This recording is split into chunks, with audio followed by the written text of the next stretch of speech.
Good afternoon, everyone. We are going to call the special City Commission meeting for Wednesday, October 12th, 2022 to order. May we have the roll call, please? Commissioner Bradford. Here. Commissioner King. Here. Commissioner McCool. Not here. Commissioner Ramos. Present. Commissioner Sosa. Here. Vice Mayor Vila Vasquez. Present. And Mayor Herzberg. Here. Now, may we please all stand for the Pledge of Allegiance led by Commissioner King. Allegiance to the flag of the United States of America and to the republic for which it stands, one nation under God, indivisible, with liberty and justice for all. Okay, thank you, everyone. So today we are here for one item, and that is an interim city manager interviews. We have, I believe, 14 candidates. Each candidate will be given 20 minutes to answer the 7 questions that will be read individually by Bridget. The same 7 questions we will be reading to every candidate. This is the same process that we followed in 2014. You have the same 7 questions that were asked then. And we will go ahead and begin in just a second with our first candidate. Let the record show that Commissioner McCool has just arrived. And if we head into any technical difficulties, we'll give it a minute or two to try to straighten things out. And then if not, we'll call a recess so that technical difficulties can be addressed. So, would you like to start, Bridget, introduce our first candidate and go from there? Can we get it quiet before we even start, because I can't hear anything, so. Okay, the first candidate is James Chislam. Okay, I'm going to start the timer. And question number 1, why are you interested in becoming Deltona's interim city manager? And please tell us what about this position you find most inviting. What motivates you professionally? Well, professionally, Deltona is the largest city in the county, and I've had the pleasure of managing the city of Daytona Beach. And for years, I've thought Deltona had tremendous potential and had opportunities that just weren't fully developed. But Mr. Chisholm, Mr.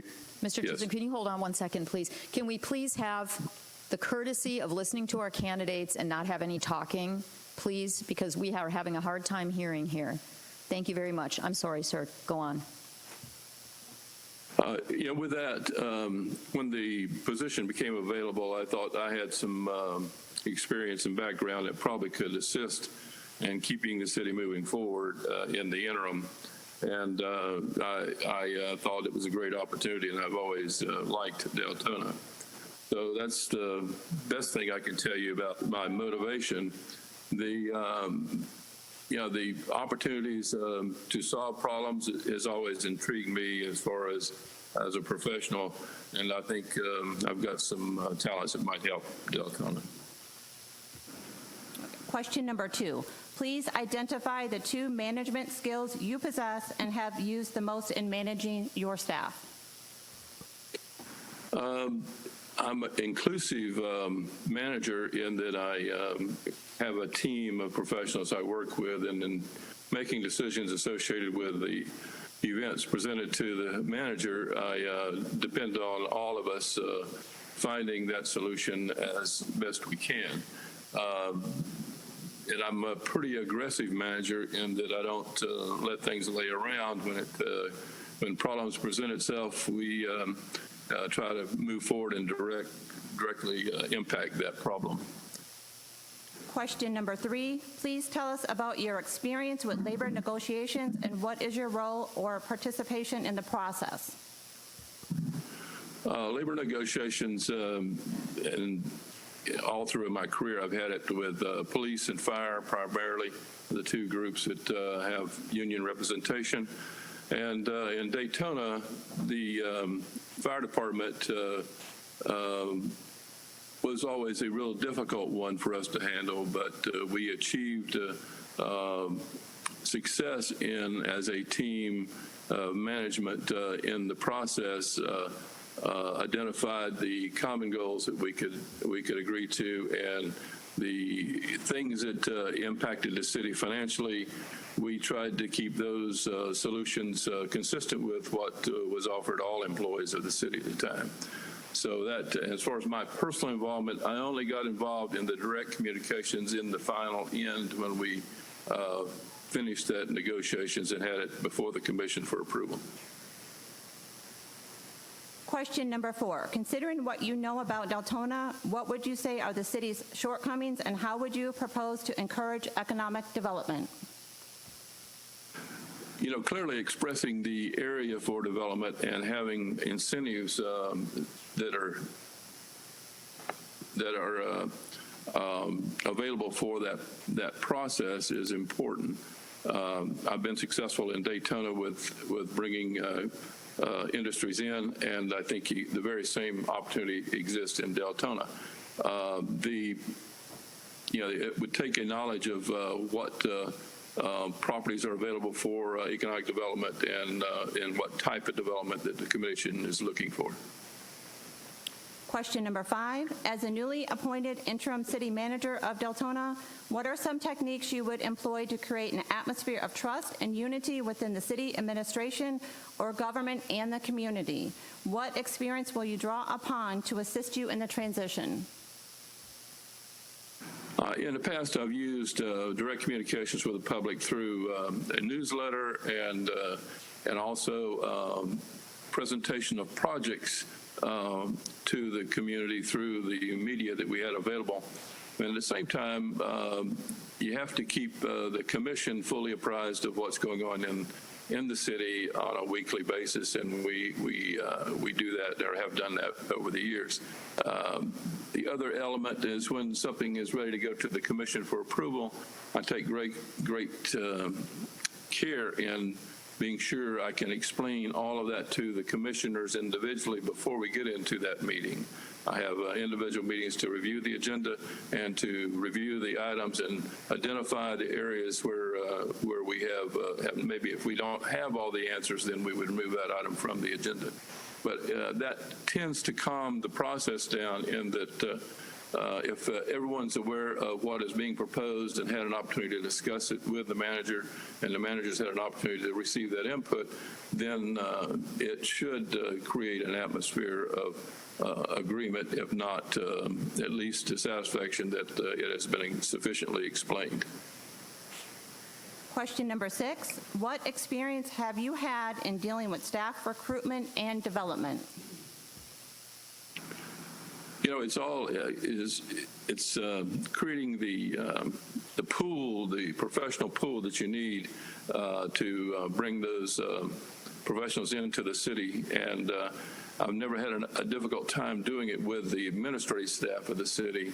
The most difficult many times is in the police and fire is keeping those positions filled, even though we did fill them. But the process is go through the recruitment process with headhunters in some cases, in others just a mass solicitation of applicants, and generally you can find some good applicants in either case. And then if necessary, if we know of somebody who's in a profession that might be looking, it would also open the doors to allow them to come in. Question number 7. Do you have any questions of the mayor and commission?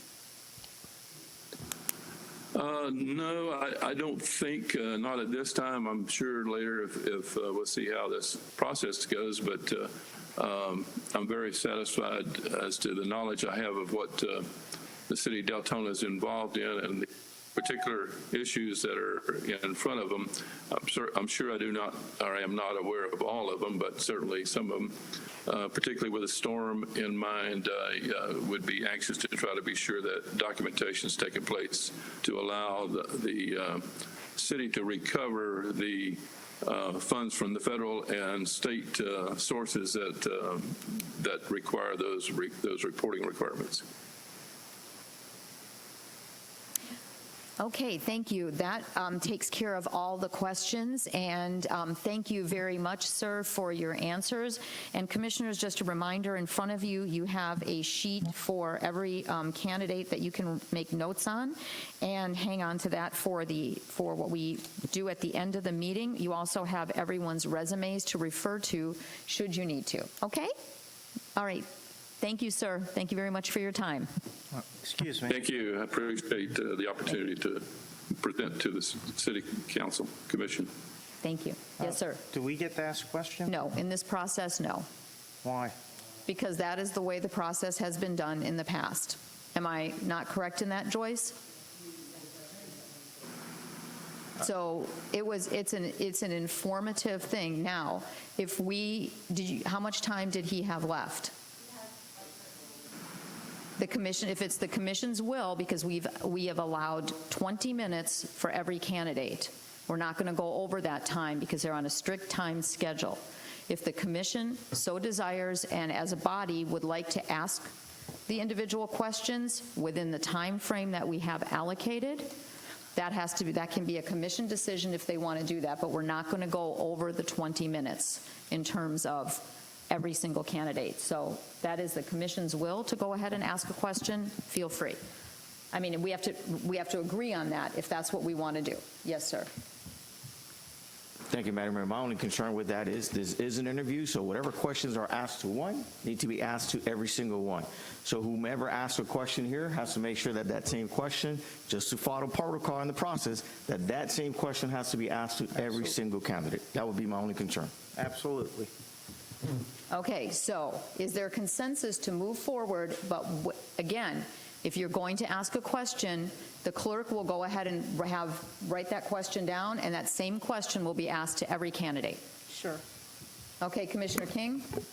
Commissioner McCool? Yes. Yes, sir. I would say yes. Now, here's the only thing. This candidate has time left over. What happens if the other candidates do not have time? That is Time management.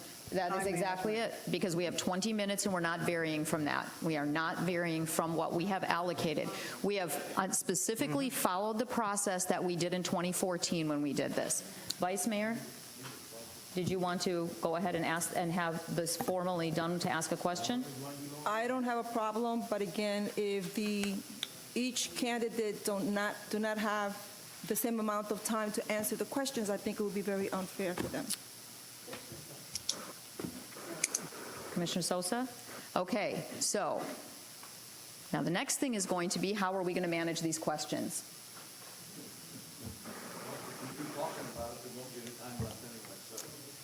All right, Commissioner Sosa, one question. All right. Mr. Chisholm, with the current events that have currently happened in Deltona with the storm and all the flooding, and we have houses that have flooded, we have houses that are potentially still going to flood. What would you do to mitigate that flooding? Well, to mitigate the flooding you have currently is very difficult because it's. I'm not familiar with the elevations that may be the cause of that. It may be the lake, it may be the St. Johns River, could be any one of a number of things. But you have to take those and prepare to address them as you can in the next cycle. Once you have an opportunity to get into the area and find a solution for it. But if you do have a solution, if it's a drainage pond or something of that nature that is rather static, pumping is a great solution on an interim basis. You can put pumps in, and we have done that in Daytona. We have put pumps in, but when you have a significant flooding event like we've just occurred, most of that is real difficult to overcome because it's a 500-year flood when most of these designs are 100-year floods, and you have 15 inches of rain or so in a 24-hour period. There's hardly any design that's going to remedy that. But I know we in Daytona made a number of improvements to the system, but we still have houses that flooded. If they're below the elevation of the water body close to you, it's going to flood. If it doesn't have any place to go, it's really difficult. Now, there is an alternative that is used in some cases, and as you go in and acquire the property from the homeowner, and then do not allow it to be a residential unit. You could create a park out of that area, or a pocket park in some cases. That might be a solution for the future. But you have to look at all the alternatives, and it's very hard to say categorically that there's any one solution because it'll be different in different areas. How are we doing on time? 9 minutes? Does that take us into the next gentleman then? Okay. Anyone else has a question for Mr. Chisholm? Yes, ma'am. Again, I'd like this to be a standard question because Florida is unique, and they're, like, Commissioner Sosa was just saying, so Florida is being unique with our disasters. It's a little bit different than others. How many times have you had to deal with a disaster similar to what we're dealing with, and are you familiar with the protocols in FEMA and the process of refunds? Yes, ma'am. By getting our money back. Right. In the first, I think it's within the first 60 days, you're eligible to get 100% recovery of your actual expenses associated with the event, recognizing that you have to account for those times above and beyond what you would normally be doing, and it would have to be, you'd have to have an accumulation of that information for submission to the state and the federal government. I have been involved in that in Daytona particularly, and we probably got about 90-95% of our money back in the first flood that occurred back in I think it was 2004 as a result of the hurricane.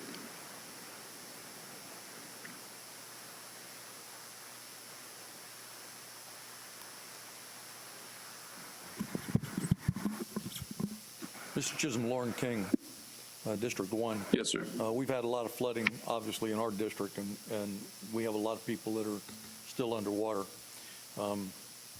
But my question is, I actually have two questions. The first one is, you talked about having a team of associates that you work with. Is that team of associates people that are staff members of the cities that you've worked in, or is that some other staff that you have outside of the city? That would be my first question. He's frozen.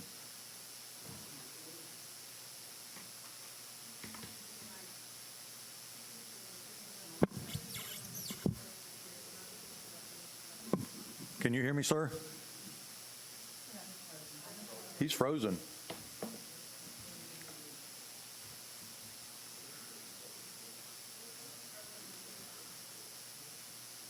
Say again.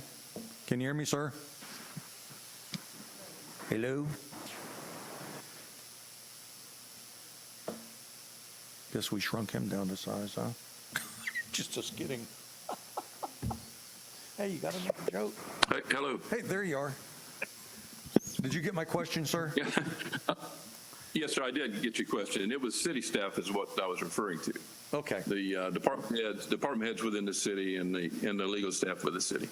Okay. My second question is, you talked about negotiating contracts, and you said that you weren't involved in that until the end. Who is involved in the negotiating of the contracts that you're familiar with? Normally, with a fire is a good one. The fire contract's a good one to look at. I'm really not directly involved at the table negotiating, but actually using, the human resources, and we had an attorney that actually worked with us in doing that. But we worked together in that way, and once the human resources director and the fire union agreed to the outcome, then we presented it back to the city commission. All right. Thank you. Commissioner McCool? Yes, sir. I only have one question, and I would like to find out if you will be bringing back our deputy city manager. The reason I ask that is we have a capable person sitting at home collecting a pay right now that is knowledgeable in a lot of these things that we're talking about. Whoever you bring in, we need to have hit the ground running, because we have a lot of people in distress right now. So I need to understand that, how you overcome personal conflict in order to keep stability in our municipality. Well, First of all, I think there's a discussion I probably have to have with that individual to really get a good feeling for their expertise and their commitment to the city. I wouldn't categorically say I would not bring that person back. I would just say that, we would have to explore that opportunity with them. Thank you. Okay, Commissioner Ramos or Vice Mayor, any questions? We have about a few more minutes. Nothing? Vice Mayor, do you have a question? Okay, does anyone else have any questions? Okay, before we wrap this up, I have one question. Mr. Chisholm, in terms of managing a city, you managed a city that was a larger population city, correct?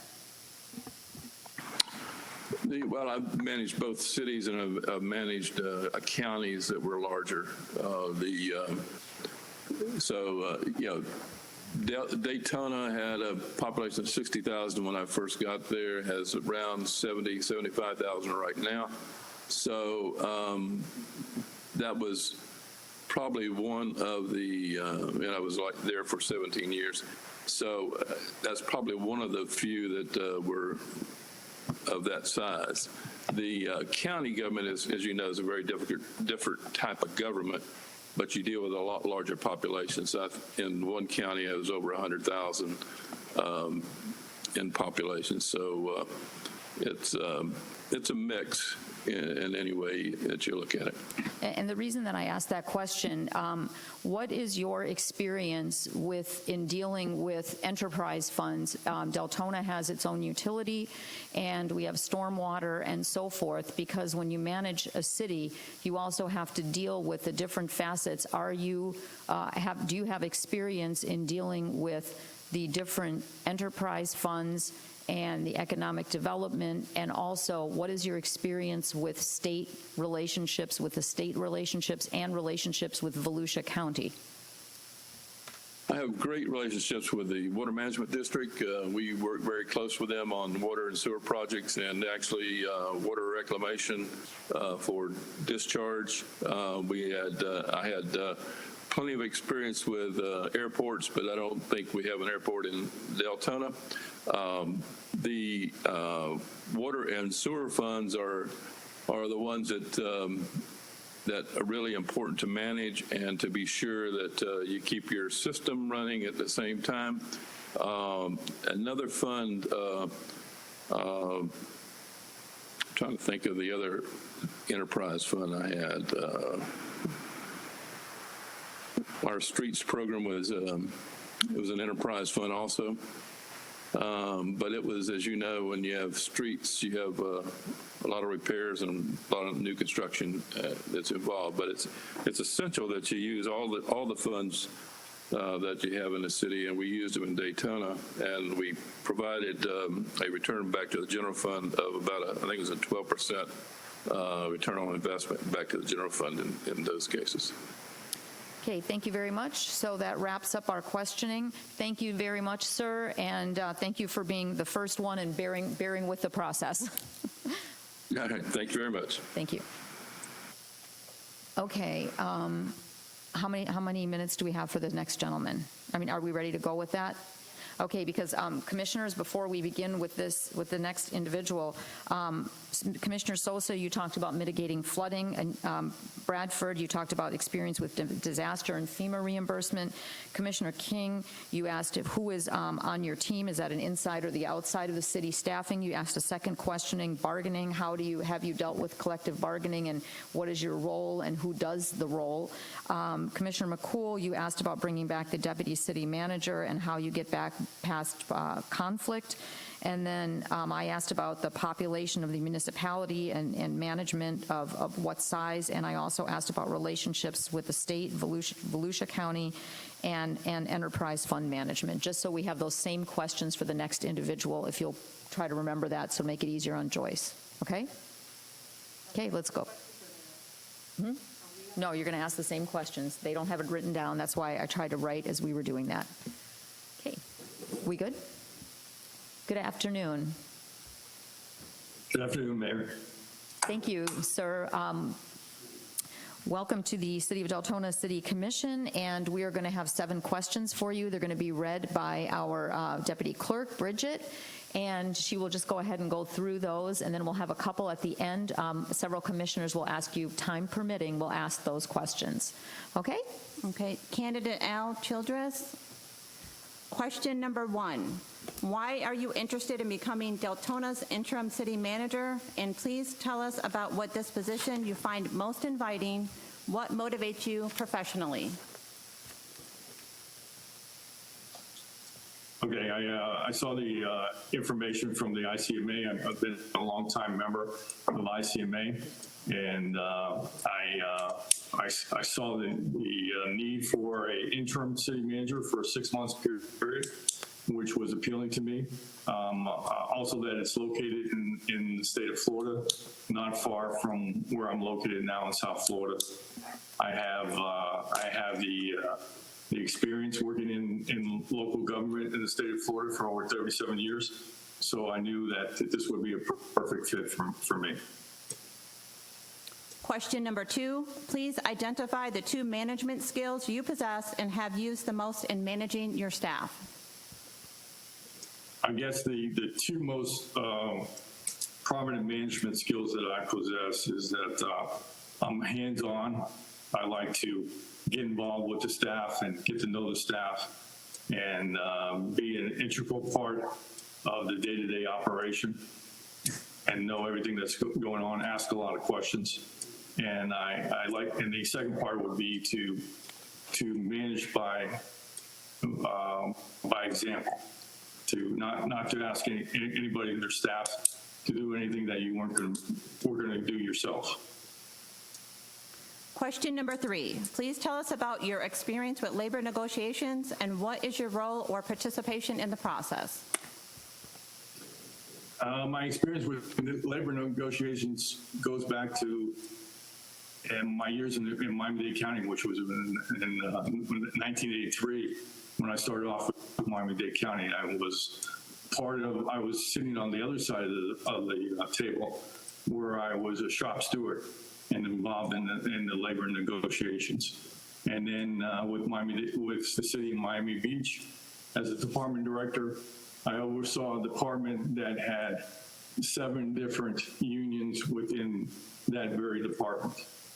And then, of course, as my experience was a deputy city manager and city manager, we had negotiations. We only had, with the city of Doral, we only had 1 labor department, which was our police department with the PBA, and had extensive negotiations on their contracts. Question number 4, considering what you know about Deltona, what would you say are the city's shortcomings and how would you propose to encourage economic development? I think you're growing very fast as more and more people are coming to Florida and want to live in Florida and desire to live in the perfect city. And Deltona offers that to young, growing families. And I think with fast growth, that's where the problems start to arise, and you've got to manage that growth to make sure that you do that, the economic developments, you bring in staff, that you surround yourself with excellent people. I think, and then one of the things I was reading about Deltona is that they haven't established a downtown, and that's one of the issues that I read about that the city should be working on. Question number 5, as the newly appointed interim city manager of Deltona, what are some techniques you would employ to create an atmosphere of trust and unity within the city administration or government and the community? What experience will you draw upon to assist you in the transition? I think, as I said before, you lead by example, and you go out, you meet with the different organizations, the different leaders of the community. You have a one-on-one with them. You develop your trust with them. You make sure that what you say comes true. And it's not just words, it's by action, and that you are transparent in everything that you do. Full transparency in your daily operation. Question number 6. What experience have you had in dealing with staff recruitment and development? Well, I've had extensive staff recruitment from my original days in Miami-Dade County, where after Hurricane Andrew, I went from a staff of 1 investigator to 50 investigators in a matter of months. So we had to make sure that we got quality people, while still being able to manage the day-to-day operation and keep the ball rolling. And then at the end of the day, we would have interviews and make sure, go through a list of candidates and make sure we got quality candidates. So throughout my career, I've dealt with making sure that we've have the best quality candidates working for the city. And, and that we just hire exceptional people. And I have always said that, to surround yourself with exceptional people and it makes your job easy. Question number 7. Do you have any questions of the mayor and commission? Oh, I just want to thank them for their opportunity, for their time. I know this was very fast, very limited, 22 minutes. Going through 14 people. I know you have a lot of qualified people that you're going to meet with today, but I think that I'm one of the most qualified people that you're going to meet, having the experience working in the state of Florida for 37 years and also being an ICMA credential manager since 2015. And being involved in professional organizations. Okay, thank you. Now we're going to go to, because we've got some time left over, we're going to ask the same questions. The commissioners will ask the same question that we asked the previous candidates. Commissioner Sosa? Yes. With our current situation with Hurricane Ian, we suffered extensive flooding in a lot of communities, and we still have a lot of flooding going on today. What would you do to mitigate the flooding that is still happening at this point? Well, with the king tides, that's a big issue down here also in South Florida. And I think that you, as a coastal city, you have to look at your stormwater program and do a comprehensive analysis of your stormwater program. And then what I've done as hurricanes approach South Florida area, we make sure that we have a very extensive sandbag distribution process. Not when the hurricane approaches, but at the beginning of the hurricane season on June 1st, we'll have piles of sand and sandbags available to get the notice out to collect your sandbags now. Don't wait till the hurricane's like 3 days away or 24 hours away. Do it now and start stocking up on your sandbags now. Okay, thank you. Commissioner Bradford, your question? Florida being unique in their disasters, have you ever dealt with a Florida disaster or anything similar that we're dealing with and work with FEMA and fund recovery? Yes, so I dealt with both in the city of Doral and also with Miami-Dade County. So in Miami-Dade County, I was the chief enforcement officer when Hurricane Andrew hit. And as I said, we had, in my unit, we had 1 investigator. We went to 50 investigators. We investigated construction fraud, and I was part of a multi-agency task force dealing with construction fraud after Hurricane Andrew. And that was just one part of the scope of my duties and I was part of the building and zoning department at that time.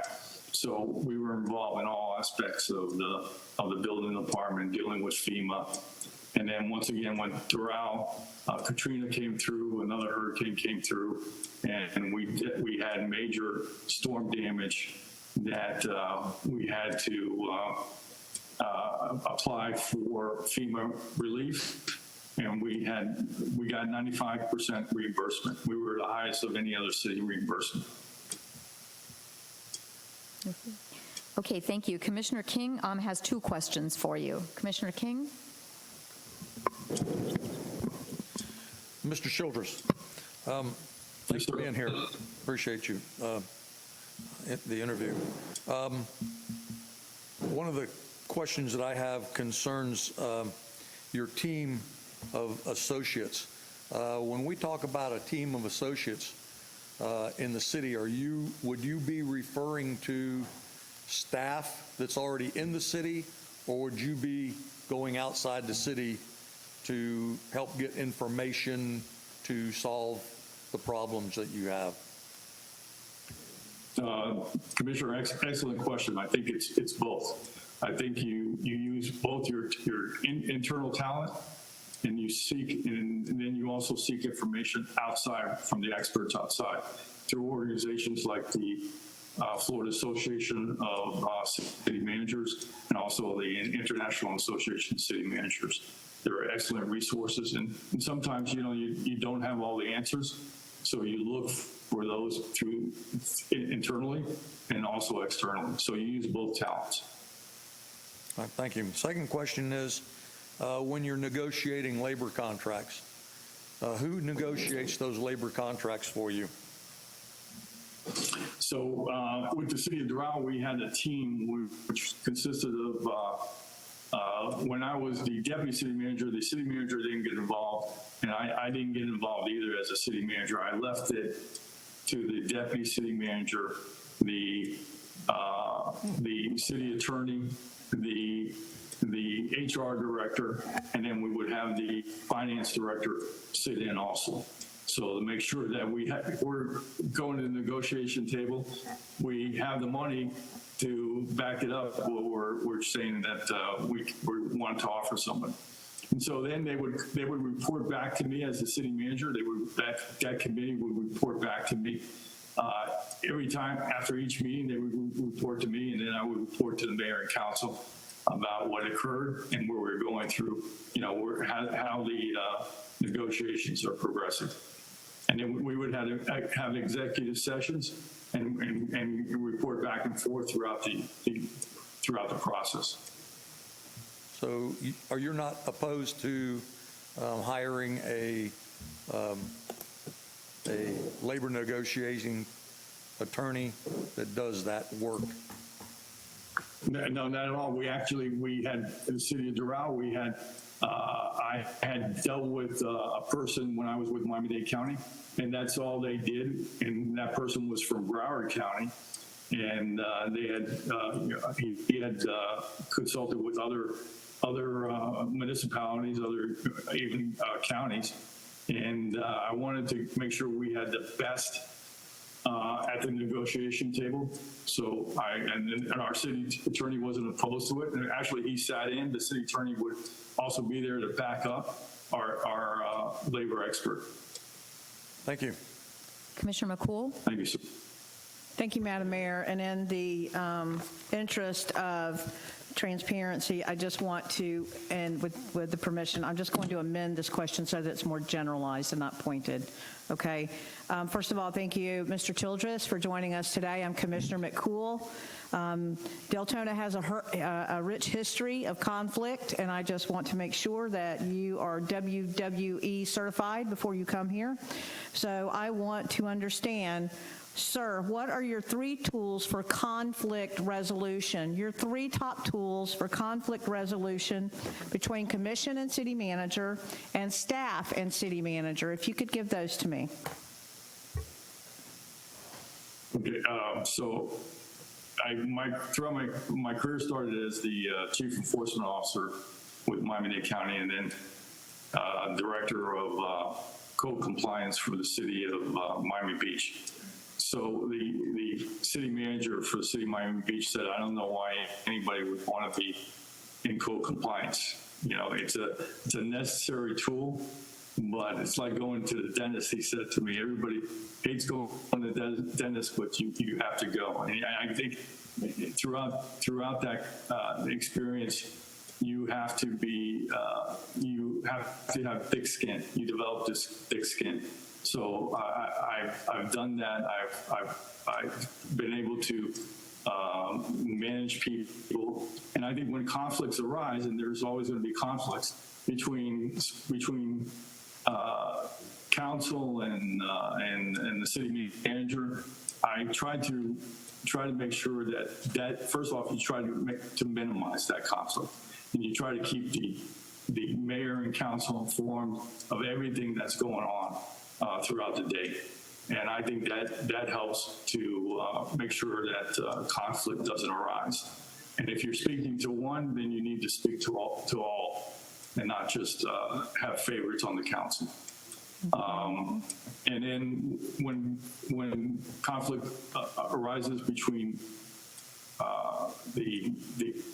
the staff and the city manager, I think it's incumbent upon the city manager to have a one-on-one with staff to make sure they understand the decisions that you're making are not in the best interest. It may not be in the best interest of one person or the city manager's office, but on the best interest of the organization as a whole, of the city as a whole. And that's why you're making decisions that you're making. And you have those meetings with them so that conflict doesn't arise. I think you have to have good communications throughout the day, throughout the week, throughout whatever you're doing, to make sure conflict doesn't arise. People know what you're doing. Thank you, Mr. Childress. Okay, Thank you. Thank you, sir. And I'm just going to ask a two-sided question, and I know this is in everyone's resume, but are you're the city that you manage and the county that you manage, the size of population of both of those, and what are your relationships with individuals in the state of Florida, Volusia County, and have you, in your experiences, run any enterprise funds, for example, utilities and so forth that Deltona has? Okay, so yes, several parts to that question. First of all, the city of Doral, when I started with the city of Doral, we had 35,000 people in 2005. When I left in 2020, there was 75,000 people. Miami-Dade County, as you know, is a huge city. I think at the time that I worked there was some 3 million residents. I think we're up to like 6 million residents now. And the high school that my son graduated from, both boys graduated from, in his graduating class, and there was the students of the faculty, student body of 300 students represented 76 different countries. So you can see how diversified South Florida is. With respect to my contacts throughout the state of Florida and local government, having been involved in the ICMA and the Florida City County Managers Association, I've gotten to know a lot of people. I've gotten to know a lot of people through the League of Cities. I've gotten to, I went to the Harvard training, through the 3 weeks training. I got to meet a lot of people from throughout the state of Florida, throughout the country, through that experience that are in local government. All right. Thank you very much, sir. We appreciate your time, and thank you very much for being part of our interviews today. Thank you. Oh, thank you, Mayor. Appreciate it. Thank you. Thank you. Thank you, everybody. Have a great day. Thank you. Okay. Let us know when you're ready for the next individual is at 2:44. How are we doing? We're good? Yep, ready to go.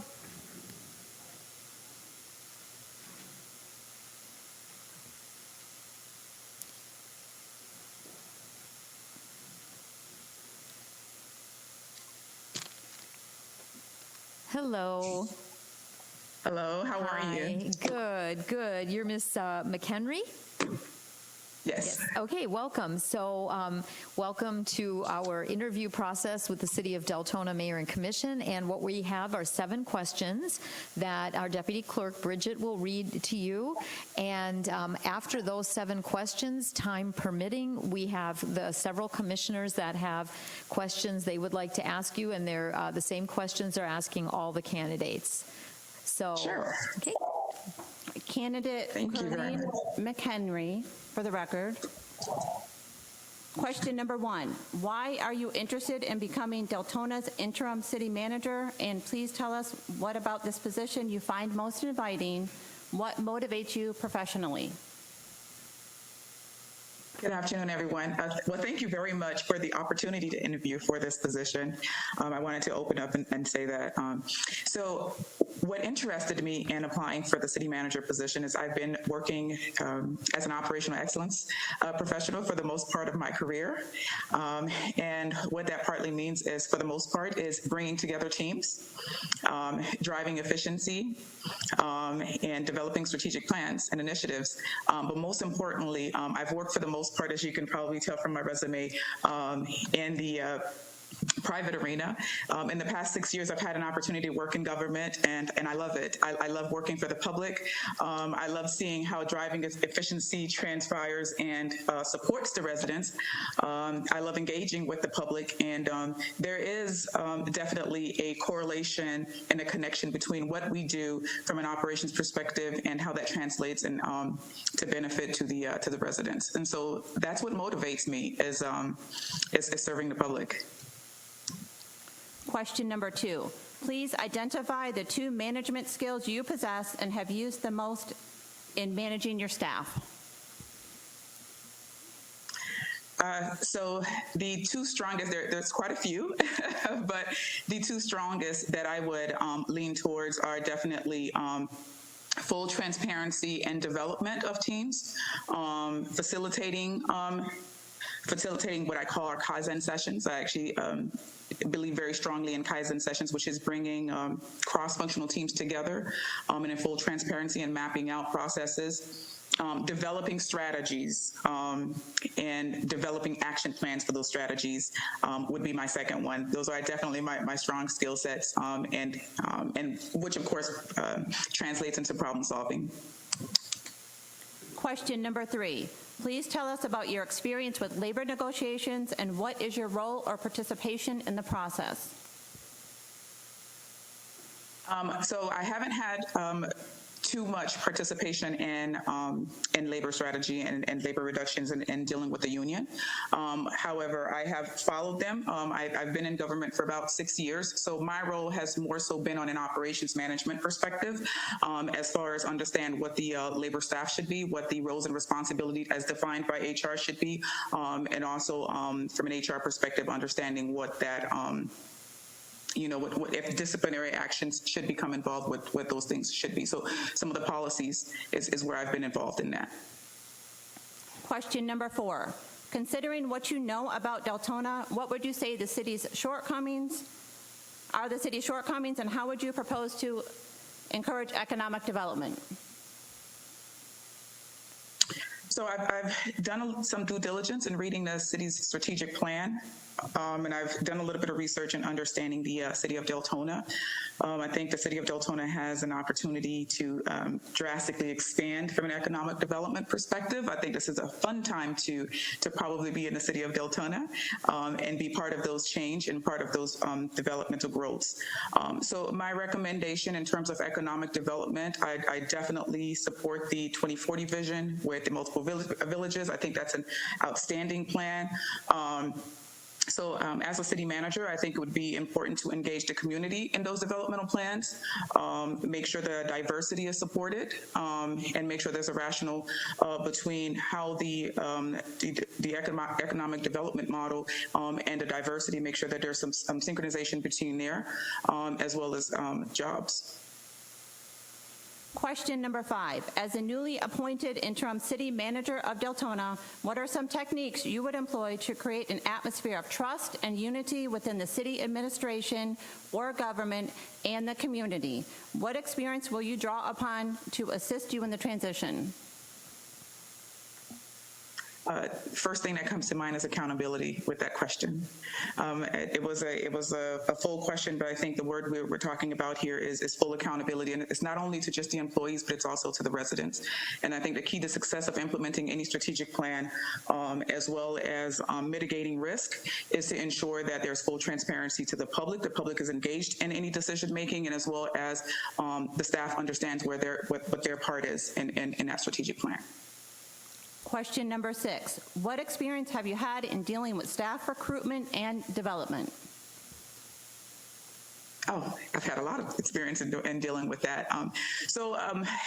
When we talk about goals and objectives, we talk about aligning skillful resources to implement those goals and strategies in place. I've had a lot of experience. Most of my career has been aligning talent, first aligning what is it that we need to do, what is the strategic plan, what is the process flow, what is the objective, and then defining what are the resources that we need to get there, and then of course working closely with HR to define a job statement or development process to make sure that we fit the right people in the right job to move that along. Question number 7. Do you have any questions of the mayor and commission? So once again, thank you very much for the opportunity to interview today. One question that comes to mind is what are some immediate challenges the city of Deltona is faced with, and to what capacity at a glance from a very short near-term future the city, the mayor and administration would expect a city manager to kind of come in and address some issues. What are those immediate initiatives? Does anyone want to answer that? I think that one of our immediate challenges, from what you're going to hear in some of the other questions, are what happened to us with Hurricane Ian, and what is some recovery from that. And I think Commissioner Sosa can ask you that question next. And as far as the time frame on the challenges, I think it depends what those challenges are. I think that we need revisiting a strategic plan and seeing how the city moves forward, and then implement a time frame from that. So Commissioner Sosa will begin, and he's just going to go ahead and ask you, and then I think we've got plenty of time for the other commissioners to ask the question they asked every other candidate. Okay? Sure, Commissioner Sosa? Yes, with the current hurricane, we had extensive flooding. We have a lot of houses that are either flooded or potentially flooding at this time. What would you do to mitigate the flooding? We should definitely take a look at the storm drain plans and look at some of the communities that are more at risk with drainage. So there's a lot there that can be done using our internal resources and our GIS to kind of lay out some heat maps of where our most impactful, most at-risk communities are. So I am actually very familiar with working with IT on similar situations. We've done a very similar preventative type work to do a better job at effectively communicating to the population using our GIS technologies in terms of understanding which heat spots in the local municipal areas are more prone, right, to more drainage issues. And then there's the education aspect of that, right? I have my neighbors, sometimes I'm always looking at my drain hole sometimes, and I'm like, oh, I think we might need to sweep that a little bit. Education is really the key for most of our residents, and understanding, and I say our residents, because I'm simply just interviewing for this position today, and understanding how what they do on a day-to-day basis impacts our drainage. And so what we're just seeing with Ian is just the aftermath of what we're seeing with Ian is basically we weren't prepared for that, right? And so the education can sometimes actually mitigate some of what we saw, as well as pre-planning and coordinating with local municipalities to have a better response. Some of our municipalities didn't get affected as bad as we did, but if there's a plan that we could put in place to kind of work collaboratively with our local municipalities that are surrounding us, I think that will mitigate some of what we saw. Thank you. Commissioner Bradford? You're welcome. Okay, as you know, Florida is unique to our disasters. Have you ever dealt with a disaster similar to that we're dealing with Hurricane Eden, and have you worked with FEMA and fund recovery? I have. So I had the pleasure of my first year of hiring into the city of West Palm Beach actually getting hit by a hurricane. So actually the first 2 months. So I was kind of thrown into that relatively quickly. So I had to kind of ramp up on recovery effects with public utilities and public works, and clearing the streets for our emergency response teams, fire and police. So that was a lot in about a 6 to 8 weeks shortly after being hired straight from a private sector. So yes, I have been involved, and I am very familiar with it. So in terms of responding to Hurricane Ian, I think the state of Florida in its entirety had a very short window to respond, right? We actually did not predict that we were going to get hit as quickly as we actually did. And so what that necessarily means is not probably much we could have done if we didn't have an actionable plan in place to prevent the level of catastrophe we saw, especially with the West Coast. What I do believe, however, is prior to my previous leaning back to my previous answer for the last question is we could ideally have a scalable response plan to events like this, where if we collaborate with other municipalities, that would provide the resources that we need and the hands that we need in response in a much quicker time.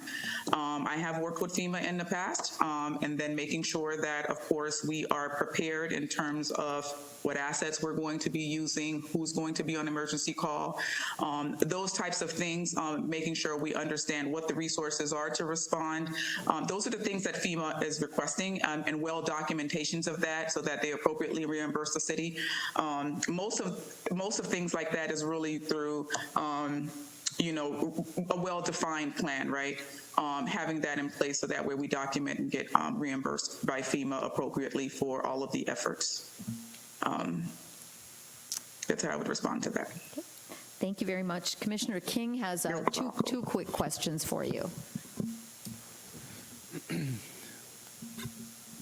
Ms. McHenry, when we talk about developing teams to accomplish our goal, are you looking to develop teams that are inside the city?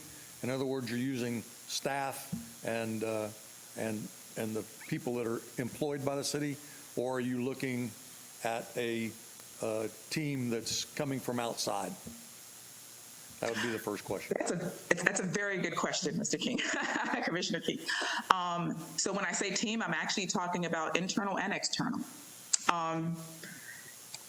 A great city, in my opinion, is a city that looks at its residents and business owners as a team player.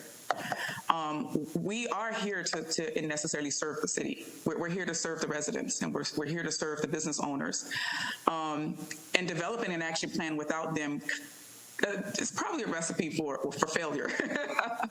And so when I define team, it's more, when I say developing teams, it's more so working in collaboration, identifying what information, what resources we need to be more proficient and to be more robust in the decisions that we make, and that can be externally and internally, and filling in those gaps as a team to move forward. I truly believe in collaboration. I truly believe in transparency, and I truly believe that everybody brings something of value to the table, and that's externally and internally. And so when we empower our residents it makes things a lot more easier. It makes things a lot more easier. And when we're more transparent with them, it also makes things a lot more easier.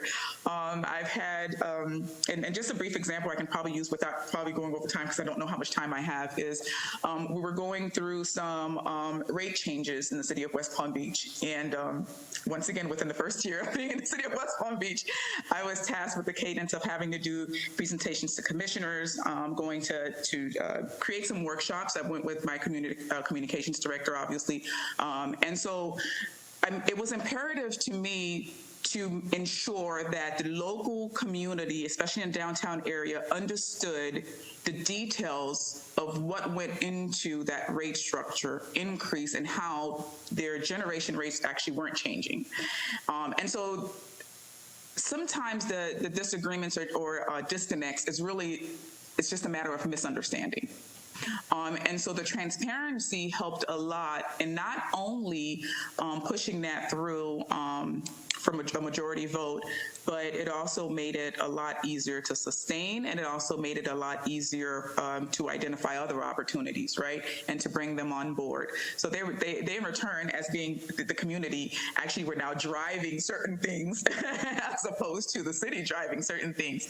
It makes a much better dynamic model. So when I do say develop, that's what I mean. Okay. And my second question is based off of question number 3 about labor negotiations. How would you handle labor negotiations? Would you hire an outside attorney that's specializes in labor negotiation? Would you use the people that are here inside the city? How would you handle that? It depends to the capacity of what we're faced with, what the problem statement is. And without me knowing what that is, it could be a combination of both. It could be a combination of both, or it could be first an internal conversation with our core team to understand where are we and baseline where we are, and what are the challenges we're faced with. And it's okay sometimes to say that we need an outside, we need to benchmark. I call it benchmarking, right? What are other municipalities doing? Let's get an attorney in here to kind of give us, to fill in the gaps of what we don't know.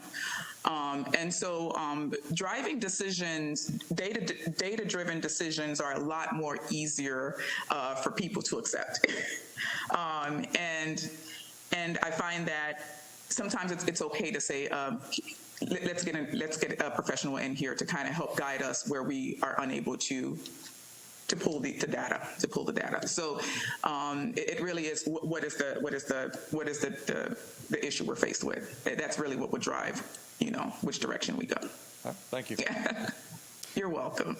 Okay, Commissioner McCool. Thank you, Madam Mayor. Thank you for joining us today, Ms. McHenry. I have one question for you in 2 parts. If you have read and done and researched Deltona, we have a history of challenges sometimes when it comes to conflict. If you've watched meetings, that is very apparent, right? So I just want to make sure, again, I've told someone else that you were prepared for WWE at sometimes. I need to understand what your top 3 tools for conflict resolution are. And in 2 parts, there's conflict resolution, what's 3 parts, between commission and city manager, and staff and city manager, and also resident conflict resolution with any part of the city. I would like to hear that quickly. Commissioner McCool, hang on one second. Commissioner McCool, each time you've added and expounded on the question, from the first time to the second time to this time, the last time you said 3 tools for conflict resolution. Mm-hmm. So are you trying to clarify what you mean? Because we're trying to keep the same questions for every candidate.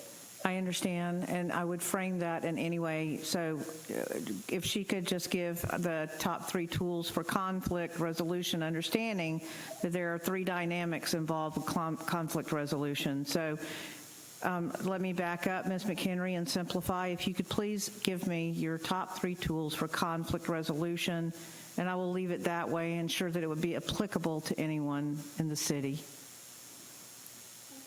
Yes, Commissioner. For me, as an operational excellence professional, I, for the most part, am always engaged in these type of situations, and that's part of my job to pretty much identify what is the root cause as to why we're having these disconnects. And so the first tool that I usually use is to really take some time to understand what the real problem statement is. And we'll find that in each one of these instances that you've laid out, whether it's commissioner with the city manager, the staff with the city manager, or the residents with the city manager, and many times in my professional career, I found that the disconnect has really been because of a lack of understanding. It's a misunderstanding. And each person is really speaking from their perspective and their knowledge base of that problem statement. And oftentimes, as a mediator or a facilitator, right, which is what we do at large, is to kind of bring teams, cross-functional teams together, is to kind of paint the picture where one person understands the perspective of the other and to bridge that gap. Moving forward, and those are that's predominantly the first most important tool is the communication aspect of stuff. It's to level the playing field so that everybody is understanding what are the risks, what is the true problem statement, because my problem statement may be different from another department, right? But there's still a cross-functional. We're out of time, so if you just can kind of wrap that up. I'm sorry, it's not your fault. We're on a timer here. Oh, sorry. Yes, I'm sorry. Okay. Thank you. Sorry. And so that's I'll just leave that at that is really to kind of bridge the gap and ensure that that we bring all parties together so that way they are able to effectively, we can root cause what the real problem statement is and define that. Thank you so much. Thank you very much for being here and participating and putting your application in. We really, really appreciate it. Okay, thank you. Thank you very much, Mayor. Thank you. Thank you. Appreciate it.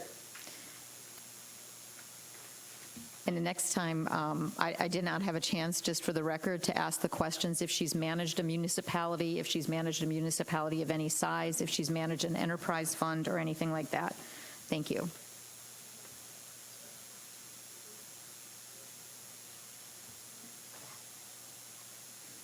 Hello, sir. Can you hear us?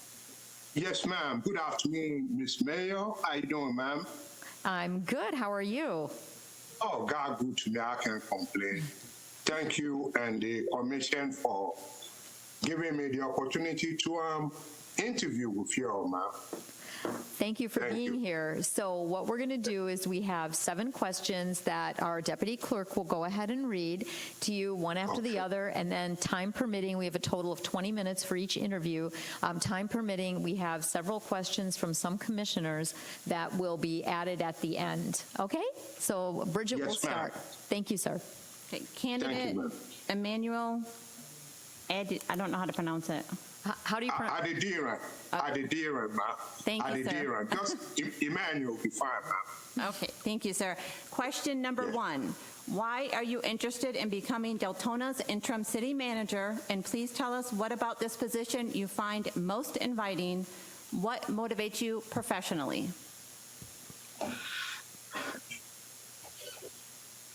Why am I interested in the position? Interim city manager job is something. It's a role that I've worked in for a little bit over 3 years when I was with the City of Richmond, where I was the public work director.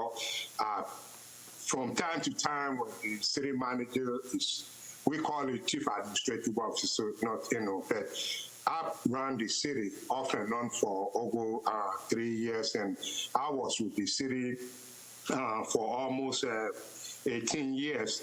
Why am I interested in this particular position at this time? I feel like my experience, my education, and I'm a public servant that believes in working not only with my team, but I work I work at your pleasure as commissioners and the mayor, and also the residents of city of Deltona.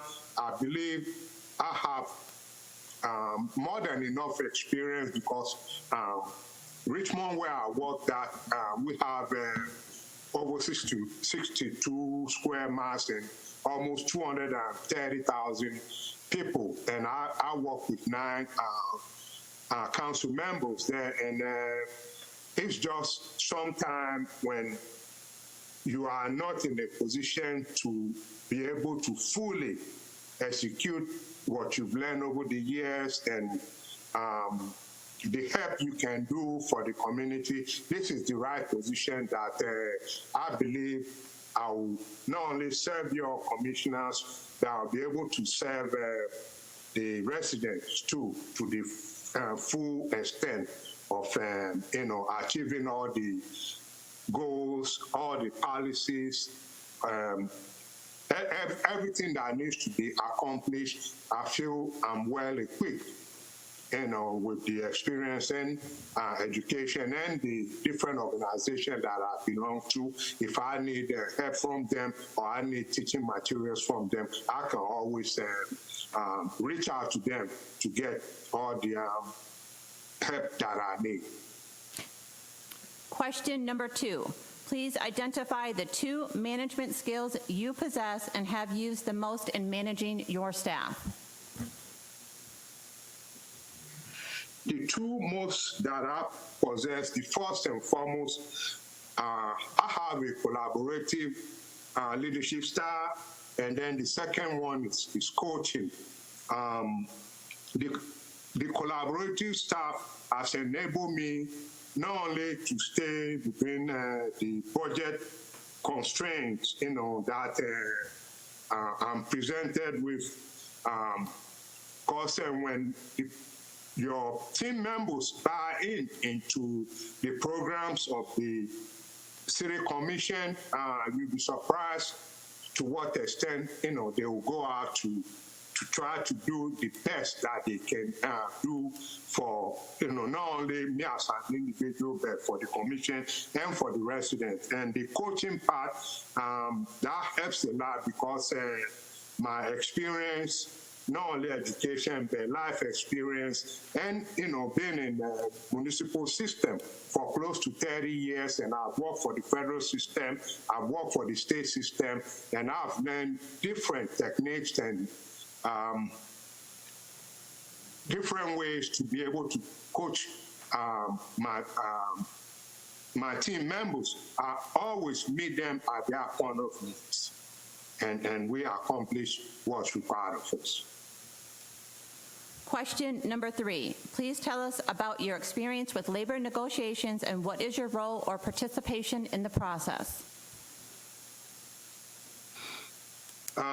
Labor experience that dates back to close to 30-something years when I was with Richfield Dairy. I had over 3,000 union members there with Richfield Dairy, and being the plant manager, I started as a QA manager, and then the plant manager.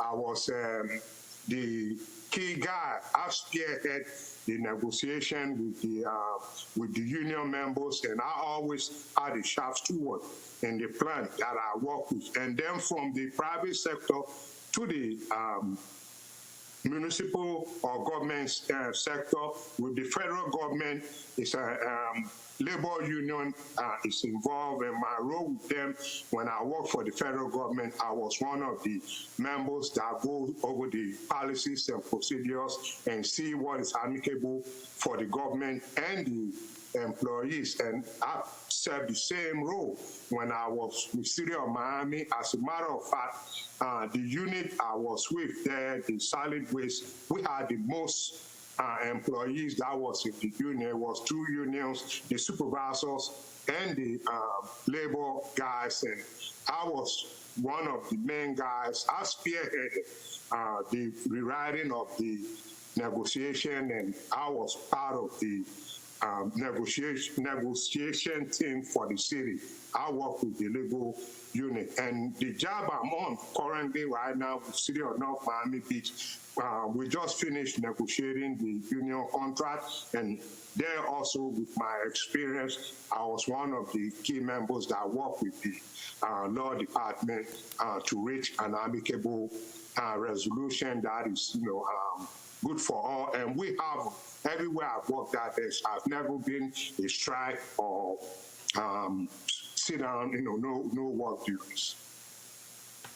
Question number 4. Considering what you know about Deltona, what would you say are the city's shortcomings, and how would you propose to encourage economic development? The surrounding areas and the Chamber of Commerce everywhere have been, even though I have been in the public works sector, but I've always worked hand in hand with the community development group and the Chamber of Commerce, and I plan to do the same thing. And the different organizations that I belong to, see who we can talk to try to develop some of the properties that the city has, and see what industry that we can, bring in over there. But I will sit down with the Chamber of Commerce, not only for Deltona, but for the county as a whole, and see what would be best and what would be quick, so we can develop and increase our budget from the 126 million expenditure, the revenue 108 million. We can go way above that and have people working. Question number 5. As a newly appointed interim city manager of Deltona, what are some techniques you would employ to create an atmosphere of trust and unity within the city administration or government and the community? What experience will you draw upon to assist you in the transition? First and foremost, the technique, I am very, very transparent. Everywhere I've worked, I believe in transparency and honesty, and that's just my motto. And first and foremost, I'll sit down with the mayor, see what her visions, her mission, and the things that she would like to see the city administration and the city as a whole, what direction we need to take it. Then I'll sit down with each commissioner, because they're all from the 6 different districts, and see what it is that we both can work to accomplish. It's nothing hidden. Every group meeting, every community meeting, I'll be, present. I'm not individual that hide behind a desk. I'll be in the forefront of the all the challenges that we have. But it will start with the mayor, the commissioners, and my direct report, which will be the directors, and then it will trickle down to all the employees of the city. That's the, and I'll let them know, hey, I'm open. My door is wide open, and they can come and, sit down and talk to me. Question number 6. What experience have you had in dealing with staff recruitment and development?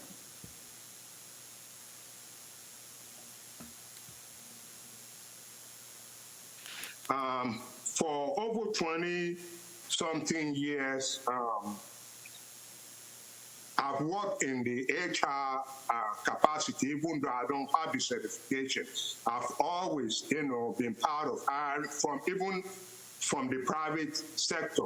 I've been involved with hiring and recommendation for termination. And when I see a good talent, and how do a good talent come around? A good talent come around by teaching and coaching them and making resources available for them to excel in whatever it is, that they do. I believe in meeting people at the point of their needs and be able to develop them. Just like somebody took some time to develop me years and years back, and that's what I believe in. And over the years, I've gained experience to be able to identify talents and not only develop them, but retain them, wherever I work now. Question number 7. Do you have any questions of the mayor and commission? The only question I have is after, this process here, what will be the next process? The next process in terms of the following through with looking at hiring someone in this interview process? Yes, ma'am. Yes, ma'am. Today we'll finish all the interviews, and then we'll have public comment on them, and then what we'll do is go ahead and make a decision in terms of have commission discussion and see how they want to move forward with the candidates today. Oh, okay, ma'am. Okay. Yes, ma'am. That's all I have. So it'll be quite a few hours yet. Oh, okay, ma'am. Yeah, we've got quite a few candidates yet. Okay, so okay. we've got about 7 minutes left. So we're going to start with Commissioner Sosa, and he's going to ask you a question, and we'll move through the commissioners as best we can, time permitting. Commissioner Sosa? Yes. With Hurricane Ian, we have suffered substantial flooding. We have houses that are flooded. We have houses that are potentially going to be flooding. What would you do to mitigate the flooding process? First and foremost, I'm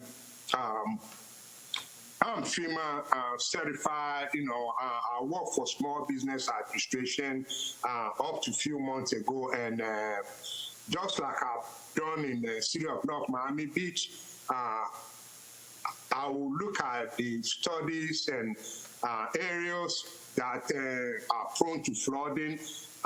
What canals, can we put there? What pumps can I get right away? And how many horsepower? And how far do I need to move the body of water from one area to the other? Sometimes people say science and working environment, different sciences in the lab, but I disagree with that.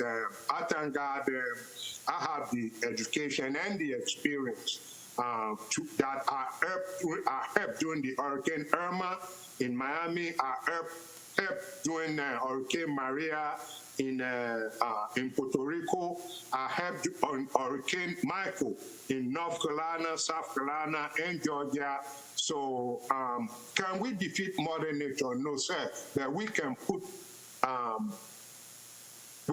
practices in place that can help us, lessen the severity of what will come. But first thing is go throughout the city and look at our areas that are prone to flood, and if I can put canals there, I'll do that. If not, I'll have pumps or buy beams that I can use to contain the flood water.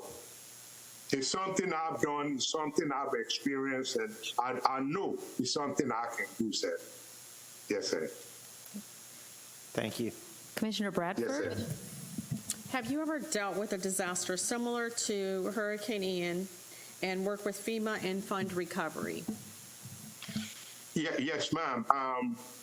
I stated I can even go back further than Irma. When I was with city of Richmond, we had Hurricane Sandy, and we had, hurricane that came in, category, even though they say category 4, but they were, just as 5 as the air was, and I was able to, with the help of my team and also getting some outside help, was able to not only do the cleanup, bring the city back to normalcy in very limited time. I have as I stated, I've worked, directly with Fema.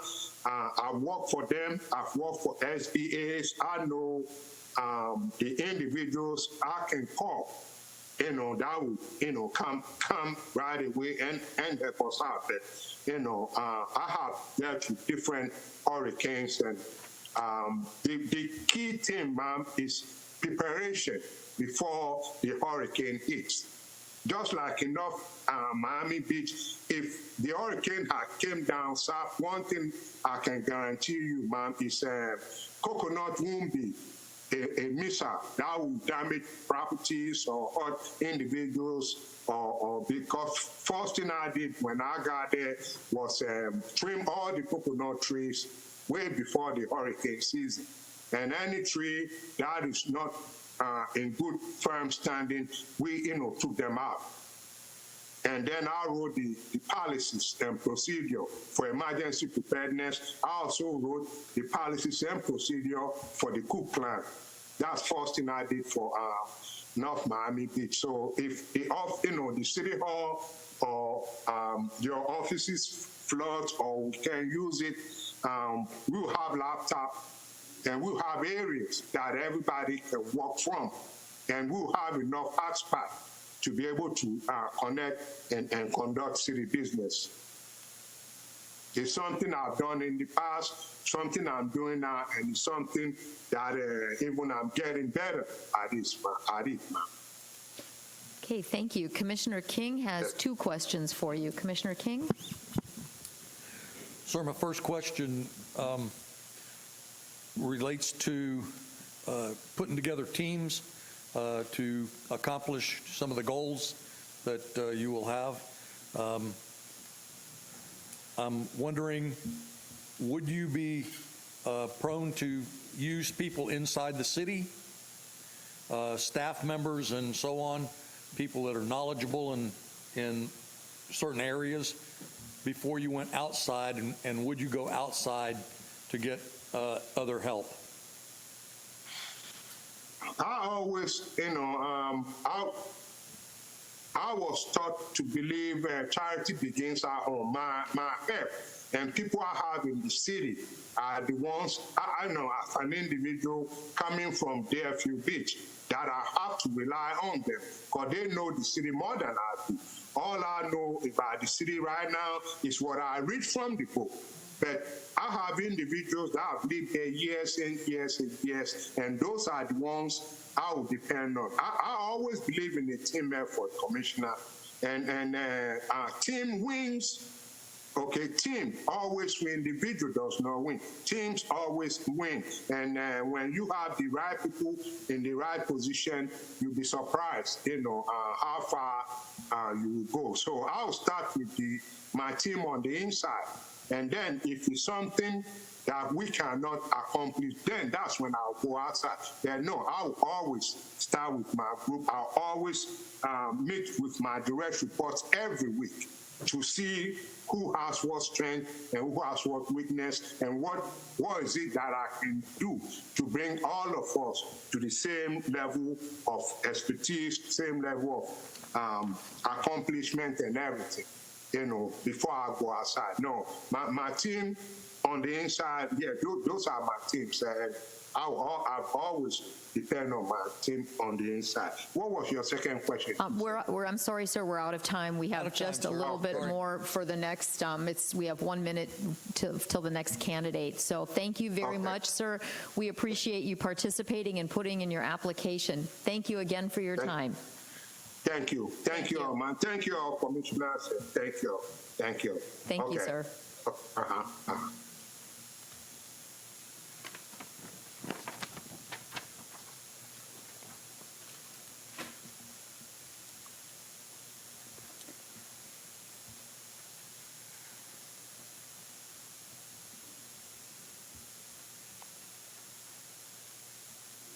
Good afternoon, sir. Can you hear us? Hi. Yes. Hi, welcome. Thank you very much for applying for the interim position. We are, the City Commission and myself, the mayor, are going to listen as our Deputy Clerk, Bridget, asks you 7 questions. And then, if time permitting, we have a total time of 20 minutes. Time permitting, we have commissioners that would like to ask several questions of you as well. But we'll start with the first 7 questions, and then we'll, like I said, time permitting, move on to the commission questions. Okay? Thank you. Excellent. Candidate Peter Cavalli. Question number 1. Why are you interested in becoming Deltona's interim city manager? And please tell us what about this position you find most inviting. What motivates you professionally? Just like any city manager position, the idea of being able to kind of put my thumbprint on the country, you know, in the state of Florida especially, is extremely exciting for me. In my last position at Kansas City, even though it was just a year over there, you know, I made a difference in the world. I got to work with the residents, the people working there, you know, really to find out what their vision was and to guide them in the right direction. So that's very exciting to me, just, you know, from a professional aspect. And of course, that part of the country is, or that part of the state, I should say, is just so beautiful as well. I've spent a lot of time up there doing some training with the University of Florida and other organizations. Question number 2. Please identify the 2 management skills you possess and have used the most in managing your staff. One skill is just making sure that you listen to the, you know, to the employees, to your colleagues, and find out, you know, what are their stumbling blocks that they have, you know, personally, professionally, for their department, you know, at all different levels. And again, finding solutions that work for everybody, the city and the organization. The other is training. I've done a whole lot of training. I travel around the state of Florida for the last 10 years and did a lot of training in public works, emergency management, utilities, strategic planning, you know, a variety of things like that as well. And related to that is strategic planning as well. Strategic planning is one of the things that I love most and I use most. Question number 3. Please tell us about your experience with labor negotiations and what is your role or participation in the process? I haven't been too intensely involved with that in my short career as a city manager. You know, there was some work around the PBA contract for our police union. However, the other cities that I had, there was very little union involvement. So that being said, really more the labor negotiations were more of an individual basis. Again, my focus has always been on the smaller side of city government. Question number 4. Considering what you know about Deltona, what would you say are the city's shortcomings and how would you propose to encourage economic development? To be honest, that question is one that I'm not 100% prepared to answer. I just heard about this position kind of last minute, so I haven't been able to get into the nitty-gritties of there. But one of the first things I would do is, again, work with the department heads and the key stakeholders of that area and, you know, kind of develop my picture. So that being said, I really don't have an image just yet, but, you know, if selected, I would work very quickly to get that image, that vision. Question number 5. As a newly appointed interim city manager of Deltona, what are some techniques you would employ to create an atmosphere of trust and unity within the city's administration or government and the community? What experience will you draw upon to assist you in the transition? So one of the things, while there has to be some limitations on there, just the idea of having open door policy and allowing people to come in, taking, you know, an extension of that idea of managing by walking around, going to the areas, you know, where folks are working and seeing them in their everyday environments and just creating that friendly environment where they feel comfortable to talk to you and to tell you their frustrations. And of course, the opposite of that, to really focus on the wonderful things that they're doing. So just having that open communication is huge. I'm the kind of person that goes in there and develops trust. I'm very, my heart's on my sleeve. Over the years, my communication skills and the ability to, again, for people to trust and to have focused meetings as well as being in their environment, I think would be the key things that I would be looking at. And again, bringing them into the budgetary process, and again, forming a shared vision. Question number 6. What experience have you had in dealing with staff recruitment and development? That's one that I'm very strong in all the cities that I've ever worked for. Finding candidates and working with organizations like the American Public Works Association, the Public Works Academy, different technical colleges and organizations. Again, getting people to want to go to classes like that and get them developed professionally, even before working for a municipal government, has been a huge part of what I've done. Once that they've started working with the government, working with the Public Works Academy. I used to work over there, and also some educational facilities, but working with the cities to create professional development programs at every level, from your field employee all the way up to your director levels. Thank you. Question number 7. Do you have any questions of the mayor and commission? I would, this is probably not the perfect place to do there, but just to have an idea of what kind of things are needed in the city at the moment, kind of what places there. Are they in a redevelopment kind of mode, or is it more of a sustaining mode at the moment? I think the answer to that is not necessarily for an interim in terms of redevelopment. I think the intent of the commission, this commission and the future commission coming in after the elections in November, will be to do a search. We have a referendum on the ballot whether or not the city is going to require the city manager to live in the city or in the county or a 25-mile radius. Right now, the city requires that the manager, after 6 months or up to a year, if they ask for an extension, must live within the city limits of the city of Deltona.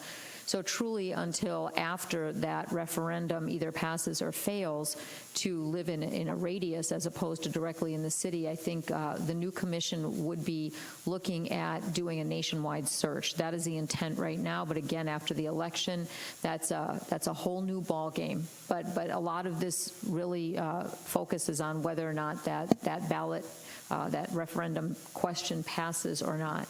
So right now it's an interim position that we're advertising for. But again, when you look at the elections, you don't know what the new commission will bring.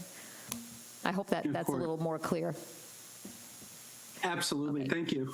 Okay, so now we've got some extra time. We have about 12 minutes left, so we'll begin with Commissioner Sosa, and he's going to ask you a question, and we'll go down the line for several commissioners, time permitting. So Commissioner Sosa? Hello, Commissioner Sosa. Good afternoon. With the recent Hurricane Ian, we sustained excessive flooding. We had a lot of houses flood. We have a lot of houses potentially still going to flood. My question is, what would you do at this time to mitigate the flooding?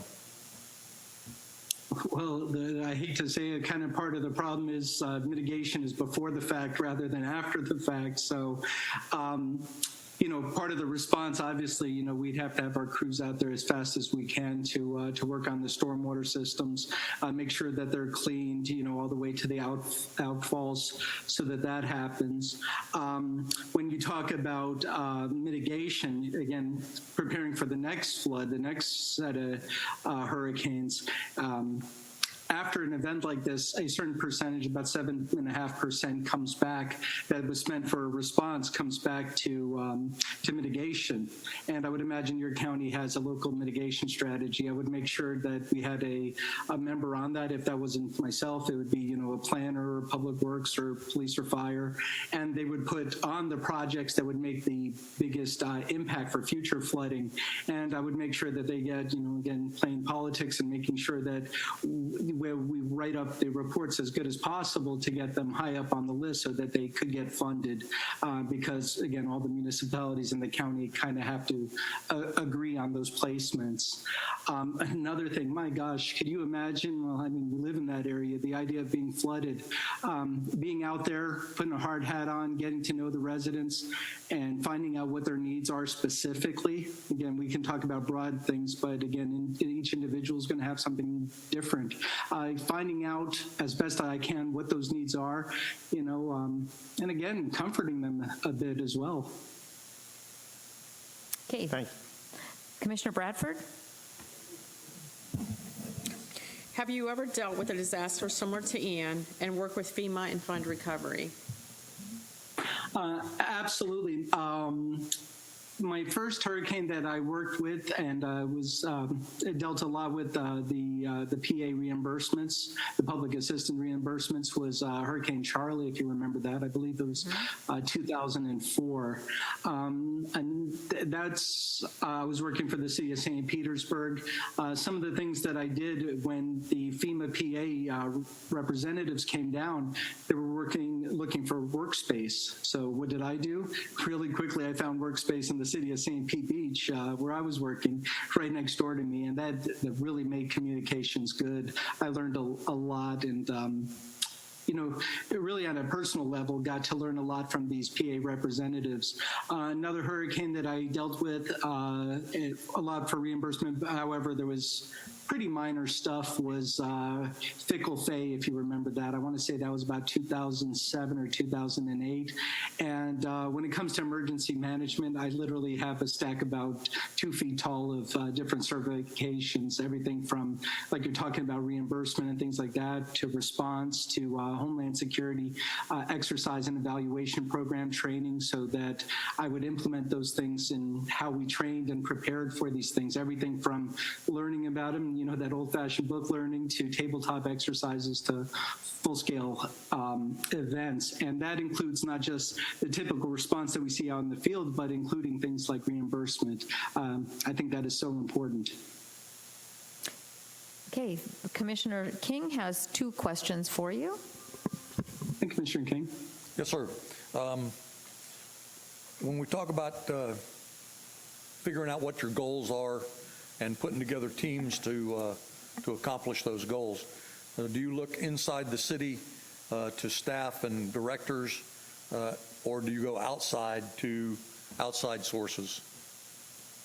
That's really an interesting question that I've never actually heard in this setting before. It has to be a combination of both. First, I believe in creating that family, and you get a strong family from within. But at the same time, you often see the same mistakes being happen, the same patterns. So there is some looking outside, but my first preference is looking inside. But again, there is some kind of mixture there. And also, not only just filling those staffs, but just professional development in general, to provide those opportunities for people to learn and maybe even fit in positions you didn't expect them to when you first met them. All right, thank you. Second question is, when we talk about labor negotiations, how would you go about negotiating in labor contracts? Would you go inside the city for that, or would you hire an outside attorney that specializes in labor union contracts? Well, that's a difficult question to ask without actually being in your organization. But my first thought, as always, is I'm going to look to my HR professionals, my human resource people, to do that. At the same time, you often work with outside consultants to make that happen.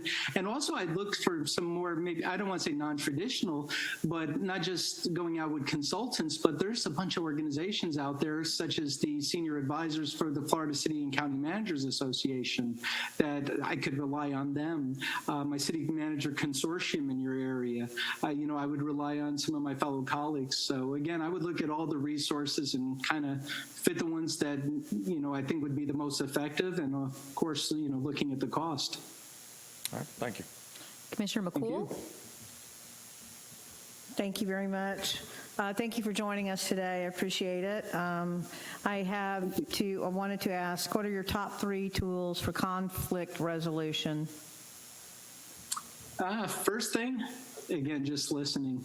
I really do believe in that emotional intelligence, just being there and hopefully finding these situations before they escalate to the point where we truly need conflict resolution. So again, just having that somewhat open door policy and managing by walking around and trying to head off these things before they become big issues would be one of them. I've seen in my career a couple situations that started, very nebulous, just a problem between 2 employees early on that led, because I would say some leadership didn't really kind of head it off early enough. It became bigger and bigger to the point where outside consultants had to be called. They had to come in and do job studies and really, I see the purpose for bringing in outside consultants to help with those HR issues and those conflict resolutions. However, that's kind of your worst case scenario. I also believe another tool is to develop those skills to, early in the conflict resolution, but actually passing that information and that training along to all members, from the director to all the way down to the field employees, and also putting in certain things such as community training where one person isn't always doing the training classes when it comes to safety training or strategic planning training, management training, supervisor training, going around the organization and having different people. Often that teaches them to be leaders, again, opens up their communication. So, just to put it back, open communication, meetings, training all the way up and down the organization to head these problems off before they become huge issues. And lastly, when things get bad enough, you may need to bring in some outside help, and that could come from consulting or other municipalities, as well as people like the Florida City County Management Association. Thank you. Okay, thank you, sir. And I just have a couple of questions. First of all, in your resume, what is the population and the size of the city that you managed, approximately? The city of Kansas City is just under 6,000 people. Okay, and that was the city that you managed, correct? That's correct, yes. Okay, and did you have any experience, as you may or may not know, Deltona has its own utility. We have enterprise funds with stormwater and so forth. Do you have any experience in managing any enterprise funds? Yeah, enterprise funds, stormwater, utility, and sewage. Okay, and last question, concerning relationships, what type of relationships do you have within the state of Florida and the county of Volusia and the local area in terms of having relationships with individuals or entities? Yeah, luckily I belong to a lot of organizations like the American Public Works Association. I'm on national committees, all the training that goes through them. On one of like 6 people on their certification commission. So I deal all over the United States, Puerto Rico, Canada. I'm also on this APWA state. So again, I deal with all the public works people statewide, and also my branch, which is the 6 counties over here in West Central Florida. City County Management Association. Again, I have contacts throughout the state of Florida. Gosh, I'm one of those people that really, more than the punch that I bring a lot of people with me and relationships as well. Wonderful. Thank you so much. So that concludes our interview today. We really appreciate your time and applying for the interim job here, and thank you so much for participating. Wonderful. And I always leave this, I believe in two-way roads. If there's anything I could do for you, even if this doesn't materialize, please give me a call. I'd be more than happy to help in whatever I can do. All right. Thank you so much. Thank you. Bye. Thanks. Bye. We're good time-wise? Okay. Commissioners, we have one more, and then we're going to take a short break. And we should have a little break after this.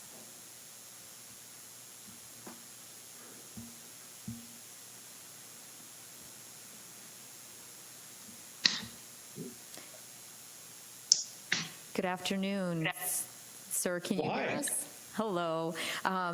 So, thank you for applying and participating in our interview process. How this is going to work today, we have a 20-minute time frame for each candidate, and we're going to start with 7 questions that are going to be asked by our deputy clerk, and then time permitting, we have several commissioners that have a question or questions for you. They are the same questions where all the questions are the same that will be given to every candidate. So welcome and thank you, and Bridget will go ahead and start. Okay. Candidate Mel, can you please pronounce your last name? Smigelski. Smigelski. Thank you very much. Question number 1. Why are you interested in becoming Deltona's interim city manager? And please tell us what about this position you find most inviting? What motivates you professionally? Well, I had the occasion to watch one of your meetings recently, one in which you had a lot of flooding issues and a lot of unrest among the public. Well, I've got a personality that doesn't get upset. I don't lash out and that sort of thing. So I think personality-wise, I think I would be a good fit for the community. I also, growing up, I spent 2 to 6 weeks every summer in Daytona Beach. And that's the area that I like the most, is the Volusia County, that area. You can't help where you're from, but you can't help where you are. So I think every time I'm in that area, I get that warm and fuzzy feeling. So I think having someone that wants to be there is important. And I think that someone that's got the experience that I've got can help along the way. Question number 2. Please identify the 2 management skills you possess and have used the most in managing your staff. Well, like I said earlier, an easygoing temper. A lot of times you're faced with negative people coming in the office. And I found that one of the best things you can do is just let them vent, go ahead and discuss the issue with them. And then once they've talked about it a while, most of the time, they tend to back off and lose that chip on their shoulder. So I think, that's very important. I think also my experience in having done many jobs within municipalities. Question number 3. Please tell us about your experience with labor negotiations and what is your role or participation in that process? It's been a mixed bag of things in the past. I have been the chief negotiator in one of my municipalities, both with the police union and fire unions. In other places, I've been, one of the panels that's just part of a group led by the city attorney. So I've been the lead, I've been one of the crew, so I've had a lot of experience in that. Question number 4. Considering what you know about Deltona, what would you say are the city's shortcomings and how would you propose to encourage economic development? Well, I understand there's a sewer problem in the area, so continuing to increase sewer would always be a good thing. Just like with anything, when someone's coming to your house, what do? You clean yourself up, you pick up your area, you pick up your house, you make it look presentable.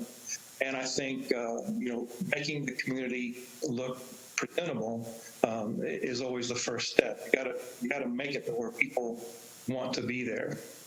Offering incentives, of course, is a big thing as well.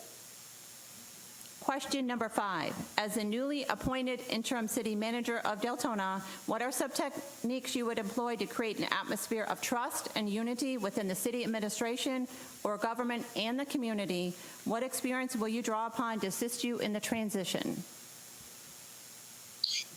Being available. It's bad when you go lock yourself in the corner office somewhere and try to legislate from that office. That's really not the best way of doing things. It's always best to get out in the public as much as you can. And I realize you got to spend some time in the office. It's not like you're walking around all the time. But you have to have communication lines with the public, you have to have communication lines with the city council. And trying to learn what those communication lines are is a big part of success. Some people like to be face-to-face when they communicate. Other people there's like talking on the phone. So I think trying to find out what the public and the council thinks are the shortcomings and longcomings is the way to go. Just asking people what they think hold it sometimes. Question number 6. What experience have you had in dealing with staff recruitment and development? I'm a big proponent of education. Anytime somebody can go take a class and become more in their profession, definitely that's the way to go. A lot of times there are organizations that help in that regard. So that's always a thing. Encouraging people to do better is always a big thing. You've got some people I've had in the past that get a job and don't want to change. They don't want to become more proficient in other jobs. And I've learned that if you can do many different jobs and become proficient at a lot of different things, then that promotes your ability to want to do better. Question number 7. Do you have any questions of the mayor and commission? Not directly, except how they handled that meeting I watched online was actually pretty good. You had some darts thrown at you from the public quite a bit, and didn't let that faze you. And I think that's important. Anytime you can keep your composure under that type of situation, I think it is great for the community. Thank you, sir. So now we've got about 13 minutes left. So we'll start down with some of the commissioners that have questions, and we'll begin with Commissioner Sosa. Yes, good afternoon. If you've watched some of our recent meetings, you'll realize that Hurricane Ian created havoc here in Deltona as far as flooding. We have several residents, probably 100 plus, that their houses have either flooded or at the verge of flooding. What would you do to mitigate the houses that have not flooded yet? Well, assessing the situation is always the way to go. You have to realize if flooding is constantly becoming worse, what can you do as a city to make sure that doesn't keep on increasing? A lot of times, we don't have all the answers. That's where you have to press upon someone with some expertise to kind of help you along with that sort of thing. So you kind of have to drive around, see what the problems are, and then try to mitigate, that doesn't increase. Okay, Commissioner Bradford will go ahead and ask a question now. Good afternoon. Good evening. Have you ever dealt with a disaster similar to Hurricane Ian and worked with FEMA and fund recovery? Hurricane Michael.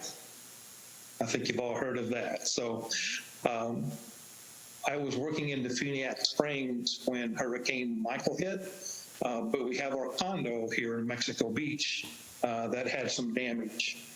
So even though Defuniak Springs is a few miles away from the center where the hurricane hit, we still have some damage up north. So we had to deal with FEMA directly, one of the representatives in my office quite a bit, trying to figure out the extent of damage and what kind of reimbursement we might get. So Hurricane Michael was not the most pleasant of circumstances, but Mexico Beach here is really getting better over time. And with the help of FEMA and other state agencies, then things did get better and continue to do so. You need the help of them to do that. Okay, and then we have Commissioner King that's going to ask 2 questions of you. Good afternoon, sir. First question is concerning developing teams and working together and meeting your goals as the interim city manager. would you look to work within the city's structure, working with the directors and staff to get the jobs done, or would you go outside for outside help? I would start inside. I'm the type of person that likes to have a weekly meeting with the department directors so that we have a representative from each department. And the intent is to find out what's going on in each department. I know a lot of times someone in the fire department doesn't care what Public Works is doing, but I found that as long as you know what's going on citywide, we're all better prepared and we all have an understanding of what needs to be done. Because sometimes you have to put your assets into one of the departments more than the other based on what problems are coming up. But without question, I think there's sufficient amount of internal professionalism that can really help out. Thank you. Second question, speaking of labor negotiations, how would you handle your labor negotiations? Would you use staff inside the city, or would you be willing to hire an outside attorney that specializes in labor negotiations? Well, it depends on the flavor of the union and past history. Without question, some internal staff will have to be used because they have to do some calculations on what effect that's having on the budget, what effect it's going to have on man and woman power. So without question, you have to have that internal help as a team to do it. I think the city council would probably be asked to give some direction whether they would want a professional labor attorney to be involved or not. Because you've been there all this time, so you kind of know what's going on a little bit behind the scenes. So I think I would lean on the city council to kind of give me a little bit of direction on what you would think is acceptable. All right, thank you. Okay, Commissioner McCool. Good afternoon. Thank you for joining us, and thank you for sharing your experience here. If you have watched Deltona Commission meetings, they can become quite contentious. And with that being said, there's enough contention to go around. So I want to understand what your top 3 tools are for conflict resolution as it pertains to what you have seen and what you may have heard. If you could share that with me, please. Compassion is always big. I found that when someone comes in to talk about something, you can't just write them off. You have to have some sort of compassion to kind of see it from their side. And if you don't see it from their side, there's always going to be more conflict. So that really doesn't work really well. Communication is big. Like I said before, speaking with sometimes it just kind of cools their psyche a little bit, when you go through that. Okay. And I just have a couple of questions. In your resume, you were with Mexico Beach and the city of Defuniak Springs. What size populations were those approximately that you managed? So your management Mexico experience. Beach. Sure. Mexico Beach, as you know, is kind of a small fishing village type community. So it's somewhat small. We were between, 1,500, 1,600 people, had about 38 to 40 employees. So it was relatively small. Defuniak Springs, quite a bit bigger. We're talking roughly 8,000 people in the new census, give or take. The number of employees were 100, and it would always hover just over 100, 110, something like that. Great. Other places I've been has been about the same size as Defuniak Springs. And in your management experience, do you have experience with enterprise funds? And for example, the city of Deltona has its own utility. Do you have experience with utilities and enterprise funds in terms of managing that portion of a city budget in a city? Mm-hmm.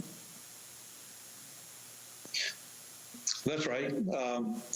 Even when I was elected on my city council many years ago, I was the water and sewer commissioner. So I delve into that quite a bit.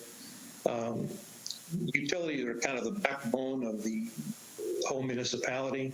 I always get excited when I see a water tower because I want to know, okay, what's the gallons that it holds?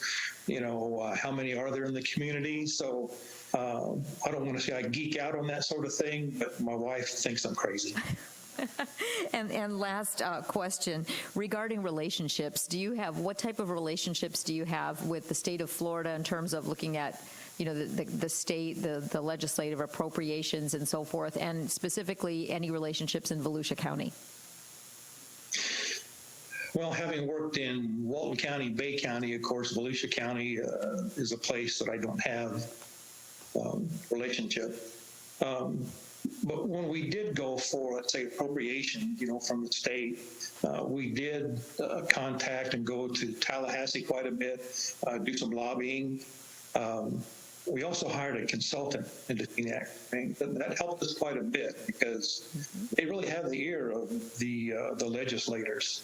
So it's kind of a two-pronged approach. Not only do you need that professionalism, something like that, but you got to talk to the senators and representatives on a first name basis. Let them know that you need something really bad. Okay, thank you, sir. That wraps up the questions from the commission and from our staff. So thank you. We'd like to thank you very much for applying and participating and being part of this process. We still have the rest of the afternoon to go for other interviews. So thank you again for taking interest in Deltona. Well, thank you. And it's been a pleasure. And it's time to go on a break. Okay, thank you so much. Okay, commissioners, we have a break now until our next interview. It will be at 4:40. So we're good? Okay, so we will adjourn and yes. What? I'm sorry, I can't hear. So we're going to go ahead and take a break now, and please come back about just a few minutes before we're ready to begin for the next one. We are adjourned for 30 minutes.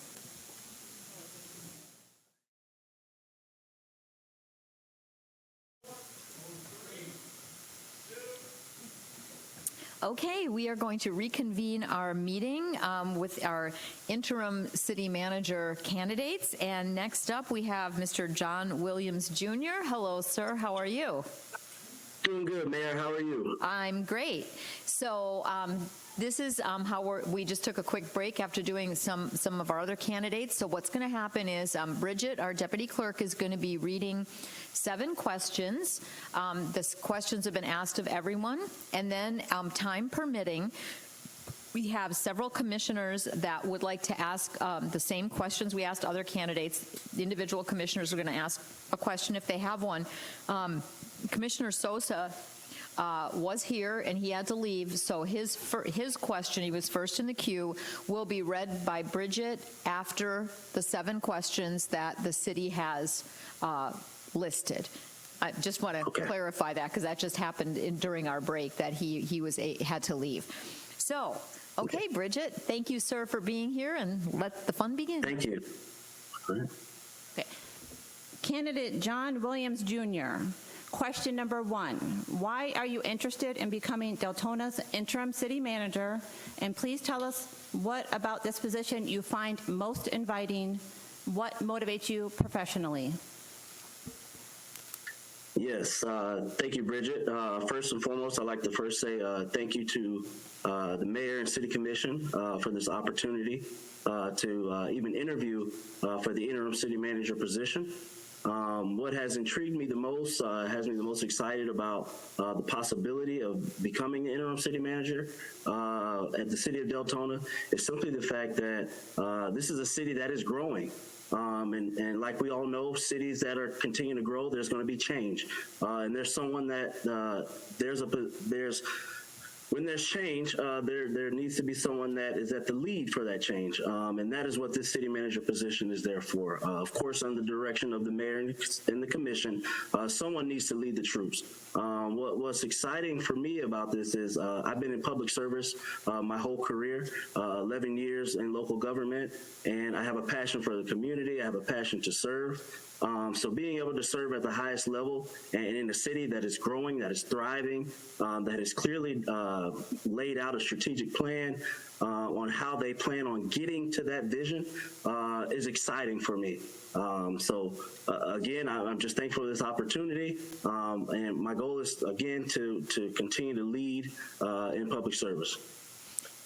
Question number 2, please identify the 2 management skills you possess and have used the most in managing your staff. 2 management skills that I've used the most. One that's near and dear to my heart first is leading with the heart, what I like to call transparency. I have an open door policy here now as the Assistant Superintendent of Recreation. I manage a lot of employees within my department and have 4 direct reports. And those direct reports are aware that at any given time, at any given moment, I am available to them to meet any needs that they may have, whether it be operation needs, whether it be dealing with the customer. Being transparent and having an open line of communication would definitely be number 1 as far as my management style. And I'm sorry, I kind of put those 2 together. Is being transparent. Let me clarify. I apologize. Being transparent, where nothing's hidden, that everyone has clear expectations, a clear understanding of the direction in which we're going, how we're going to get there, a clear laid out plan, being transparent and being open to that opportunity for feedback. And 2 is, again, communication. Communication in the fact that I'm easily, like I said, I have an open door policy where I'm easily available for them to communicate with me or vice versa to handle any issues that they may have. Those are my 2 communication styles. Question number 3, please tell us about your experience with labor negotiations and what is your role or participation in the process?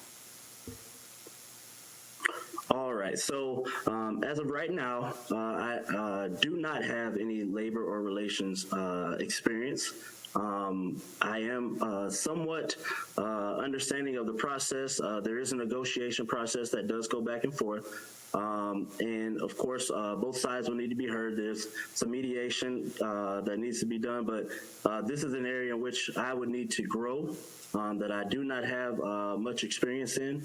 But I would treat it as a process, honestly. I would, again, hear both sides, see what the city is able to provide and give, and somewhere find a compromise where we both, on both sides, both parties can collaborate and meet in the middle to meet the needs of both the employees and the city.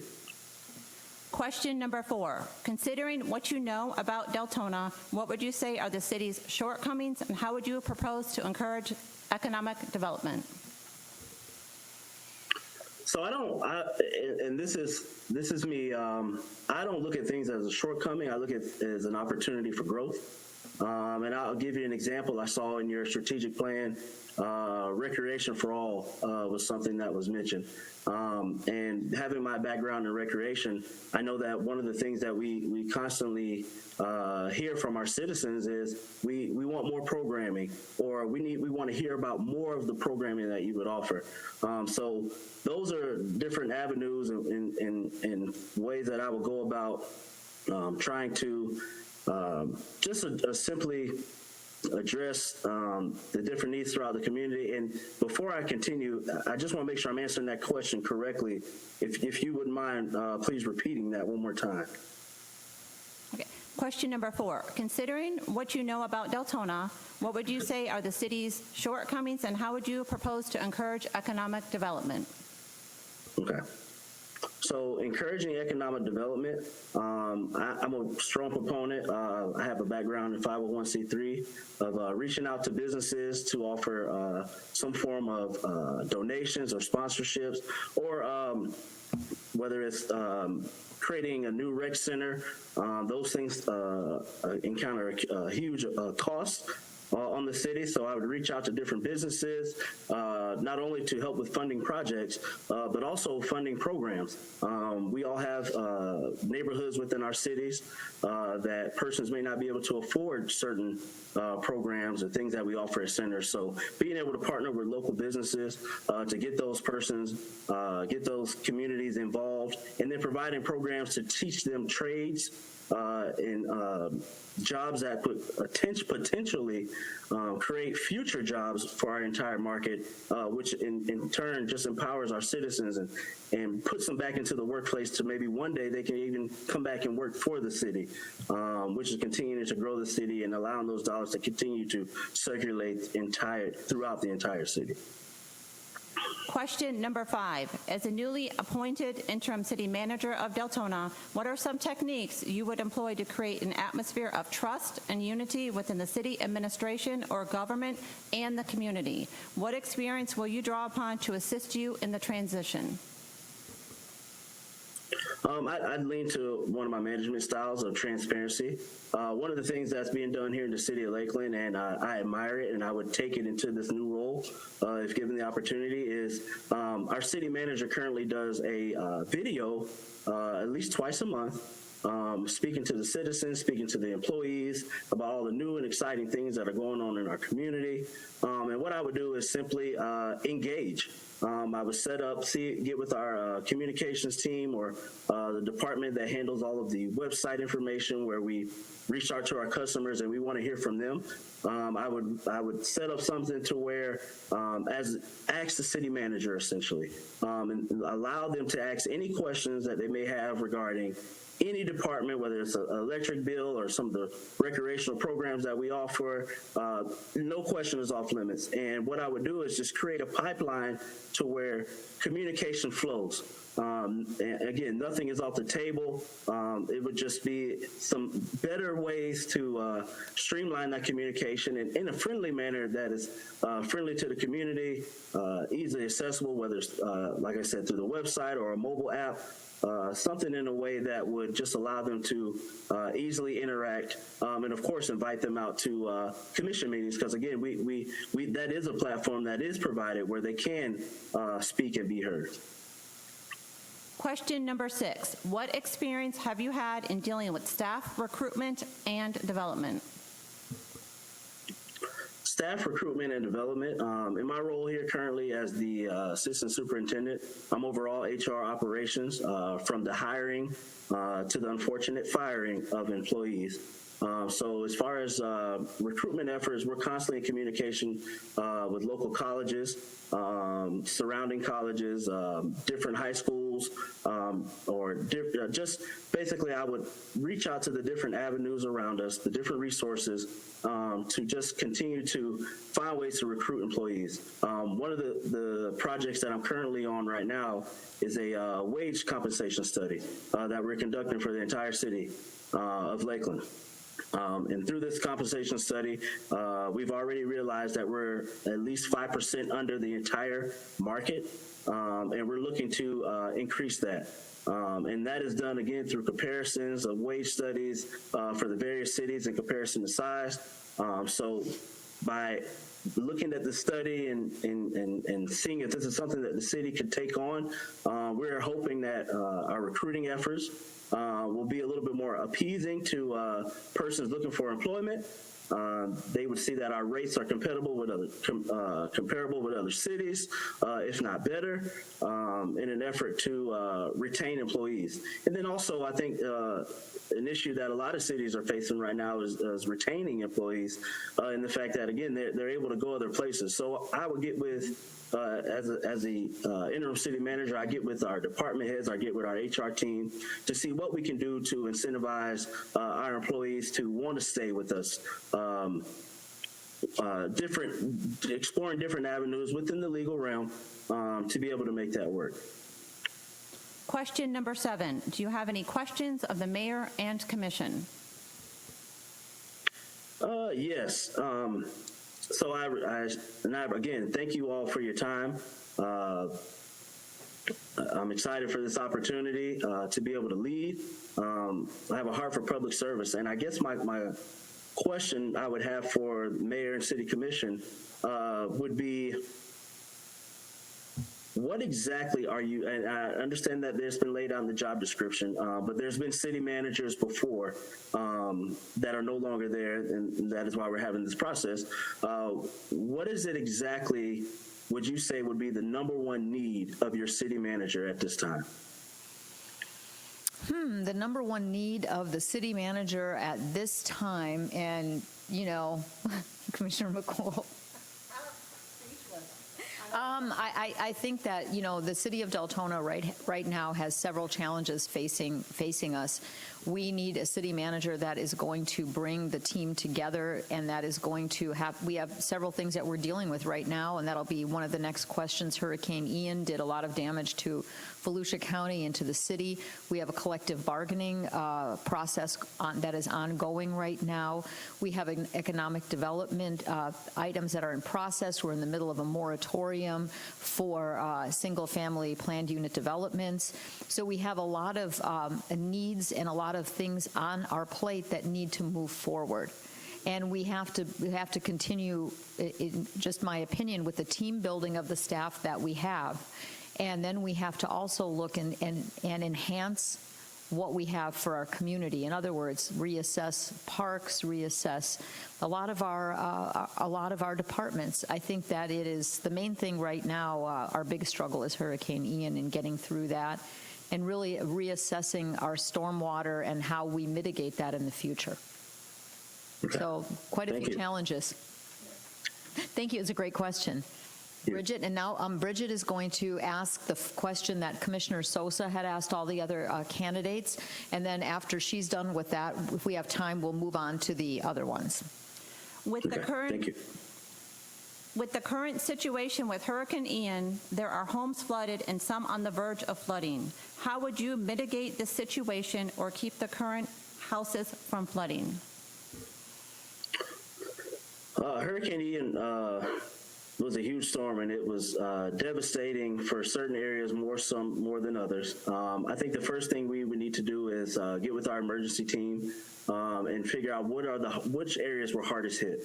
We would of course, once everything's safe, which it is now, go out and assess the damage and just begin working on our largest hit communities, not neglecting our smaller communities, and just begin to prioritize the needs list.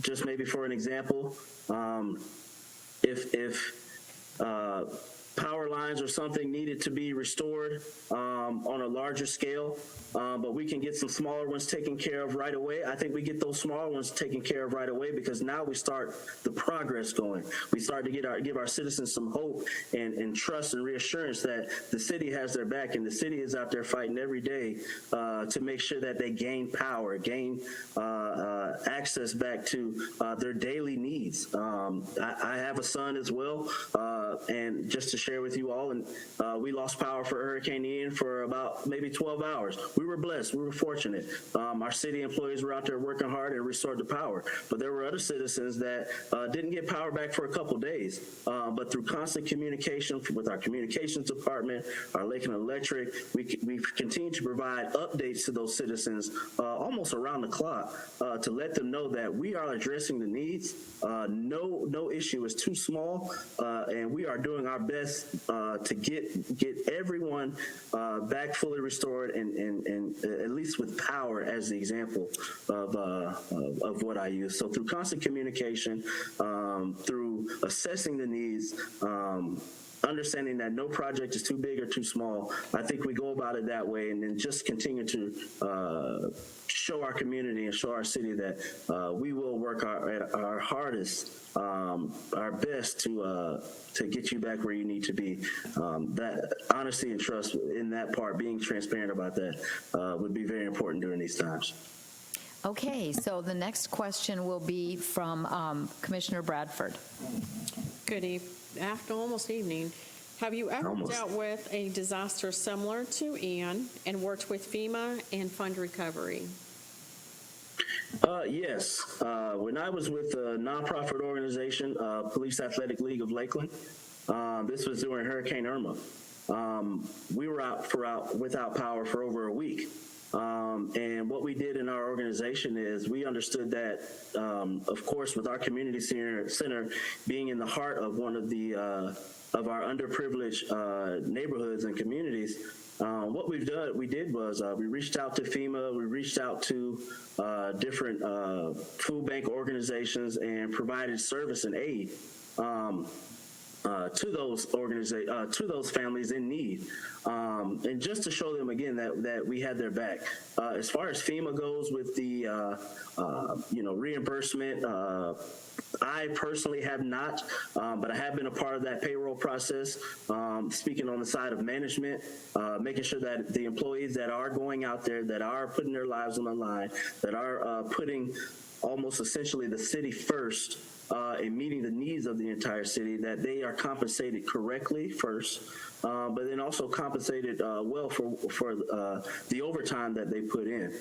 So while I have not directly dealt with that, I have dealt indirectly with our timekeepers and our payroll department, and making sure that the time is accurately recorded, that the damage is properly assessed, so that when it is time to submit those reports for reimbursement, that all that information is accurately prepared and sent off. Okay, now Commissioner King will go ahead and ask 2 questions. Mr. Williams, my first question would be, as interim city manager, putting together your teams to meet your goals successfully within the city, what would your teams be made up of? Would they be made up of staff and directors? Would they be made up of outside individuals or companies? How would you go about setting up your teams? Who would be on them? Yes, sir. Well, first, as any interim city manager, I will go about first assessing who's in position already. I'm not a proponent of going in and drastically making change unless change is needed. But what I would first do is go in, meet with these different department heads, meet with these different community boards to see where we are, see where the landscape of everything is. And then as far as making adjustments and changes, I would base it off of building my team. I would base it off of their strengths and weaknesses. I think it's important to understand and again, provide an outlet for community feedback.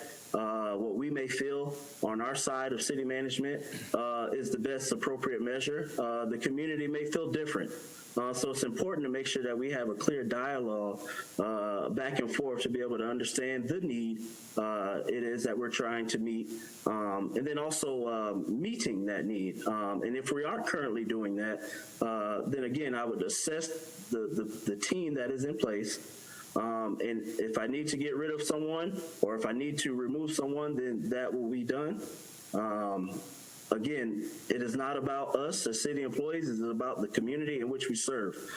So everyone in the organization that is leading a group should have that same servant leader mindset, have that same servant leader attitude. That is not an I, it is a we. And we are here to serve the community. Okay, thank you. My next question is, when it comes to labor negotiations, we obviously have to have staff people involved in that labor negotiation. Would you be opposed or in favor of hiring a attorney that specializes in labor union negotiation? I would not be opposed. I would actually welcome that. We want to rely on the experts. We want to rely on the experts when we're handling these negotiations because we want to be fair, but we want to be consistent. We want to make sure that we can meet the needs of both parties as best as possible. But at the same time, the labor negotiators, those attorneys that have been doing this for years, I think we definitely reach out or start that process to identify who would actually better handle that negotiation. And I'm not currently sure, but if the city of Deltona has already identified an attorney or a group that is actually the best for that practice, then that is who we'll go with. Yes, sir. Thank you. Okay, thank you, sir. We're out of time right now, so we appreciate your participation and your application, and thank you so much for being part of our interview process. We really appreciate it. Thank you, Mayor Commission. You guys have a good evening. Thank you. You too. Okay. Okay.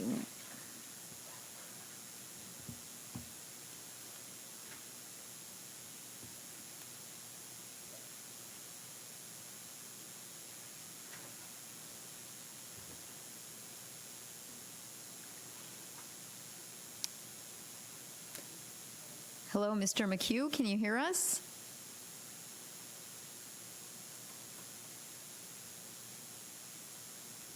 We'll just give it a minute and see. Yep, I can hear you loud and clear. Can you hear me now? Yes, sir, we can. Welcome, Mr. McHugh. Thank you for being part of our process. How this is going to work is our Deputy Clerk, Bridget, is going to ask 7 questions that have been asked of everyone, and then time permitting, we have several questions from some commissioners. And Commissioner Sosa was here. He had to leave. He had another obligation. So after the 7, if we're still good on time, we have a set 20 minutes. Then Bridget will read that question, and then we'll go to questions from several of our commissioners. Okay? That sounds great. All right. Thank you. Okay. Candidate John McHugh, question number 1.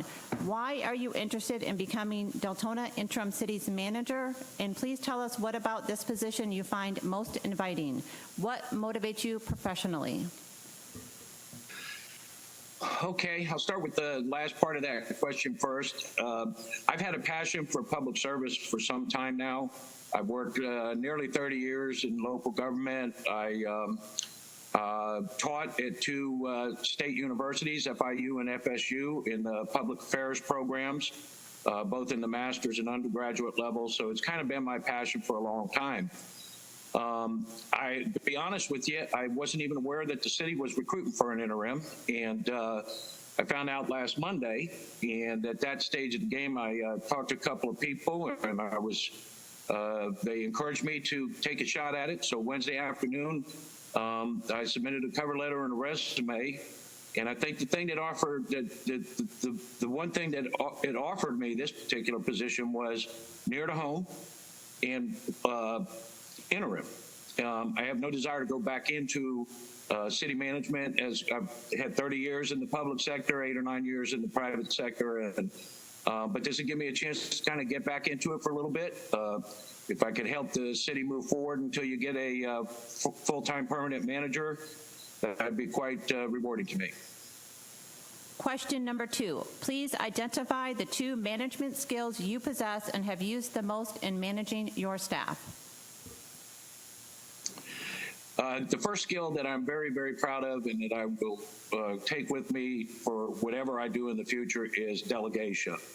I believe if you put the right staff members in the right positions, you delegate the authority to them, and then hold them accountable for anything that goes wrong, but you also reward them when things are done right.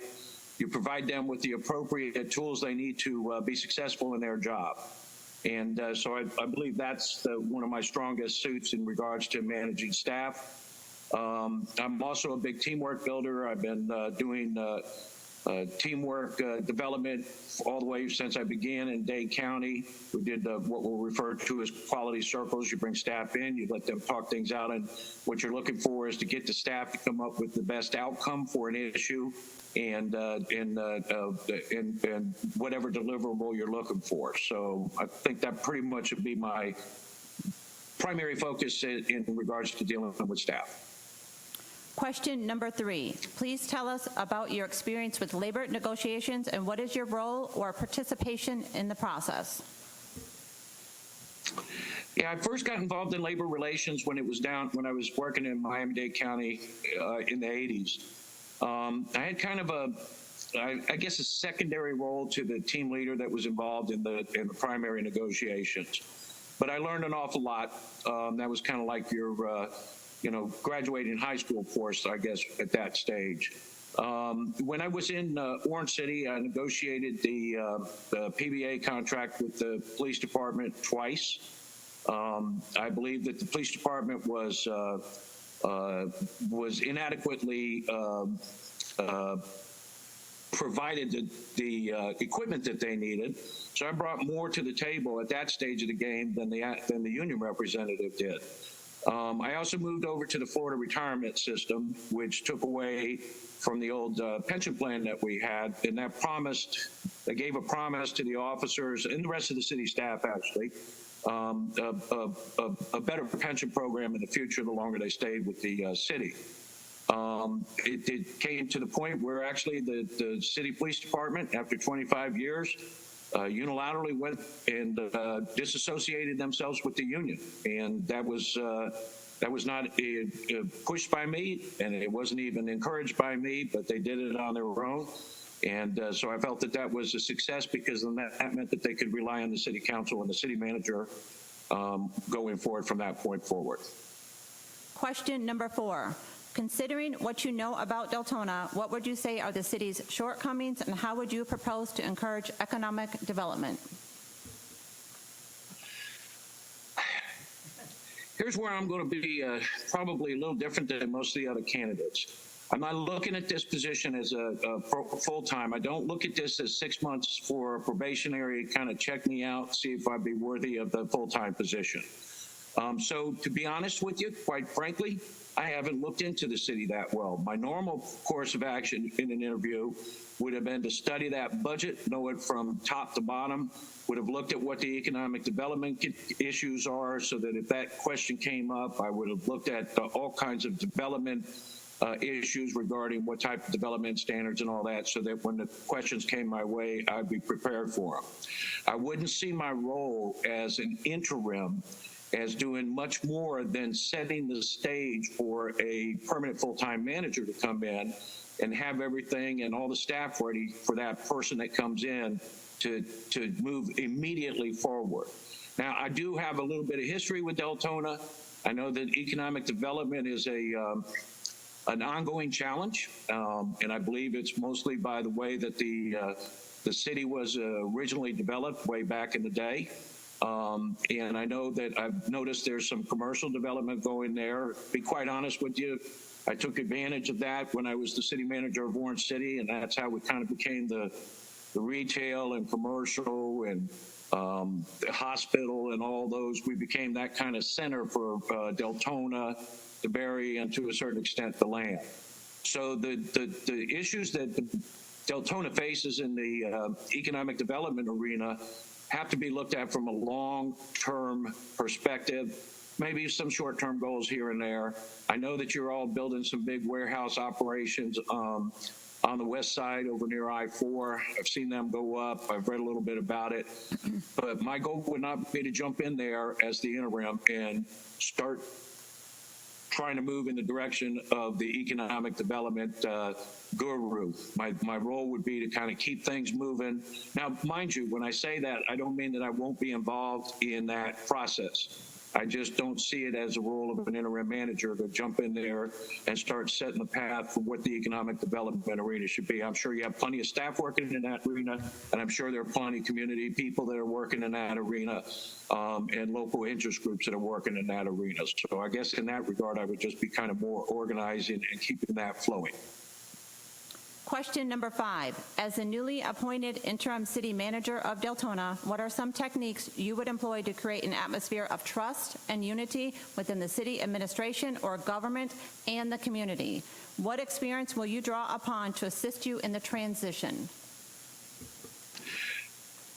One of the things that I'm pretty experienced at is community involvement. You know, we use a lot of terms in this industry, you know, where you're transparent and things like that. But really the best way to do it is to bring the community into the decision-making process to an extent that they're able to contribute to the final outcomes. So in Orange City, for example, I worked feverishly to start up a number of initiatives. We did strategic community planning that then translated into the strategic plan for the city, which then was linked to the budget and things of that nature. That started with the staff input. Started with the community's input, then it was taken to staff. Staff then refined it, brought it to the council. The council had their meetings. They also brought the community in. So I think it's important to bring the community in at the front end and not necessarily bring the community in when the decisions have kind of reached the council, therefore have gone through everything, and it's kind of more where, do you like it or don't you like it? You're best off bringing people in the front door so that they buy into the process and therefore will buy into the outcomes. Question number 6. What experience have you had in dealing with staff recruitment and development? I'm a proponent.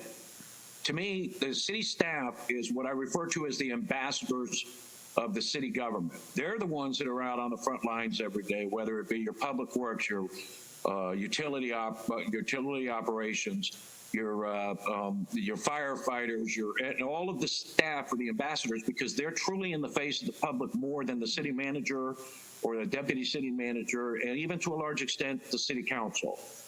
They're on a day-to-day basis, so they have to be cognizant of the fact that they're the representatives of the city. So I do an awful lot of staff development. I encourage, I've implemented educational programs where people get reimbursed for if they go forward with improving their educational standing, all certifications for everything from building inspectors on to any other certifications that are needed. So I think you give them the tools, you make sure that they're equipped, then you hold them accountable for what they're doing, and you reward them and praise them for when they've done good. Question number 7. Do you have any questions of the mayor and commission? No, I'm not a question asker. I know they always tell you when you're in an interview, blah, blah, blah, make sure and have your good questions so that they know you're interested. My interest was demonstrated singularly by my submission of a cover letter and a resume. I stated 3 goals in that. And my only question would be to any of the council members if those 3 goals are in keeping with what you would want as an interim manager to accomplish. And if so, then that's what I'd be charging down the path on. If the council, if I was offered the position and the council wanted me to work in other directions, obviously and clearly I would take to heart what they wanted and run with it all the way. So that'd be pretty much the way I would answer that question. Thank you very much, sir. Now, Bridget will go ahead and ask the question from Commissioner Sosa. With the current situation with Hurricane Ian, there are homes flooded and some on the verge of flooding. How would you mitigate this situation or keep the current houses from flooding? Oh, man. You know, there's right now, from what I'm understanding, the situation is there could be anywhere from 100 to 200 homes that are still within underwater and things of that nature. Those homes are going to have long-term issues with them, and each individual homeowner is going to have a pretty heavy expense on their back and some time waiting for their homes to get renovated or even, torn down and rebuilt. The mitigation on that is going to be primarily private. Anything the city might be able to do to bring something to their benefit, working with Fema, working with the SBA and things like that, we'll be all over that. I've been working in the emergency management arena for years. I've gone through probably somewhere around 15 hurricanes. When I worked in McCulloch County, we evacuated 5 times in 2 years. The mitigation of what they're dealing with now is a stormwater issue. That's a big issue. You have long-term issues that you have to address as the city of Deltona to get it to where you don't have that happen again. Now that's just pipes and pumping is going to be primarily what that result's going to be. I worked with the city of DeBerry when I was city manager of Orange City. They experienced a lot of flooding back a number of years ago. And we even had our public works crew. I sent the public works crew down to DeBerry, and we helped a lot of their flooding. We helped move water from one stormwater pond that was overflowing to one that had more capacity and things of that nature. So really, stormwater is pipes and pumping. You can also build up. In other words, you could have certain areas where you would want the homes to be built up above the current finished floor elevation requirements. Those would be long-term How do you go forward with your building standards? How do you go forward with your development standards? So in certain areas, you may not allow homes to continue to be built at ground level plus 2 feet or whatever your standards are. So what you have to do there is have an entire comprehensive plan for the areas that flood the most and the quickest and address those first, and then move back down as you get to other areas that they'll experience some flooding here and there, and you can start addressing them. But stormwater is one issue. It's pipes and pumps and then having somewhere to put the water. That's a big issue right there. And I'll be honest with you, I don't know enough about the lay of the land of the city of Deltona to tell you exactly what that plan would come out, but I know how to go about putting a plan together, getting engineering support to help back up the decisions that are made. So when something was brought to the city council, they would know that it was something that could be engineered. They would know it was something that the public would be able to accept, and they would know that it would mitigate future flooding of the type that you've gone through. And I feel real bad for the folks that got beat up with the flooding there. That when I heard that, I was really sad. My wife and I lucked out. We just had a bunch of neighbors that had trees fall on their houses, but we didn't. So I was lucky in that regard. So it's a long strategic plan that has to be put in place that requires a lot of engineering and will require a lot of contracting work to accomplish. Okay, thank you, sir. Commissioner Bradford will ask the next question. Good evening. Have you ever dealt with disaster? I already know these answers, but I have to ask you the same thing. Have you ever dealt with disaster similar to Ian and worked with FEMA and fund recovery? Yeah, I have actually, for as the city made, and I've had them elsewhere. I had it in McCulloch County.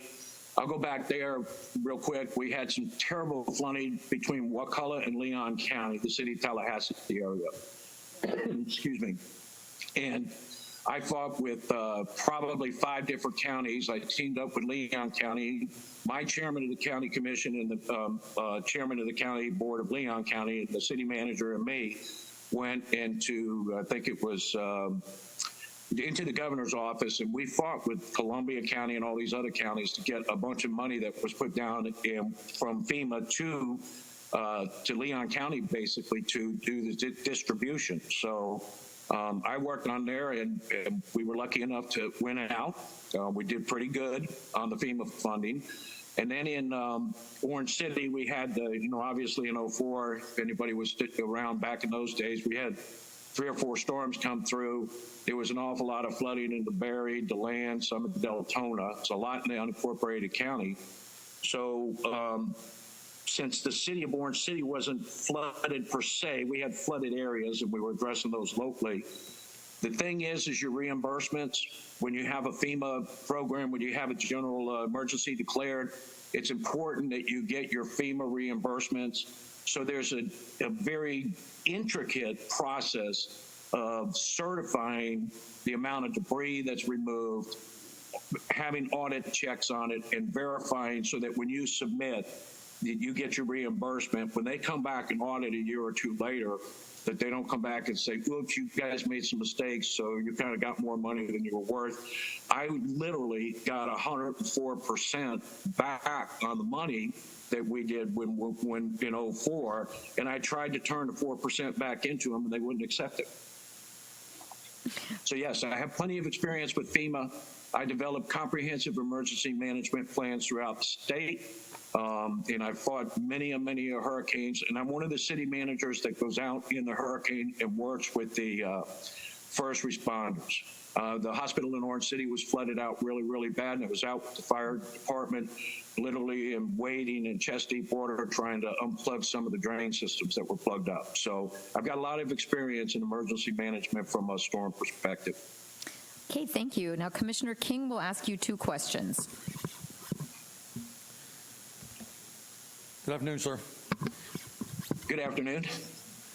There's some snickers going on around here.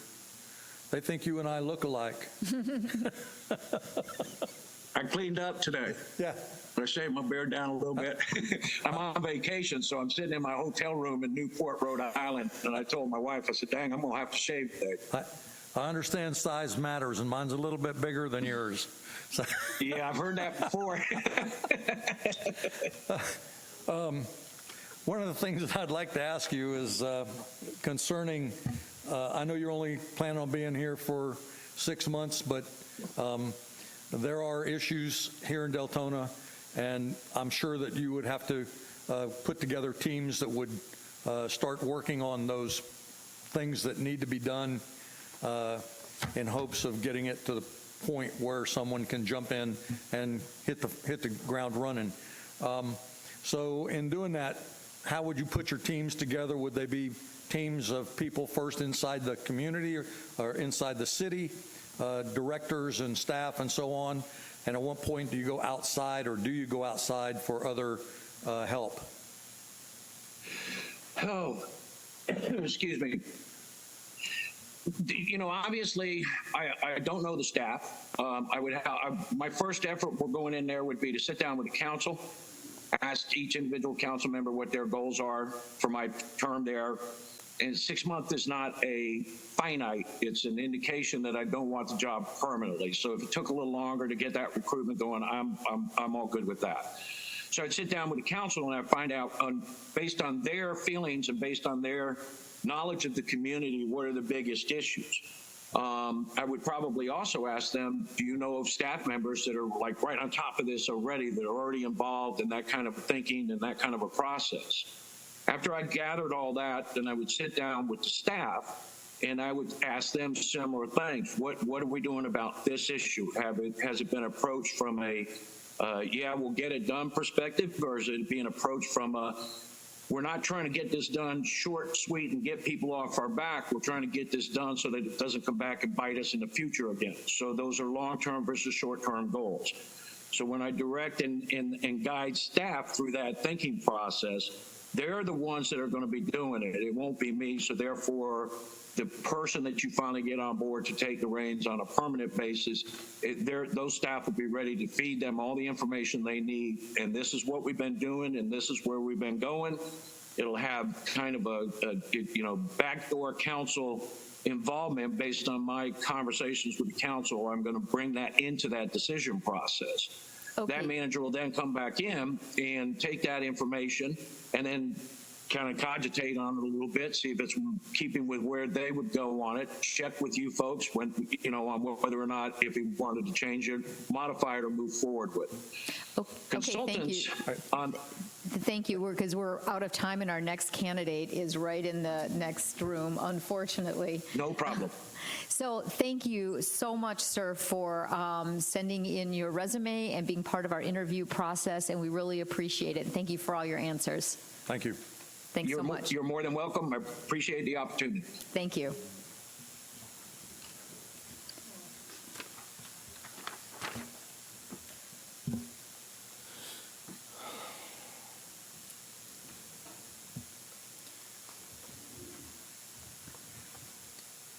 Okay, next up we have Mr.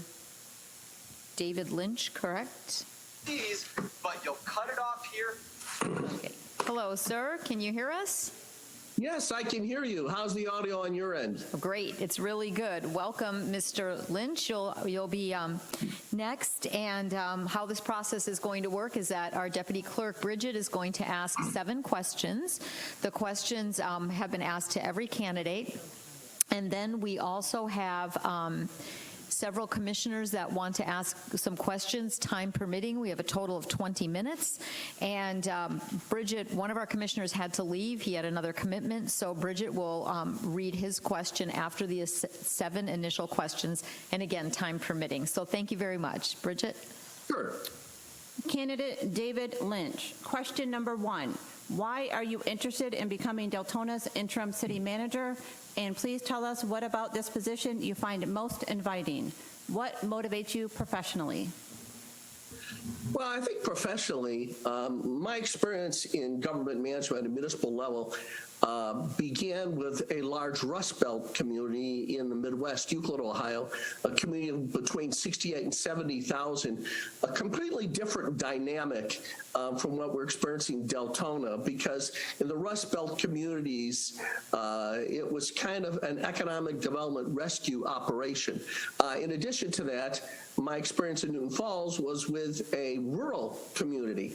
The stark difference between those two, and what's exciting for me, is that Deltona is literally based on your own slogan there, and also based on my review of your community, is a city on the move. You're a growth community. The dynamism of having management opportunities in a community like this is just amazingly attractive. Your median age in Deltona is 35 years. You've got Deltona Village coming down the way. You just had the great success with the Amazon Distribution Center. So this is an opportunity for growth and to nourish that growth and promote that growth that I've never had an opportunity to do before. And it's kind of like being named manager of a team that just signed the best player in baseball. Boy, you want to manage that team. Question number 2. Please identify the 2 management skills you possess and have used the most in managing your staff. Well, you see, in managing the staff, a management skill that's very important, I guess indirectly related to staff, is the concept of getting grants for the community.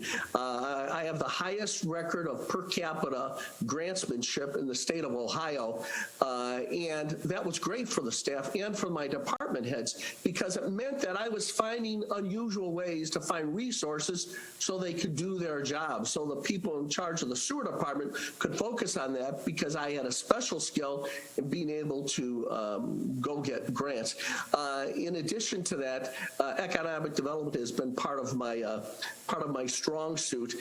We brought 3,000 jobs into Euclid with the Lincoln Electric expansion, and we had to compete with other cities to do that. And that, again, makes the staff's job easier, because now you're pouring coal into the main engine of the train, so that train can move down the track.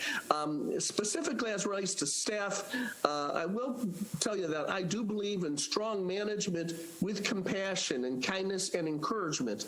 I believe in regular evaluations of staff, and that means using the evaluation process as a way to encourage people. You know, some managers and employees see the evaluation process as a determination of fairness. How many negative marks did I get? How can I avoid negative remarks? I see the evaluation process as one to encourage people and help them do better. Everybody can do better in their job if a good manager is there. Question number 3. Please tell us about your experience with labor negotiations and what is your role or participation in the process? Well, the most important part of a city manager as far as labor negotiations are concerned is being informed, educated, aware, and on top of the actual facts. When labor negotiations are taking place, the city manager has to be involved, but has to be involved in an environment of creating a positive tone. And my experience in dealing with the International Association of Firefighters, the Police Patrolmen's Association, also with AFSCME, which of course is the American Federation of State, County, Municipal Employees, as long as you have a good grip on the facts, then with credibility you can participate in those negotiations in a way that creates a balance. You're never going to have to give away the farm if you're able to have at your fingertips all the facts as the economic operations of the farm itself. The city manager has to have as good a grip on the city's finances as the finance director does in order to effectively participate in the process in a way that is as non-adversarial as possible. And I've been very successful in that regard. Question number 4. Considering what you know about Deltona, what would you say are the city's shortcomings and how would you propose to encourage economic development? Well, when I hear the word shortcoming, I'm going to insert the word challenges. You just went through, they call it a 100-year storm.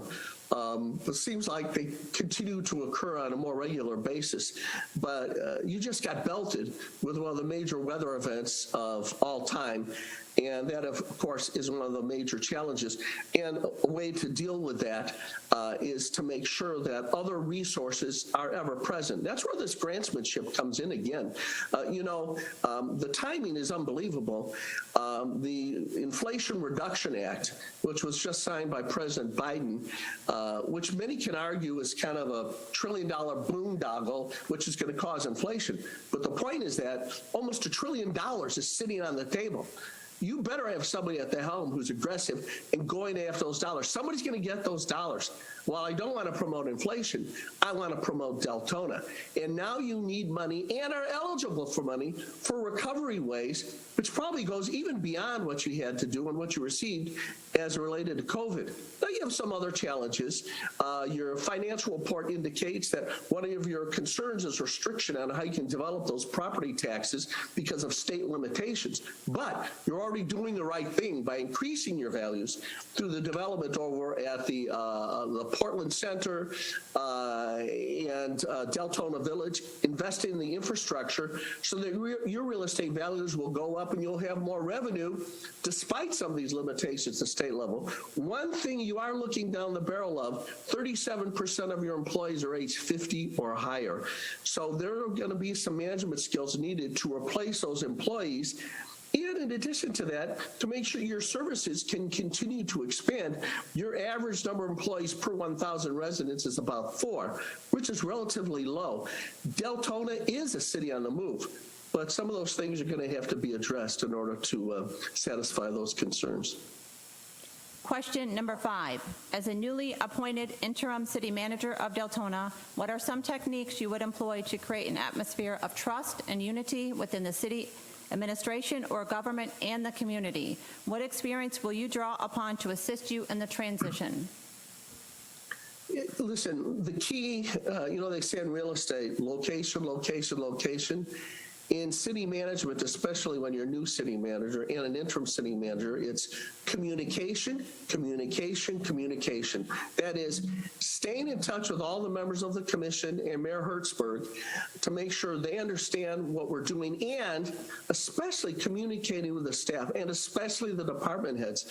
I believe in having regular departmental meetings, that is, once a week getting together with the department heads in a confidential management meeting so everybody can share their concerns with one another. Obviously, you have an enterprise fund in your sewer and your water department, but you provide an awful lot of other services as well. And everybody needs to pull together as a team, teamwork. And also that means communicating to the point where they understand that the city manager is willing to participate, getting out of the office and letting the department heads and city workers know what they're doing, how they're doing, and how you can help them. You may have, I think, somewhere around 350 employees, but that's a small enough number where you can get to know who people are and make sure they understand that you're there to help them do their job. By the way, that makes everybody look better, even the commissioners and the mayor. Question number 6. What experience have you had in dealing with staff recruitment and development? Well, the second half of that question, staff development, that's a matter of training. And there are an awful lot of resources that are out there that can help your employees be even better at their jobs. As I mentioned, you operate an enterprise fund for your sewer and your water. There are tremendous technology changes happening, new things happening down the road. The good news is that your community is already, through the good graces of Mayor Hertzberg, involved in the Florida League of Cities. And so all those resources can be brought together to really help people do their jobs in a better way. So I think you have to rely on those resources. In addition to that, you have to let the employees understand that in communicating with them, we have to deal with the negative issues as well, resolve them, and communicate with your commission so they understand what your game plan is. As an interim city manager, there's a certain amount of suspicion. Who is this new person and how are they really invested in the community, especially if they're only there on an interim basis?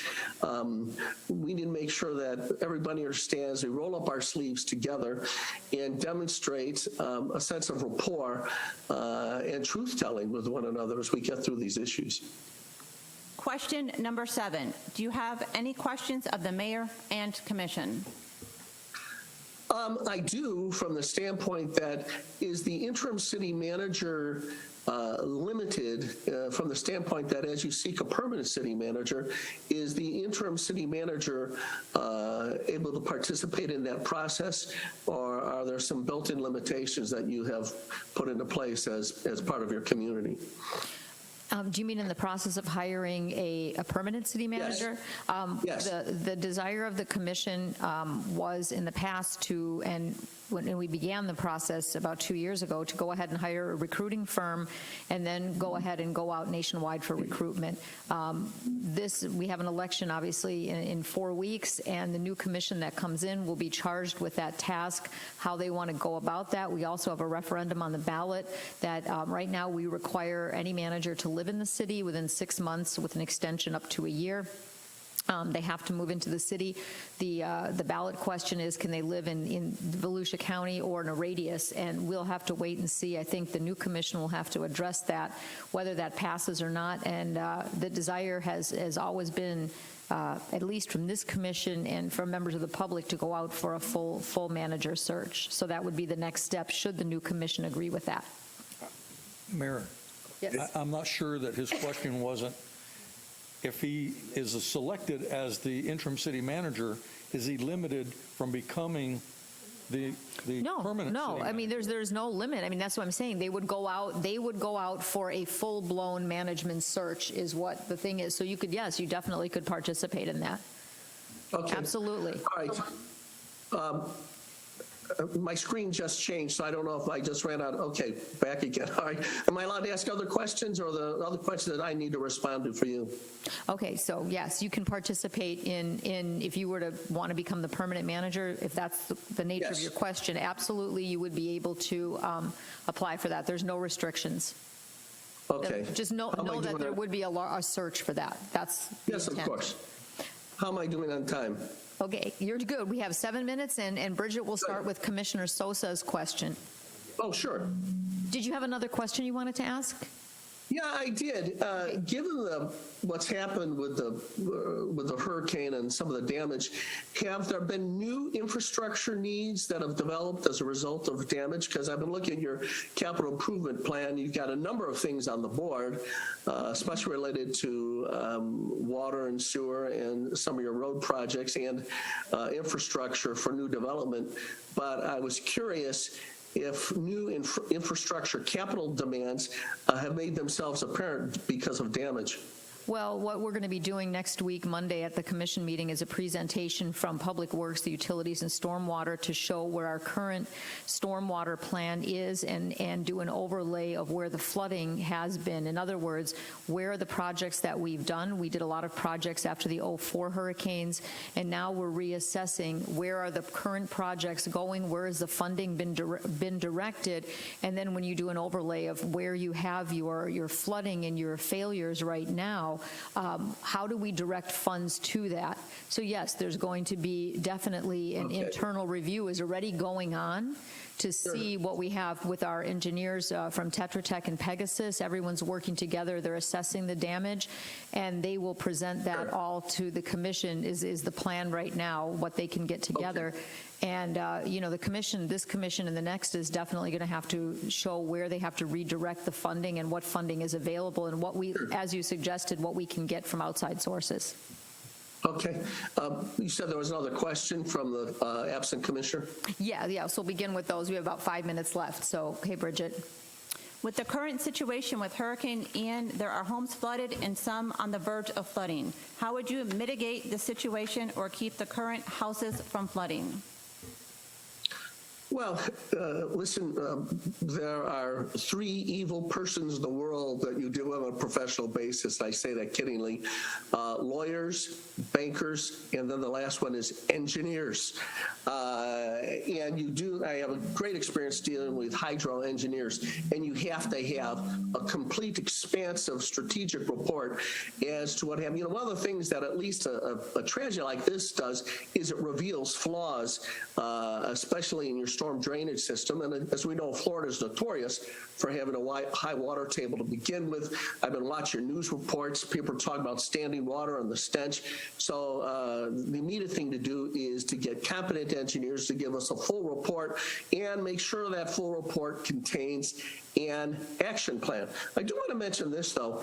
In 1993, our community, Euclid, while I was the full-time operating mayor, got hit with a microburst in the form of tornadic activity, and we needed additional money from FEMA, and the director said no. The federal laws state that the only person that can overrule the director of FEMA is the President of the United States. And over my shoulder, you'll see a picture of me sitting with President Bill Clinton in the Oval Office, where I went to see him to make sure we got that additional money. He overruled FEMA, and we got the additional money.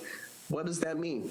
That means a community like Deltona, you have somebody in the driver's seat who knows how to deal with federal authorities and other authorities to get the additional dollars. During this interim period, whether I become the permanent city manager or not, it is crucial that somebody's out there banging down the doors and getting the money. And you're in a good position now, especially because of the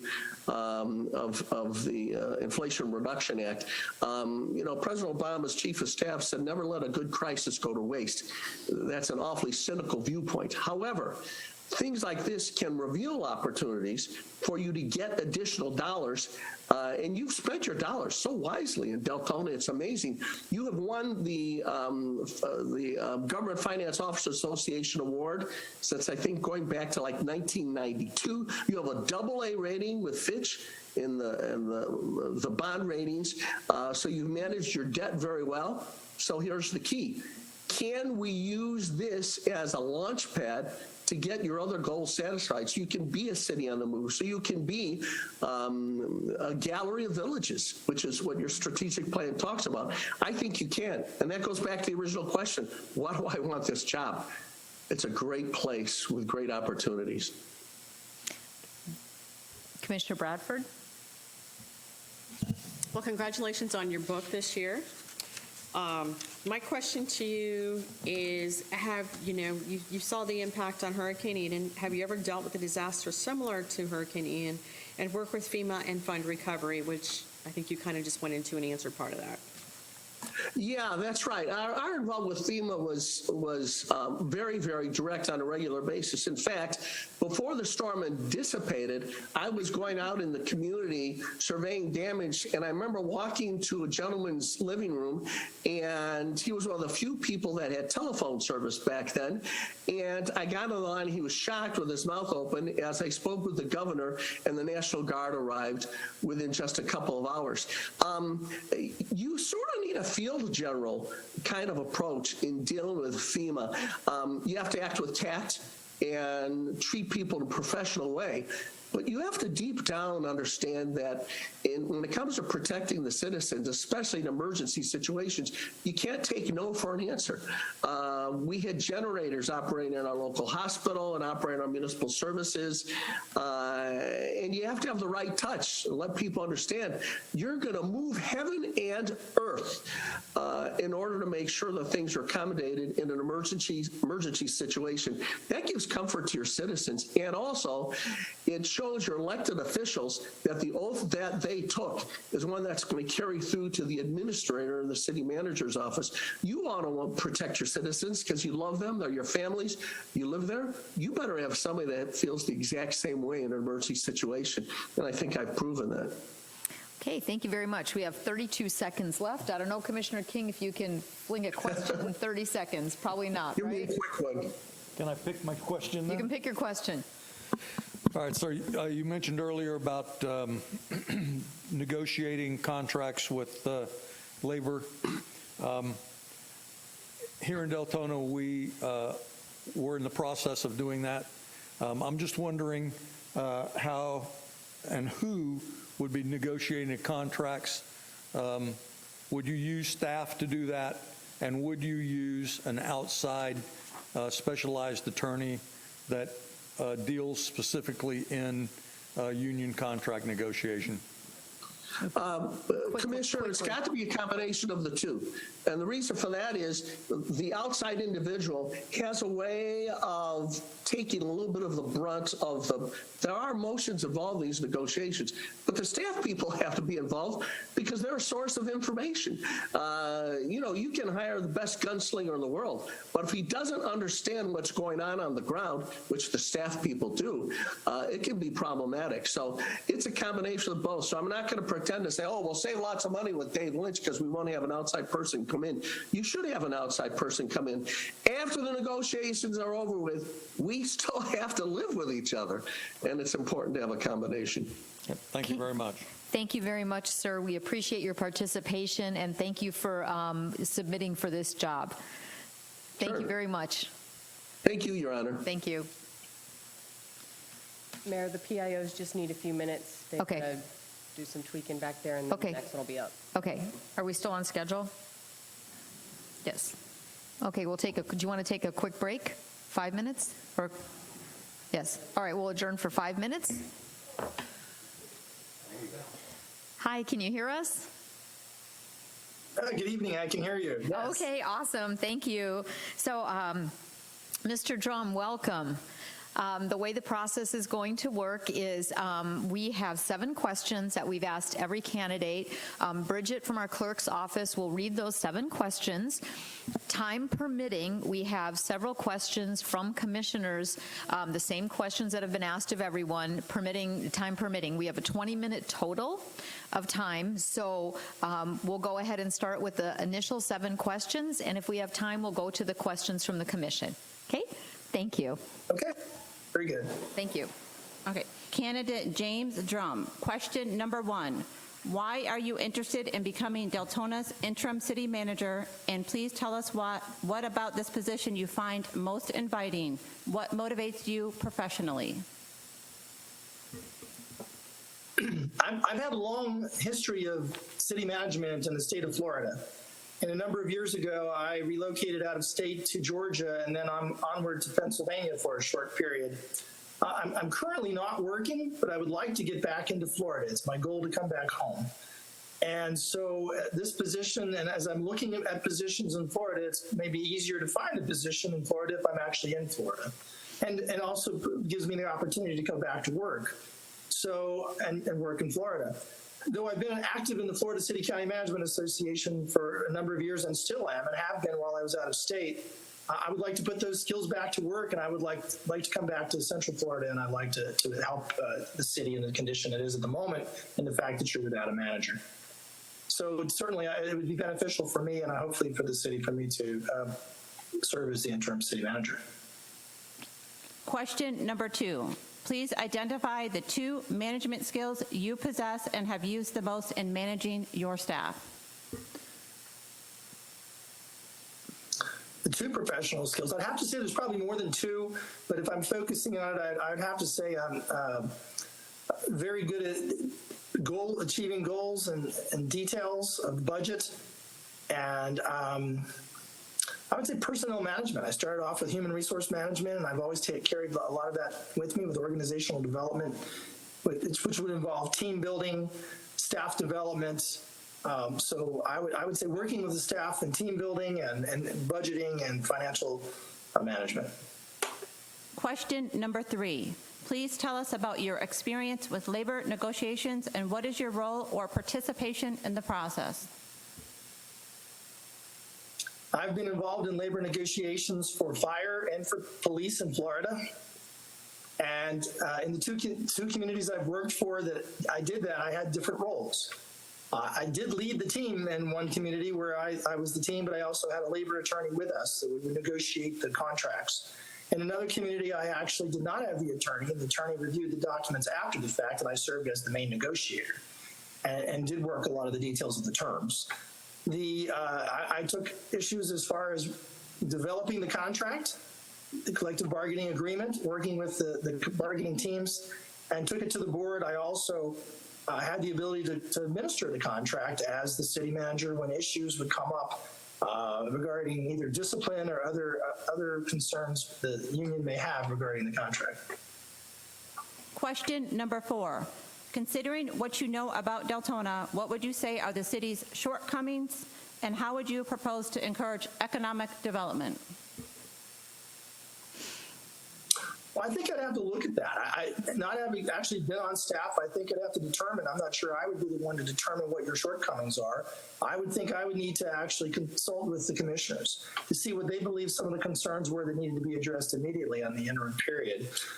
If it's economic development, I think we would need to look at what kind of initiatives are offered, not only by the city, but by the county, but by the city as well. We often find in Florida that the county puts out a lot of initiatives, but we might want to look at specific grants. When I was in Pasco County, we found that sometimes when the city would come to the table and work with the county, we were able to close the deal and bring in a lot of new businesses, and that made the difference. So I would say that might be something to look at. I know that as a community, Deltona historically has been residential. And that, unlike other older Florida communities that were urban cores or small downtowns that built off, Deltona was not. It was really development that came later. And so I think probably one of the shortcomings is there's a shortage of commercial and industrial development. And that might be something that is a goal of the city that the city should work towards. Question number 5. As a newly appointed interim city manager of Deltona, what are some techniques you would employ to create an atmosphere of trust and unity within the city administration or government and the community? What experience will you draw upon to assist you in the transition? I think it's communication. I think first off, I would come into City Hall and I would sit down with the department directors and supervisors, and then I would go out and reach out to the departments and actually meet and have department meetings to talk with staff. I think there's a lot of times communication comes from the top, but there's not always communication coming from top down, but not communication going upwards. And I think you learn a lot from your staff. The staff is really what makes it happen in our communities. That we are the leaders, it's the staff that makes everything happen that we do, whether it's fire, whether it's public works. And I think building a cooperation and understanding some of the concerns that they might have and how we can address them. Not that everything can be solved immediately, but the administration is listening, the management's listening, and we're going to see what we can do to work on some of those concerns. With the commissioners, it would be similar to the communication. If we're going to sit and determine what some of the short-term goals are and look at maybe strategic goals long-term, which perhaps I wouldn't be there as the manager, but that we would have something for the new manager that would come in on the long-term to work towards.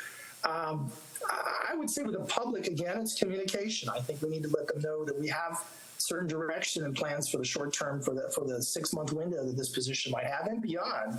And I think it's just letting the public know this, whether it's through press releases, whether it's through the website, whether it's through social media.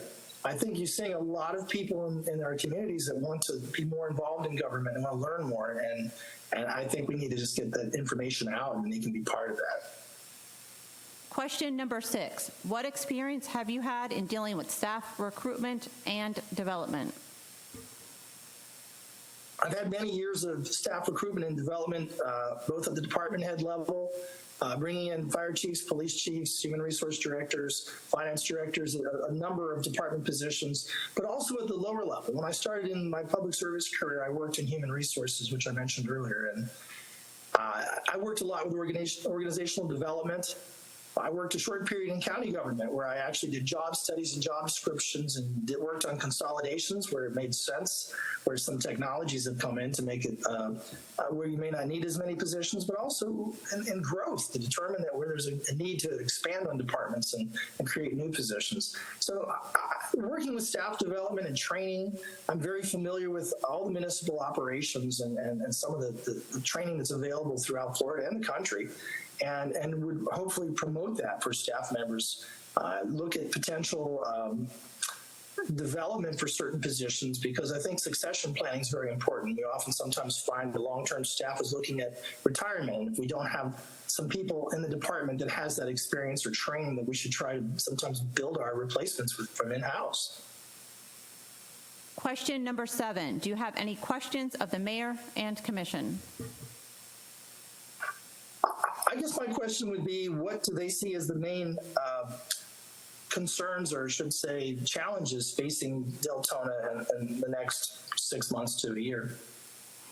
I think we've been asked that, and I think one is the hurricane that we just went through, and the mitigation of the houses, and you know how our city moves forward from some of the damage that goes on there. That is definitely one. We have collective bargaining going on now. We have a moratorium on single-family planned unit development. We're mitigating growth in the residential factor. We have a lot of anti-growth mentality in a lot of Florida right now, because it's just a booming state, and how we address our land development code and move forward with that. Those are, commissioners, agreeable. Those are a small list of our challenges. So I hope that helps a little bit as to what our challenges are. So it does, and I understand that the hurricane did come by, and I probably are experiencing some flooding like you did during Charlie, and I'm sure that's been a concern. And so, I mean, I've had much hurricane experience, and as far as that's concerned, in Florida and actually on the coast of Georgia when I served there, so I think I could be helpful with that. Collective bargaining, I've obviously, as I mentioned, I've worked with that. The moratorium on planning, and I guess that's something to look at. Is that a self-imposed moratorium? yes, it is. Okay. So it involves a needing to do policy development and looking at that. Would that be a comprehensive plan amendment that would need to be done, or is it more of a general zoning? We're working on our land development code and comp plan and everything to really just reassess what we're looking for and what we're going to require. So we're working on that. Okay. Okay, that concludes those 7 questions. So we have approximately 10 minutes left. So Bridget is going to read the question from Commissioner Sosa, who unfortunately had another commitment and isn't able to be here for the second half of these interviews. So she'll read that question that Commissioner Sosa asked all the previous applicants. Bridget? With the current situation with Hurricane Ian, there are homes flooded and some on the verge of flooding. How would you mitigate the situation or keep the current houses from flooding? The hurricane has caused a lot of flooding, and I understand that. I remember that happened in Deltona, in the area after Hurricane Charlie, as I mentioned. And I guess one question might be to clarify, are there houses not flooded now that are still in danger of flooding? There are several. The lake levels continue to rise as the St. John's has not crested yet, or is possibly supposed to today. So you still have the flow of the Teresa Basin and how the water is mitigating itself. It's just draining from some, and other ones are rising right now. So yes, there are some that are in potential danger of becoming flooded. Okay. That's a little more difficult. It is hard to stop Mother Nature. I've been in North Florida when the Santa Fe River, a week or two after the hurricane, actually became more dangerous for flooding than actually the storm itself. I think for the flooding, I think first off is to look at human safety and trying to remove people out of the home and find other locations for them. If there's property that potentially could be saved, try to find some mechanisms to move the property before it could be flooded. I'm not sure. It probably would take an engineer to determine how water could be moved not to come into the area, because usually when you put something up to divert water, you're really just sending it somewhere else. So I think it's a bigger problem than this. I think you really need to bring together the water management district officials and civil engineers that are experts in stormwater flooding to see what could be done in this situation. I know historically, and I believe last time you had the flooding, there were large pumps brought into the area, if I recall, for Deltona, DeBerry, and Orange City. And I think some of those areas, even a couple months after the fact, were still pumping out water that were coming into the area that were still in the saturated grounds. I know that, up front you have to act, and sometimes the FEMA funding comes later, but I think you have to try to look at a strategy of how you can address some of those issues, and maybe that's an option. But I think really you would need to bring in people with the expertise of stormwater management and hydrology from the Water Management District. Okay, thank you. Commissioner Bradford will ask the next question. Have you ever dealt with disaster similar to Ian, Hurricane Ian, and worked with FEMA and fund recovery? Yes. I was in Hurricane Jean and Hurricane Francis in North Florida, and I worked with FEMA. As I mentioned a moment ago, we had river flooding that came in after the storm, but we also had wind damage through the hurricane that came across the north side of the state and then into Georgia. I would say my worst hurricanes, they were Matthew and Irma. They came up the coast of Florida and then into South Georgia. I was in Brunswick, Georgia, just across the Florida line. And I was there for 5 years, and I had actually 2 hurricanes and 3 tropical storms. The tropical storms were not major, but the 2 hurricanes did cause massive flooding problems. And we did have people out of their homes. We did have road damage, building damage. And so really it takes engineering assessments to come in, and you need to do it rather quickly and put together estimates that you can make FEMA projects and propose the projects for the funding. So I have had that experience, also documenting the time that our staff is out in the field, because that's also potentially, especially overtime, can be funded back to the municipalities. So those are some mechanisms that you can do. So yes, I have had quite a bit of experience in that in the last few years. Okay, Commissioner King will have 2 questions for you. Commissioner King, we have about 5.5 minutes left, so we're doing good. Sir, my first question is concerning meeting goals. How do you put together a team, and is a team made up of staff members, directors, or is it made up of people that you could bring in from the outside?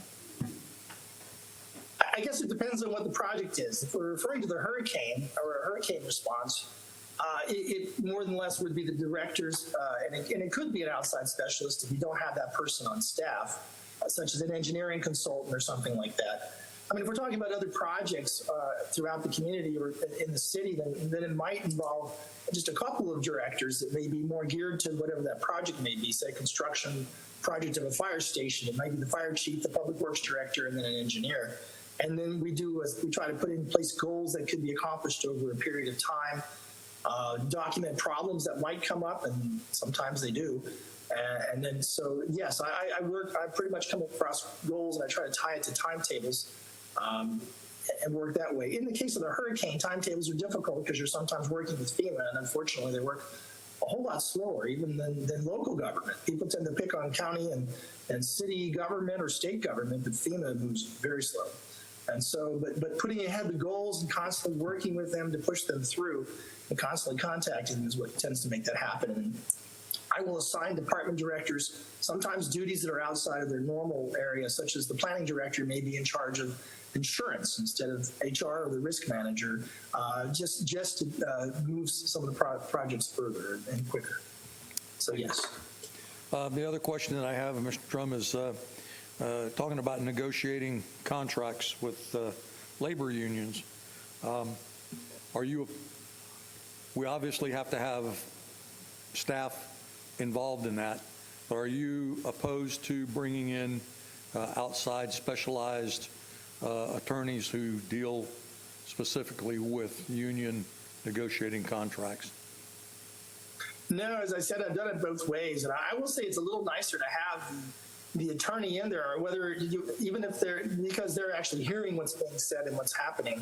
Often when you do it without the attorney, you report back. Sometimes the attorney misses a piece of it, or perhaps conveying it didn't come across clear. So even though there's an expense to it, and what I've seen in the past is that was the reason why some of the local governments did not want an attorney. They were trying to save on the money. In the long run, it could potentially pay off with a better contract with tighter, when I say tighter, cleaner, easy to understand regulations or points that you're trying to make. Often the parties write out the language and it's clear to both sides, but somewhere when you're trying to administer the contract a year later, you find out it's a little bit gray, and so sometimes having the attorney there understand the concept makes it a bit better as you write it. So I actually, if they're able to afford it, it makes sense to have the attorney as part of that meeting. Thank you. Commissioner McCool. Thank you very much for being here this evening. If you have done your research on Deltona, you also know that we have a rich history of conflict. So I'm needing to ask you, what are your 3 top tools for conflict resolution? Well, when you say conflict, is it conflict with the public? Is it conflict with the board? Is it conflict with staff? So Yes. I guess I have different strategies. I think the first thing is listening. I think you have to listen to what people are trying to say and maybe what it is they're hoping to accomplish. Sometimes the way someone says something or how they present it or even what the solution might be may not be taken very well, but if you actually go to the goal they're trying to achieve, there may be a different way to achieve it, and maybe that's what we all should work for, is to see what the goal is. And first off, if it's a board issue, is it the same goal that everyone has? And that's where you try to come to consensus. I think it's just talking out the issue, getting a good understanding. Sometimes maybe that's my role, that I actually try to understand where it's going, and then maybe I can present things neutrally. Or sometimes it just needs to be clearly put out there what it may be. If it's the staff or issues, and I think, again, it's sitting down and trying to talk out the issues to see what it might be, to clarify it, not to rush to judgment. Sometimes I think good decisions are made when you step back and study them a little bit more than to rush to it. If there's a confusion with the issue that you're working on, sometimes it's worth to table that item and bring it back to another meeting. And I think that would be what could be done. Or if it's staff, step back and make sure that we've looked at all the angles. If there's two opposing ways to do something, and neither one is wrong, then maybe it's a decision of management to pick one of the two, or it's a decision of the board, depending on how much the money costs or how significant the decision is.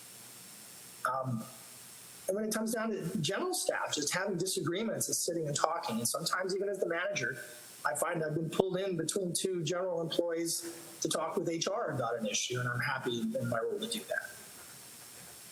Okay. Thank you.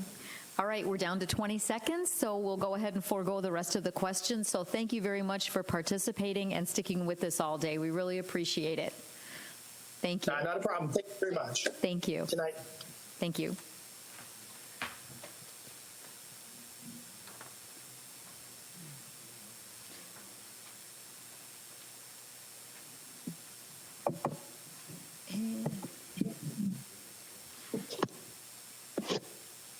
Hello.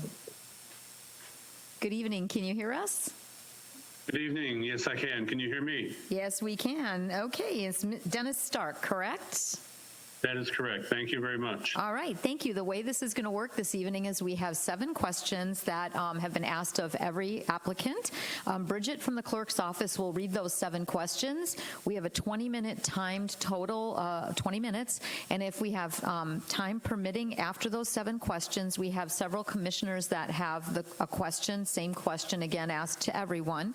And we'll go ahead and go into those if we have time. So, Bridget, if you'd like to start. Candidate Dennis Stark. Question number 1, why are you interested in becoming Deltona's interim city manager? And please tell us what about this position you find most inviting. What motivates you professionally? Well, I'm a retired city and county manager, and I moved back to Colorado to help raise my grandkids. They're self-sufficient now, and I feel that I should go back to work and make myself useful not only to a community, but provide my services and my background and my expertise. What attracts me to Deltona is that it is an interim position. I think I can prove myself valuable. You've had a number of different issues in the recent past, as we're all aware, and I have expertise in planning. I have expertise in infrastructure, and I have expertise in grant writing and obtaining sources from other funds, such as the state and federal government, to help mitigate losses and disasters. So with that being said, I have looked in Florida for the past couple of years to relocate, and it's a good opportunity for me to see the area.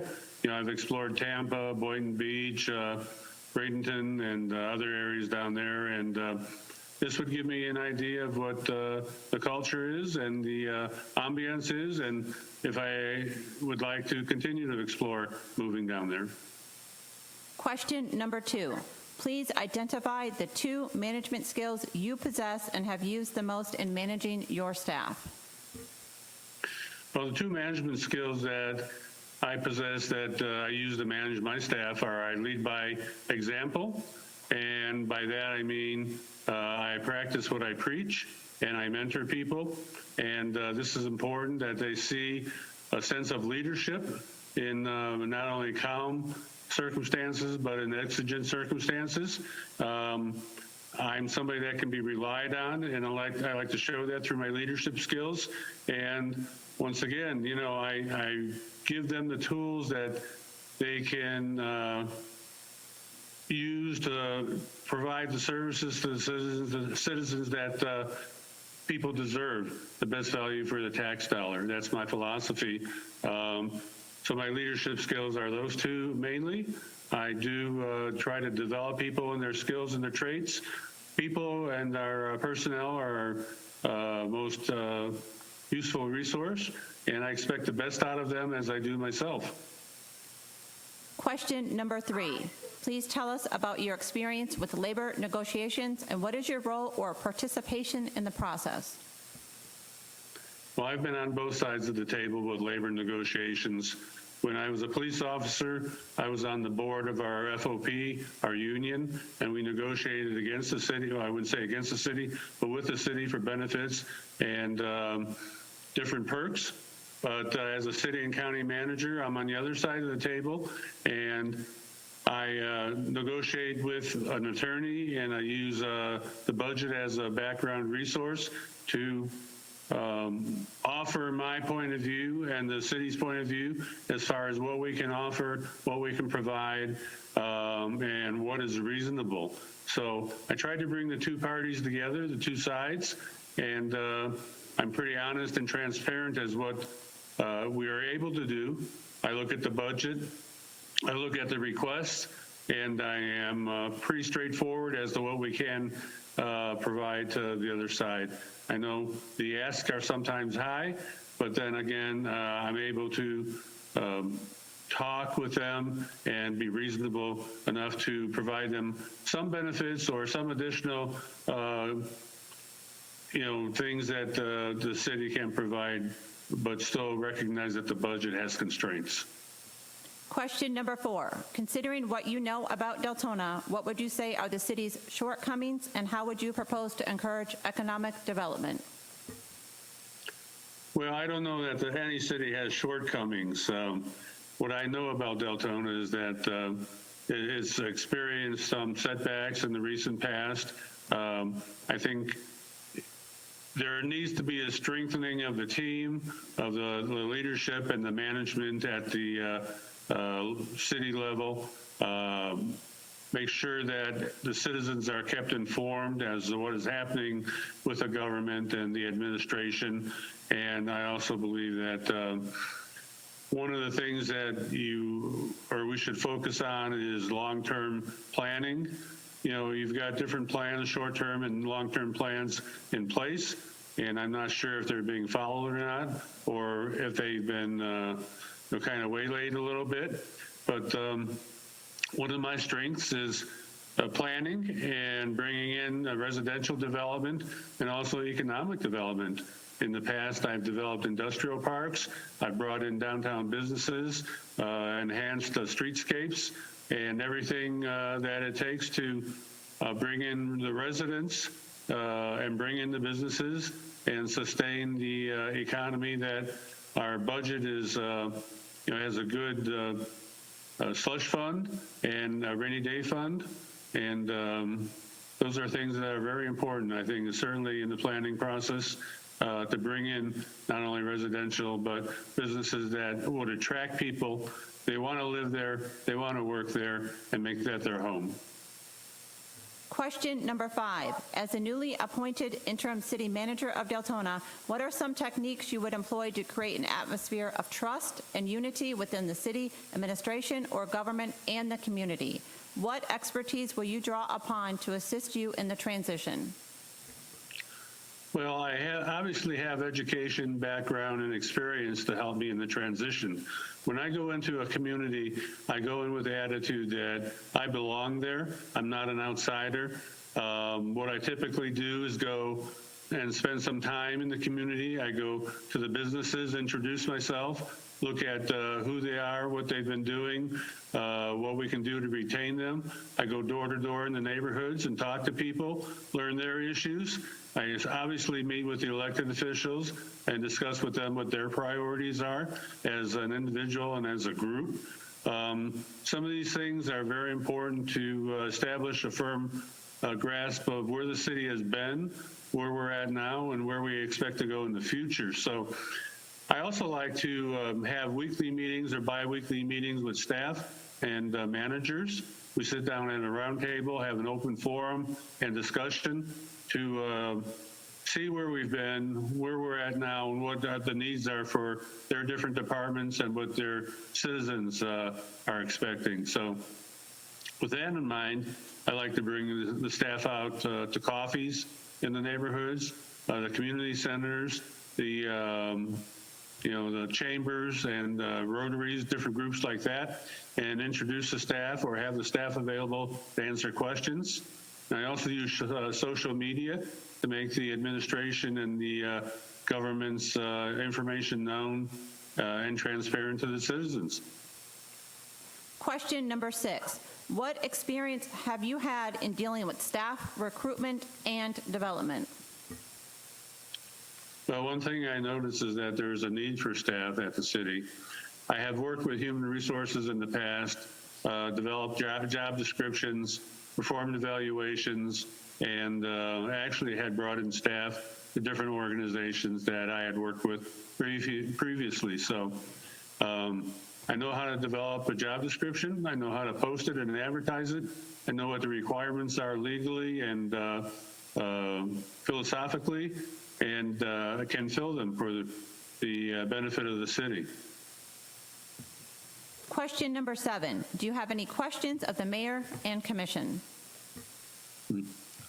Well, I'd like to know from the mayor and the commission what their main priority is at this point in time. I know there have been some personnel changes, and there's some experiences with obviously the hurricane, but what are your priorities now? Is it rebuilding the organization? Is it redoing the infrastructure, storm mitigation, flood control, residential development? But I'd like to hear where your focus is at this point in time.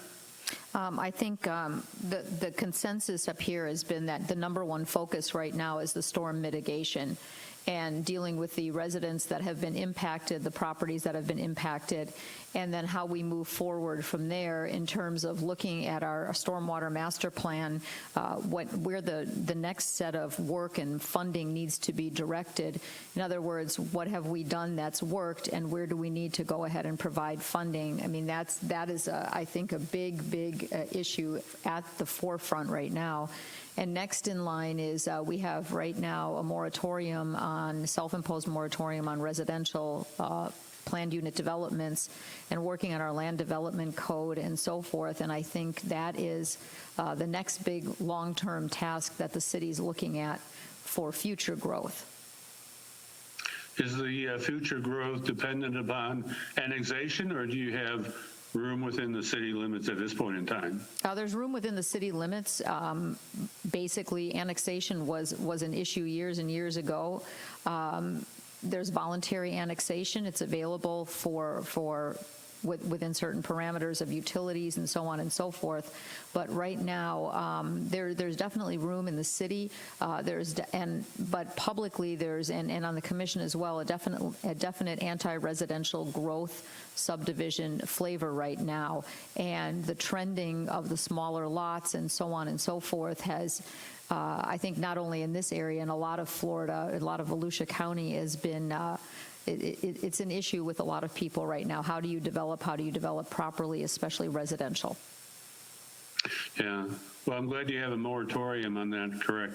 Because especially with stormwater mitigation and sewage and infrastructure needs, it's important to assess that initially to get that done right before you start building more residential and even attracting more businesses. How's your economy down there right now? Our economy is good. I mean, Florida is booming. Everyone's talking about a recession. Our workforce is working.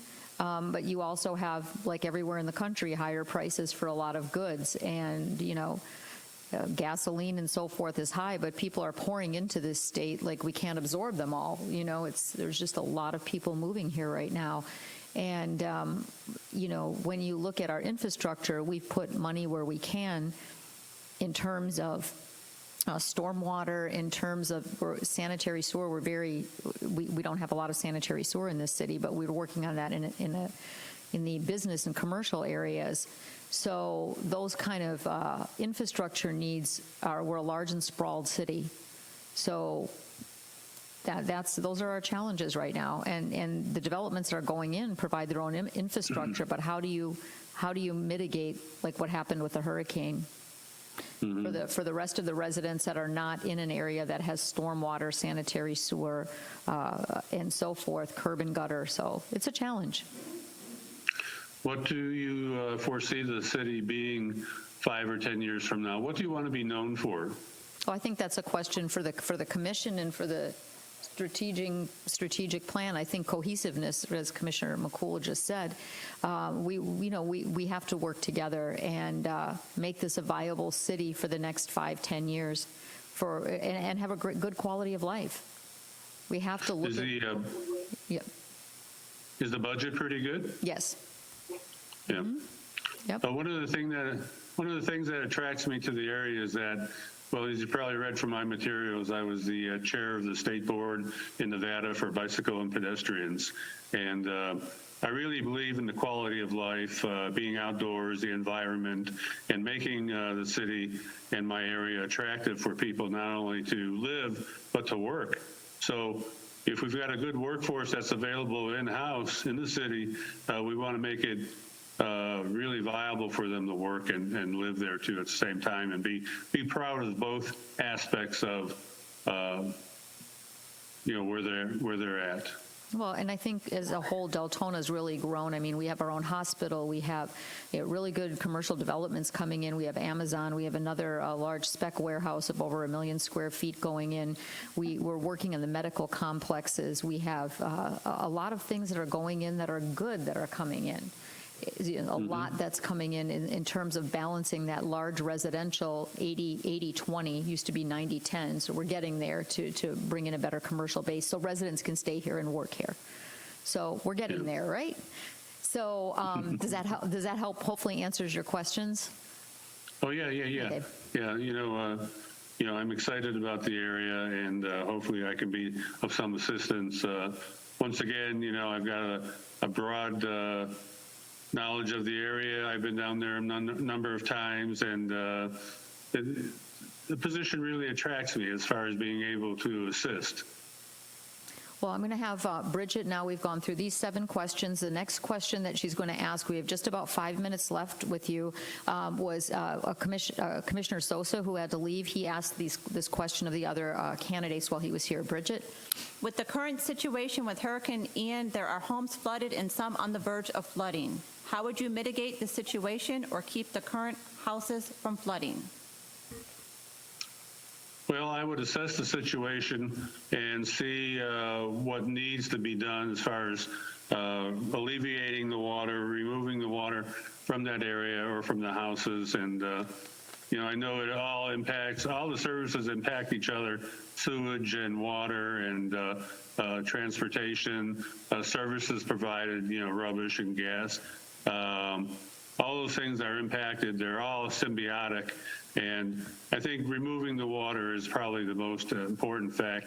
Working with public, utilities, working with not only the city public works director, but the county and the state in order to get the necessary resources in.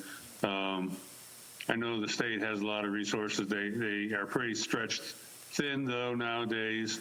But to bring the right people in the right order to mitigate and start at least making headway in removing the water.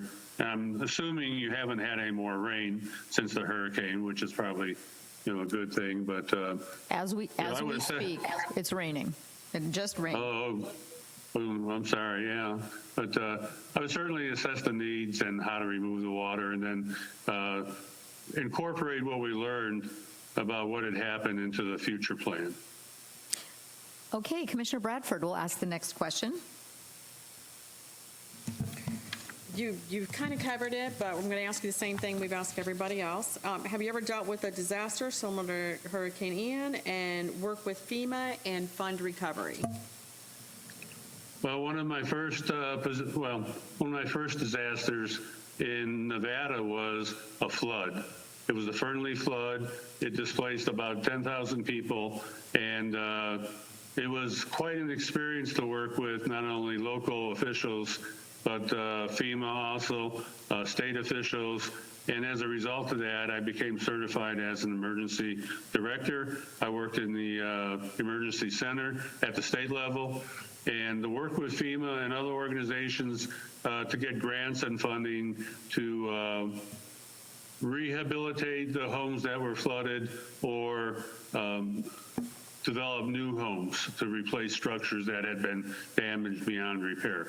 Other disasters that I worked were fires, wildfires, and plane crashes, and a number of different weather-related events such as that. Now, I've never had to deal with a hurricane, being from Colorado or from Nevada and working in Michigan, but there were a lot of different disasters that I had experience with, and I'm trained in and have certification for. Okay, thank you. Commissioner King will now ask you 2 questions. Minute and a half, Commissioner King. Evening, sir. First question concerns team building and meeting your goals. How do you intend to put your teams together?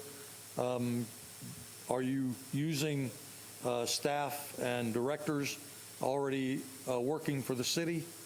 Or do you go outside, and at what point do you go outside the city? Well, that's an interesting question, and I never go in with the mindset of firing people or getting rid of people. I like to assess what they're doing. I like to assess their jobs. I job shadow. I mentor them and make sure that they're providing the best professional service to the citizens that we can for the tax dollars that we get. I expect everybody to do an excellent job, and I'm able to assess that. But if push comes to shove and they're not doing their job and I can't get them on board, I'm going to look at the needs of the city first, and then possibly replace or bring in other people to perform what we need to have done.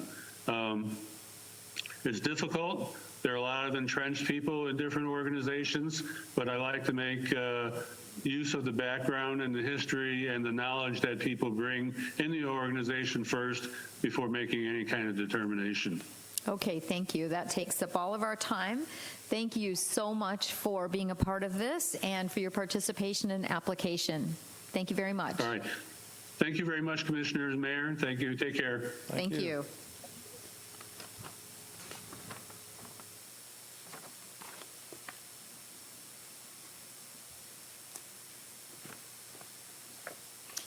Good evening. Can you hear us?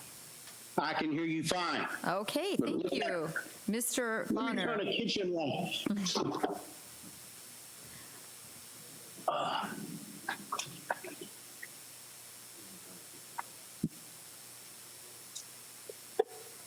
Is that better, Mayor? Okay. Yes, ma'am. Well, welcome to our interviews. Now, the way this is going to work is we have a 20-minute total. Bridget from our clerk's office is going to read you 7 questions. They're the same questions that have been asked of every applicant. And then, time permitting, we have several commissioners that have questions as well. And they are also the same question that's been asked to every applicant. So, Bridget? Candidate Lyndon Bonner, question number 1. Why are you interested in becoming Deltona's interim city manager? And please tell us what about this position you find most inviting. What motivates you professionally? Well, that's a 3-parter. I think the first thing I want to bring up would have to be it's a good fit that I have seen in Deltona to my experientials and my interest over a long period of time. All the divisions that you currently use to provide municipal services, I have extensive experiences with, from the funding to the implementation in those. My motivation is that I still want to be able to contribute at a high level. I enjoy public service. I consider it a privilege to be here, and I'm very complimented to be able to be back before this commission once again for the city manager position, interim city manager. Question number 2, please identify the 2 management skills you possess and have used the most in managing your staff. Unquestionably, and I think it shows up in every professional experience I've had, my work is collaborative, and participative. I take responsibility for all the work and all the decisions that I have to make as the city manager or the executive, but those 2 have really supported me. You'll see across my career that the ability to accomplish the things that I have has been done through a collaborative effort with staff, citizens, and the elected body I serve. Question number 3, please tell us about your experience with labor negotiations and what is your role or participation in the process? I have served as the lead negotiator for all the agencies that I have worked for in public service. Those have been the lead. I've brought in counsel to assist with the negotiations. I've used labor councils in several places, and a few of them we didn't need to. My role as lead has been to make sure that we understood what the costs were of the proposals before local officials and make certain we're representing what those contracts would represent in terms of cost through time accurately, and that has also been the area that has caused the most trouble. The difficulty is that there's competing interests on who calculates what the future costs are for negotiations. I think I've been very successful with those. We've had in all the range of things from fire services to general employees to police departments, aviation teamsters, and the host of people who are represented by collective bargaining. Question number 4, considering what you know about Deltona, what would you say are the city's shortcomings and how would you propose to encourage economic development? Well, there's one thing that's superlative, just like I can't name as a shortcoming. I've never had a local government that had the fund balances and the growing fund balances that Deltona has. So my question is that have we cut corners someplace that may have hurt us in the long run? Those fund balances have accumulated a long period of time, and I want to make certain that in doing so that we were responsible and made the smart buying decisions for the things that were represented in your budget. I spent a great deal of time going through the 2022 budget and the 21 budget, and I compared those things or reconciled the documents to the 21 CAFR. That 21 budget tells a good story about what the city planned to do, and the CAFR for that year tells what you actually did, and that's a very good reveal. So the shortcomings are just non-existent for me. It fits me very well, and I'm really excited about the opportunity to serve. I have interviewed there before. I was a finalist back in 2015 and had a good time with that one. I very much enjoyed it. Question number 5, as a newly appointed interim city manager of Deltona, what are some techniques you would employ to create an atmosphere of trust and unity within the city administration or government and the community? What experience will you draw upon to assist you in the transition? I have a history of taking on some very challenging areas that were in financials. The jurisdictions were in deep trouble and did not know it. So the collaborative approach I mentioned early manifests itself in something that allows me to work across departments more efficiently. I call it the band.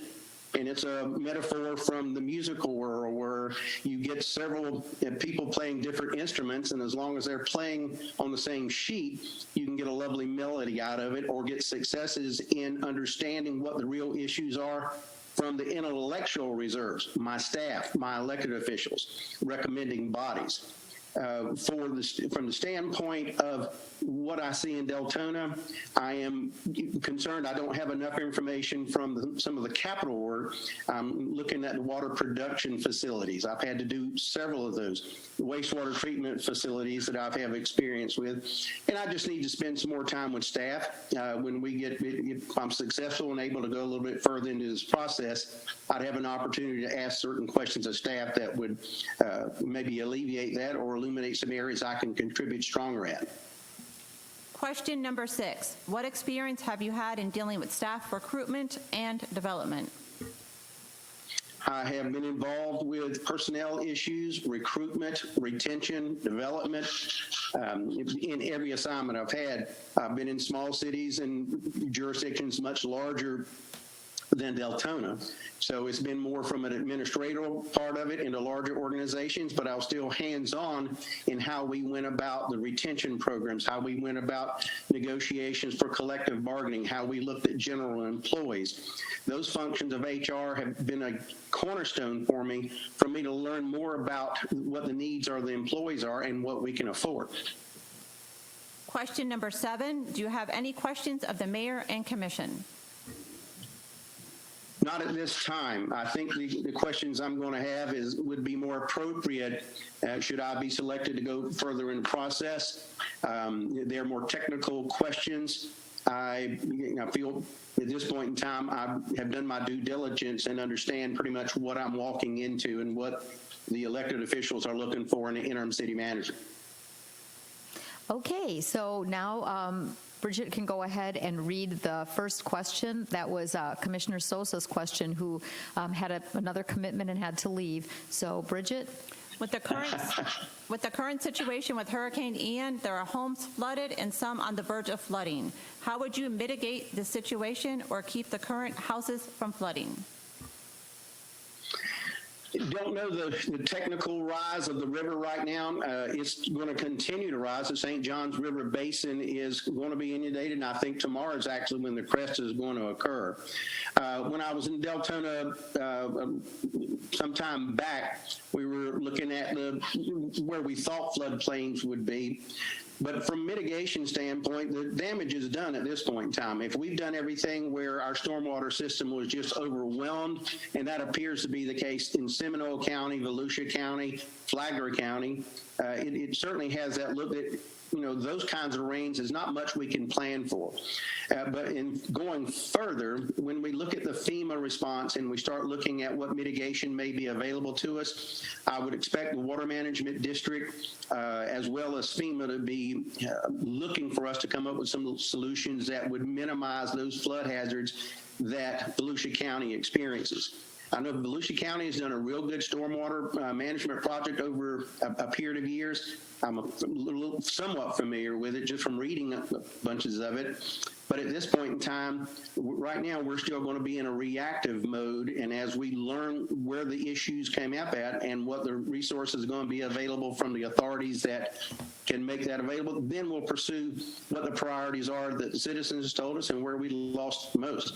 I think our infrastructure is one of the first priorities you need to make certain that we've addressed. Are all our lift stations function as they should be? Are our stormwater pumping areas where they should be? Do we understand the topography of the stormwater basin as it exists in Deltona today?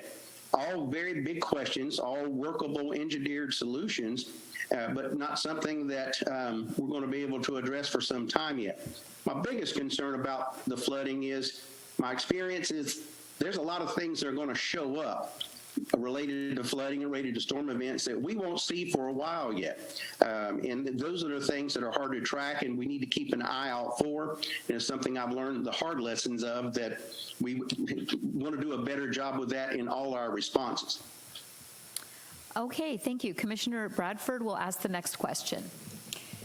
Well, you kind of answered it again. So have you ever dealt with disaster similar to Hurricane Ian and work with FEMA and fund recovery? I have extensive FEMA relationship. I have a credential from them from emergency preparedness. I have served in emergency management from the first responder all the way through the executive responsible for final closeout documents. So my FEMA experience is in emergency preparedness and emergency planning is extensive. I think I've documented it pretty well on my resume, and I hope y'all will go back and consider that. Okay, the next question. Commissioner King has 2 questions for you. Commissioner King? Yes, Mr. Bonner. First question is, as you would come into the city and begin your interim city manager position, how would you choose your team or your associates to accomplish the goals that you think are most important? Would you be using staff and directors? At what point would you go outside, or would you go outside for assistance from outside? That's one question? That's one question. Okay, we'll start with that one. If you think of something, just let me know, Commissioner. The intellectual resources that you have in your city, and it's not anything that has not been in every organization I have ever belonged to, public and private. There's institutional knowledge that is second to none. The professionals in your organization may not just be the directors, and that's why line staff and those kinds of folks are so important. I mentioned a lift station earlier. I can assure you that the director and I probably could not wire that lift station, but you've probably got 10 or 15 people tell me the motor ran backwards and that lift station is going to fail at some point in time.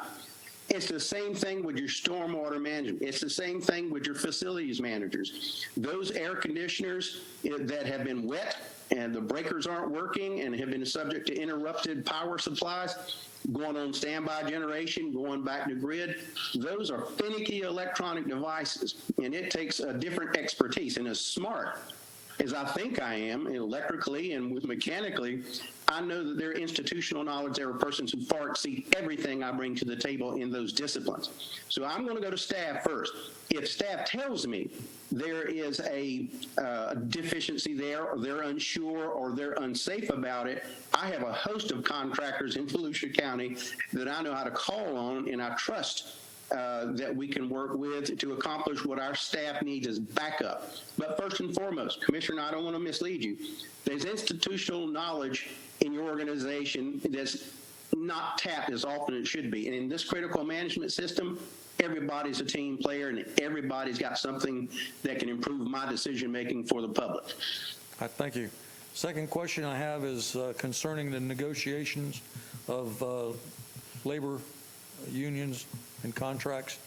I think you pretty much answered the question already, but I just want to get a nod.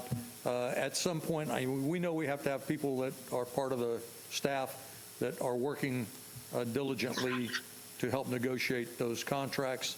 Are you opposed to bringing someone in, an attorney from outside who specializes in union negotiating contracts?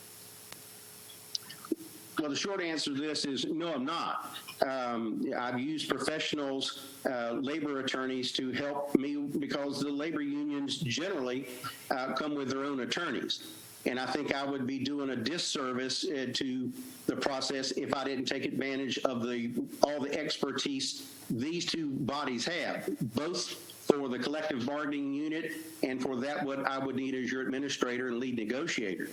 I have been in circumstances where attorneys weren't involved. The collective bargaining unit fired their attorney at the table, and mine just gracefully walked out, and we were able to come to, we made more progress in those 3 hours there than we had in the last 6 months. I think the key to that is to make sure the sincerity is there from our local elected officials and that of your chief bargaining unit. It is a central part that we get that communication and that trust.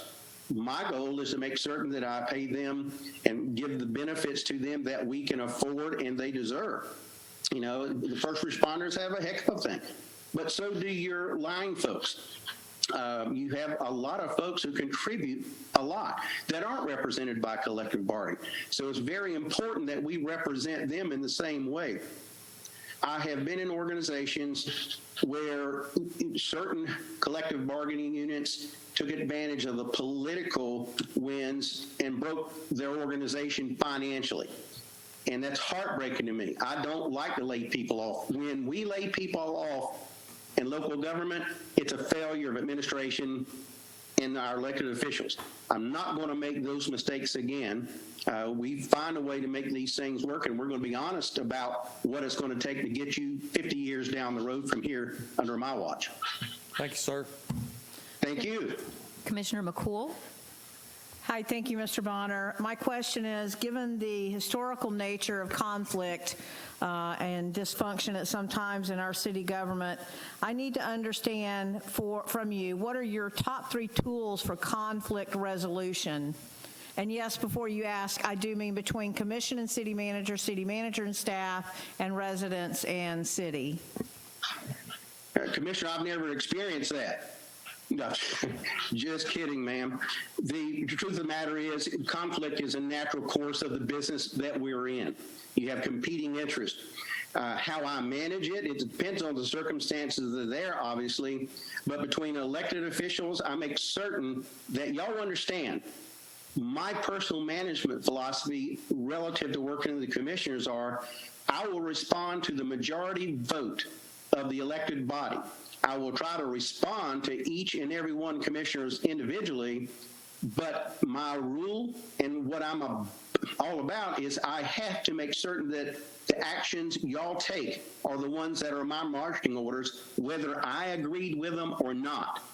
You know, as long as I get the opportunity to put the best ideas, the best thinking of the intelligence that I can bring to the job, whether that's staff, whether that's outside professionals, as long as I get the opportunity to present that, if y'all make a decision that's 180 degrees difference, that becomes my brand new baby, and I expect everybody in the organization to give its full-throated support, cradle to grave from then on. But are we going to have issues? There's no doubt about it. I want you to understand, if it's, Ms. McCauley, if it's with you and I, it's a one-on-one thing and it's a public thing. I will always be respectful. I have never been in a situation where I tried to embarrass or take over or do anything on the political side of that, and I'm not going to start now.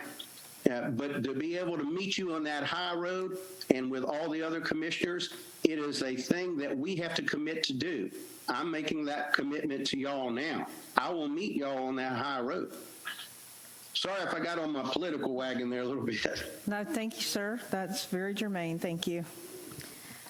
Okay, just a couple of quick questions, and I see in your, I've asked the population size of the city and county, or city and or county that candidates have managed, and I see that you've got 50,000 on Jackson County and 8,000 in the city of Brooksville. So, I mean, that's already in your experience. So my other question is, what experience do you have in managing enterprise funds as you've researched the city of Deltona? You know that with stormwater, and we have a utility and so forth. What is your experience with enterprise funds in terms of managing the budget?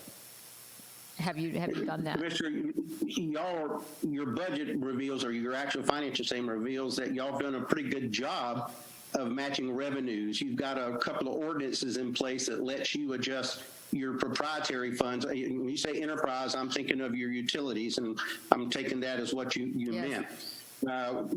Currently, I have not looked at your current rate structure, but I did read the ordinance where I guess it has an auto adjustment factor based off of inflation and a few other factors. That's kind of unique. That it's you've already taken care of. If something shortfall befalls you, you've already got a mechanism where those rates can be adjusted. But I will tell you, they may be opportunity when we start looking at how are you going to develop the new production facilities. You're going to have some wells. Well, there's water all over Volusia County. However, not all that water is economically viable in terms of producing potable water for your water system. My experience with utilities has been from growing them. The size of the organizations, I think if you go back a little bit further, Henry County was just over 400,000 people. So I do have some larger. The city of North Miami Beach was only about 50,000, but it's in the Metro-Dade area, and our utility in that, the water and sewer, it's called the Norwood Water Plant, it served about 140,000 people. It was a reverse osmosis and nanofiltration plant, and we contracted with Miami-Dade for the sewerage services. So I have a long, and I would call it successful by any measure, experience of growing utilities from locals to being regional water supply. From my very first assignment in Wildwood, Florida, we became a regional utility to take on the largest federal penitentiary in the nation back in the 90s. So we had to have new well fields. They had to be connected. We had to triple the size of a wastewater plant and come up with some unique water treatments. So that was cutting my teeth. But I have had to work on utilities ever since in every agency I've worked for. Okay, thank you so much. We're out of time, and we'll have to move on. But thank you very much for your participation and your application. We really appreciate it. Thank you again, and have a good evening. Thank you. Thank you so much for having me. Be safe. Thank you.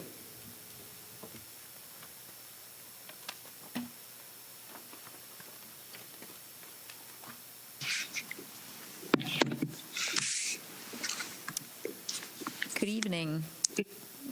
Hello. Hello, can you hear us okay? Yes, I can, ma'am. Okay, welcome. Mr. Johnston, correct? Yes, ma'am. Okay, welcome. The way this format is going to go is we have 7 questions that are going to be read by Bridget at our clerk's office, and she is going to read those 7 questions. They're the same that we've asked of every applicant, and we have a total of 20 minutes in time. So if we have time left over, we have several questions that several commissioners have posed, same questions, again, to every applicant. So we'll begin with the first 7. Okay, thank you, Bridget. Candidate David Johnston, question number 1. Why are you interested in becoming Deltona's interim city manager? And please tell us what about this position you find most inviting. What motivates you professionally? Well, when I was approached with the offer to apply for this position, I did some research and saw that this city has had interim managers for a while now, and you have an election coming up.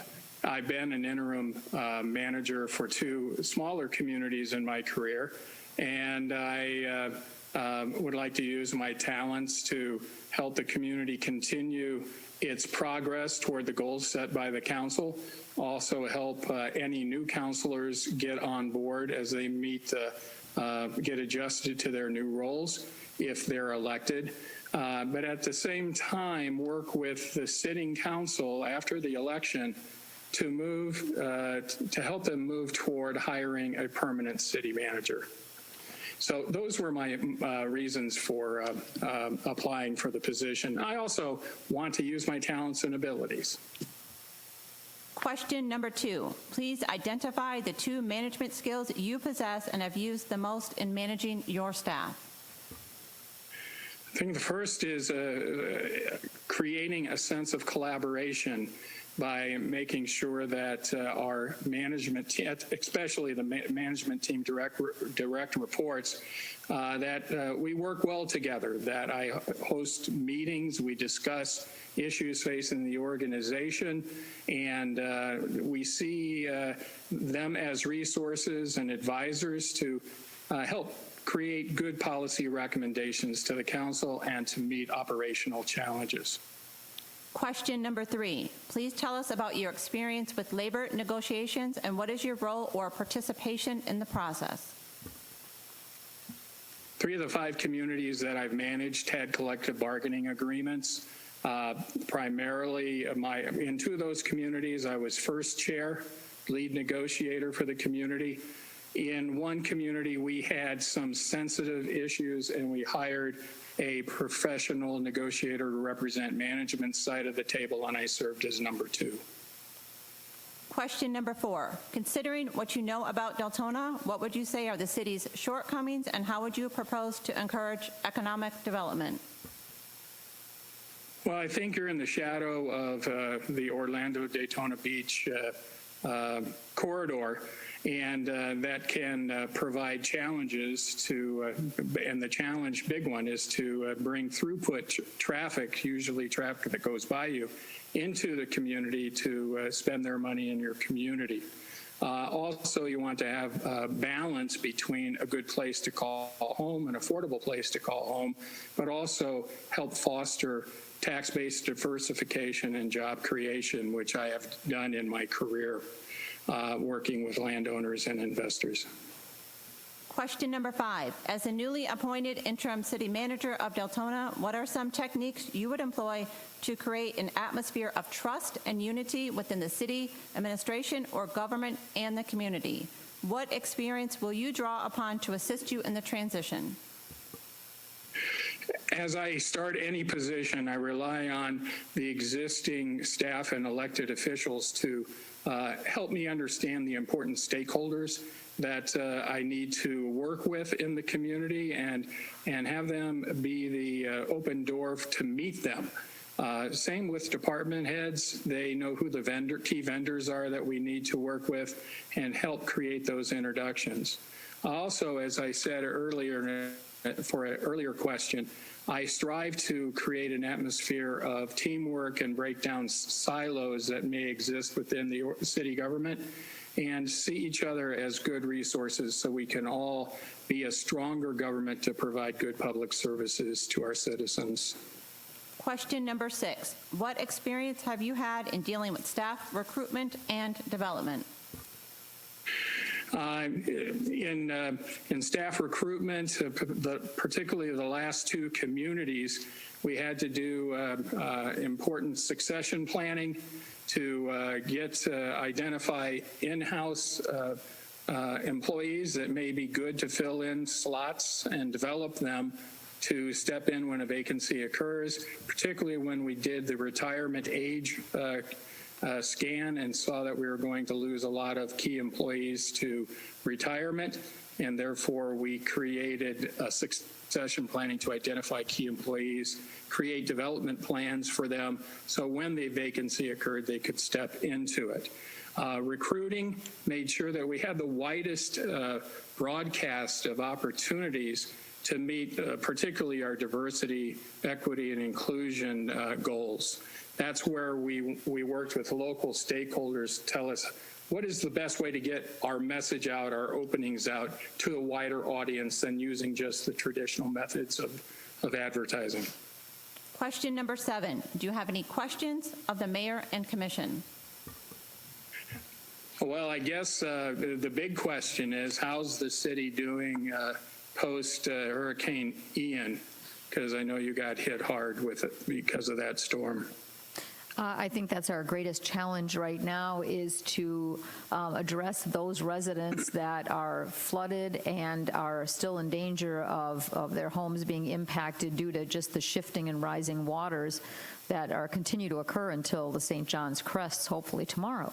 So that is a big challenge that we have. And then on top of that, what we're going to need to do, just like we did in 2004 with the 3 hurricanes, is look at our stormwater master plan, which was created actually back then. We had engineers and consultants do that and update, and then go ahead and look where our successes were for what we did and where our failures were, and then go ahead and take a look at how we address the failures and the failed areas to put the infrastructure there, and specifically how do we transfer funding there? How do we get the funding to go ahead and direct the funding to those areas that really, really need it? Because as someone else said, every disaster reveals your faults and where you have to fix things and where you have to work on. And that's where we are right now. I mean, staff is doing a great job assessing everything, and they did a great job for pre-hurricane prep, but the amount of water that fell and the way it's continuing to rise and move, it just shows different impacts, very different impacts than 2004. So, and I think that's going to be one of the questions that Bridget will ask next. Did you have anything else for the commission? Well, I think that's the big one, because I know on the short term that's going to be before you all the time, and wanted to know where you were at in dealing with that, the results of that storm. So thank you very much, Mayor. You're very welcome. So the next question is going to be asked. Bridget will ask that. Commissioner Sosa, who had another commitment, had to leave, and he's asked this question of the other applicants. So Bridget, go ahead. With the current situation with Hurricane Ian, there are homes flooded and some on the verge of flooding. How would you mitigate the situation or keep the current houses from flooding? Well, I think, as the mayor alluded to, you have to take a look at our topography and how we can manage a large amount of water effectively. We're limited by the egress of the water with that slow-moving St. John River to drain a wide area. So that's going to be a bigger challenge. So working very closely with your engineering consultants is imperative. Once you get drained, then we have to get serious about creating a capital plan that will address the weaknesses that have been identified through the assessments. How do you keep that from happening? Again, working with your engineering firms, consultants to try to mitigate. Unfortunately, as you've learned, nature plays by its own rules, not necessarily human rules. And so we have to try to create the balance that will protect the widest part of our community. Okay, next question will be Commissioner Bradford. Good evening. Have you ever dealt with a disaster similar to Hurricane Ian and worked with FEMA and fund recovery? Never dealt with a disaster that at the scale that you're having to deal with, but in a couple of the communities, we had to deal with flooding because of some intense multi-day rainstorms that forced us to open up our emergency operations center, bring in all the participants identified in the emergency plan, and open up schools for housing, the food bank, emergency food bank to feed those individuals that had to use that housing, and then working with FEMA on disaster recovery grants. We were pretty much the host agency for citizens to meet with the FEMA officials and and we would help them with the applications that were needed to FEMA to get remediation help. So I have a strong background in emergency management, creating emergency operation plans with staff and consultants, creating an emergency operations center in Maple Valley, Washington, and I'm a proud graduate of the Community Emergency Response Team program that the Maple Valley Regional Fire Protection District hosted. So I'm well versed in disaster management. Okay, thank you. Commissioner King will be next, and he's got two questions for you. Commissioner King? Yes, Mr. Johnson, my first question would be concerning the accomplishment of goals, successful accomplishment of goals. And when you put together your teams to assess and to do your work, are you looking to use the staff that we have already and use them as your major focus for getting things done? Or are you planning on using outside sources for that? Well, I think traditionally I work with, particularly when I worked as an interim in other communities, I work with the existing staff and use them as my primary advisors. And because I think the longer-term personnel decisions have to come with the relationship between the elected council board, in this case, and your permanent city manager. If personnel changes have to be made because weaknesses have been identified, I have no problem in my interim role to act in those situations. But I try to encourage the management team, the department heads, that they have a management stewardship responsibility. They've been allocated a budget. They've been allocated human and capital resources. We just have to make sure we understand what are the goals and expectations from the elected officials and create action plans to help us meet those goals, and then report back regularly on updates to the council, and then through the council it becomes public updates. What I have seen is that process allows the public to see the public dollar at work, and they become more satisfied, and that helps build the trust from the citizens to the city government, basically because they're seeing the actions and the words are consistent with each other, as opposed to words being viewed as rhetoric with no action behind. Thank you. My second question would be in relation to labor negotiations. Obviously, we have to use our staff, or you would be using your staff to get information and so on. Are you opposed to using outside union negotiators, attorneys who are specialized in union negotiating in order to get good contracts with the city? No, I've done that in the past with one of the communities, and we needed it because of the complicated situations that we were dealing with in negotiations, and therefore we needed to have that expertise at the table, more than I had, more than anybody else on the city had. But then we were that person's support team. Financial information, existing CBAs, some historical information on previous negotiated agreements, et cetera. But when outside help is needed, I have no trouble asking for it. Very good. Thank you, sir. Okay, Commissioner McCool. Thank you. Thank you, Mr. Johnston, for being with us this evening. I have a question to ask you. What are your top 3 tools for conflict resolution? We are a city rich in conflict, and I want to understand what your tools are to deal with that. And before you ask, yes, I do mean between commission and city manager. I mean between staff and city manager and residents and city in general. What are your top 3 tools for conflict resolution? Well, I think the first tool is not to have a fear of facing them directly.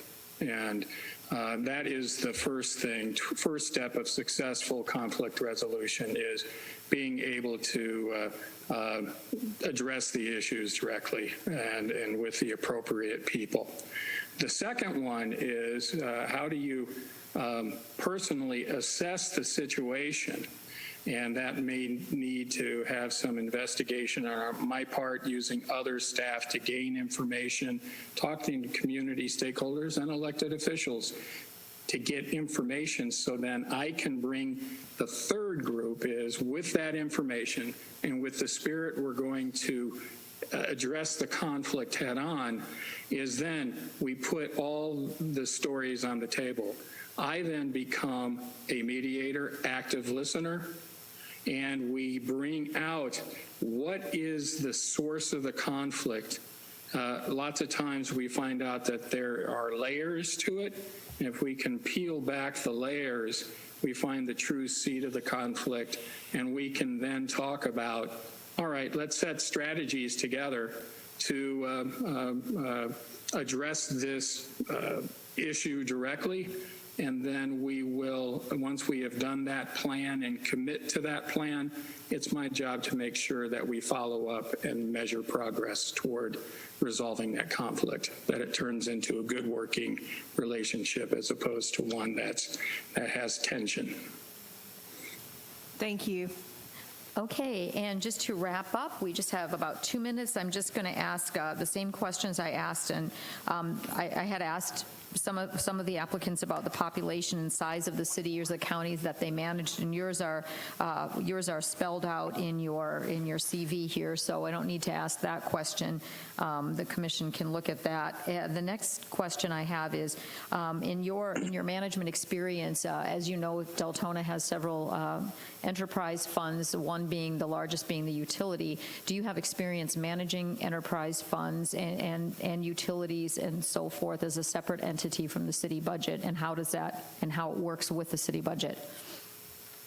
Yes, in all but one of the communities we had, actually in all communities, we had enterprise funds to where the revenue of the services provided cover the cost and capital reserves needed for that service.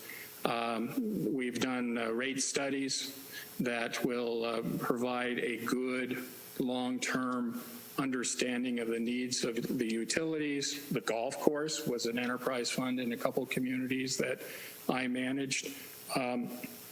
In one community, we had also gas and electric utilities as a municipal service. So understand, I do have a strong working a good working knowledge of how to manage enterprise funds. Where you get interesting twists in using enterprise funds is, let's say in a public works department, you may want to pay staff from different funds because part of their function also crosses over into the enterprise fund as opposed to staying all within a general fund account.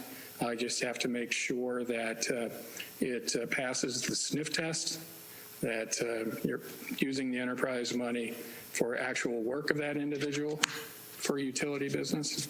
So that's why I welcome audits too annually, because it gives us a third objective eye on, are we meeting all the rules and regulations and standards? And then it also is a good public stewardship message to the elected officials and to the public that we're managing the resources as well. Perfect. Thank you so much. We're down to about 10 seconds, so we'll go ahead and wrap this up. We really appreciate your application and your taking the time to interview with us, and thank you very much, sir, and have a good evening. You too. I know it's a long day for you, so thanks for the opportunity. Thank you very much. Mm-hmm.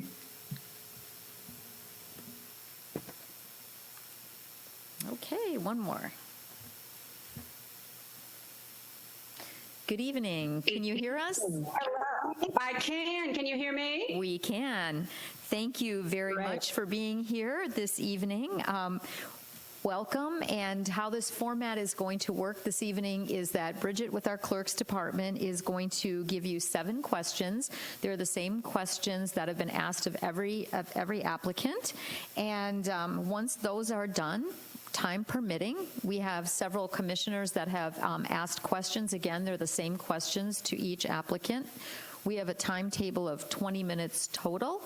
So we'll begin with Bridget asking the 7 original questions. Okay? Thank you. Great. Yes, ma'am. Thank you.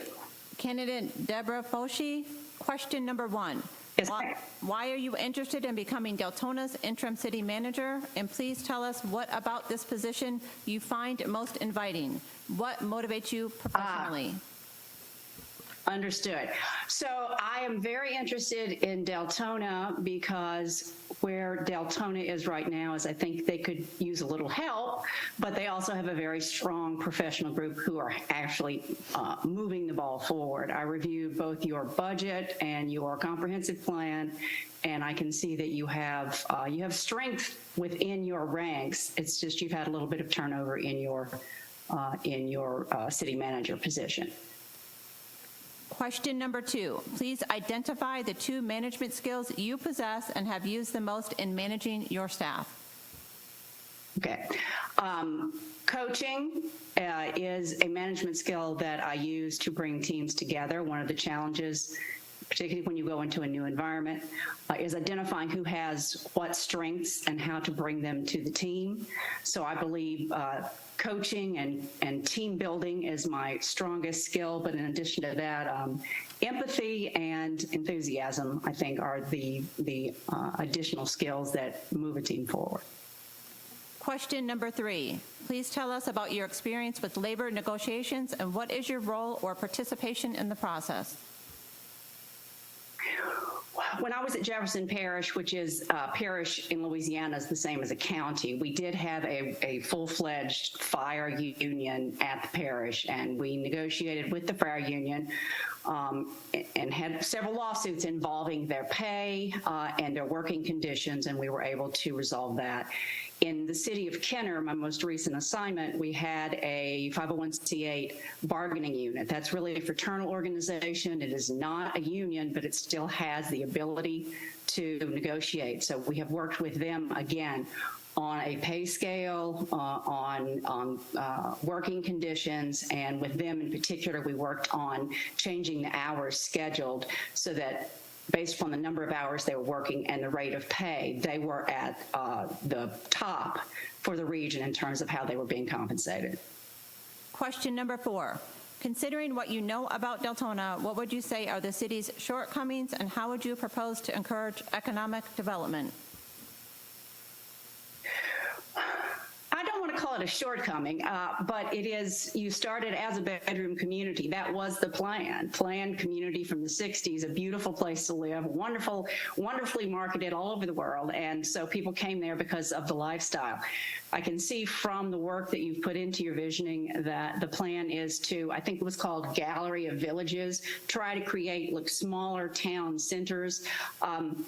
Had we not gone through COVID, I would have said that's not possible. But now that we have gone through COVID, we're well aware of the fact that people would like to work in smaller communities. They would like to work from home. And pretty much at this point, you can work from anywhere. So I think that is both a challenge and a strength. You're 18 months, I think, into your planning process. I don't know how far you've gone. I think that's one of the things to look at, and also I think the disruption within your ranks vis-a-vis your city manager position, I think is one of your challenges as well. And I think going in and working on team building would be the start. Question number 5. As a newly appointed interim city manager of Deltona, what are some techniques you would employ to create an atmosphere of trust and unity within the city administration or government and the community? What experience will you draw upon to assist you in the transition? Okay. So I know I would start with meeting with the mayor and the commissioners to determine what their goals are, because with an interim position, it's completely different than a permanent position. An interim position, you can bring someone in for the purpose of just keeping the lid on. You could bring someone in for the purpose of doing a performance audit and reporting back in terms of what the strengths and weaknesses are, or you could go full boat into all of your issues, your negotiations with your fire union, your short-term rental and how to address that, your vote you're going to have on your charter amendment about where people are going to live. So some of it's really going to be guided by what it is the mayor and the commission expect of an interim. But with that, the next step would be to meet with every department head, identify how best to resource them, because I perceive of this role as providing a resource, coming in to make sure that everyone has what they need to get their jobs done, and then reaching out to the community. And I have long experience with that. I would need to know more, obviously, about what are the community organizations, what are the ones that you most likely reach out to. But I think taking department heads in particular, the ones that are of most interest to the community, those that pertain to planning and all of those sorts of things out to the public, to public meetings, so that it's not just me. I mean, this is a team sport. This person is a team leader, but they are not the answer. Making sure that all of the directors are in a position to own their responsibilities and have the resources they need, and take them out to the community to be able to show the people what they're doing. Question number 6. What experience have you had in dealing with staff recruitment and development?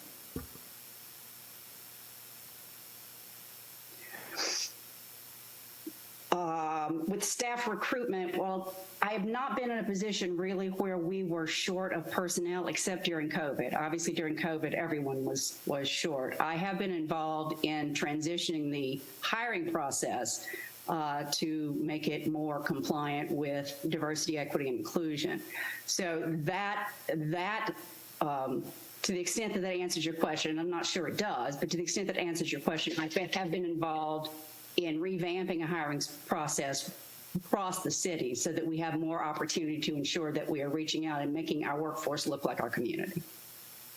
Question number 7. Do you have any questions of the mayor and commission?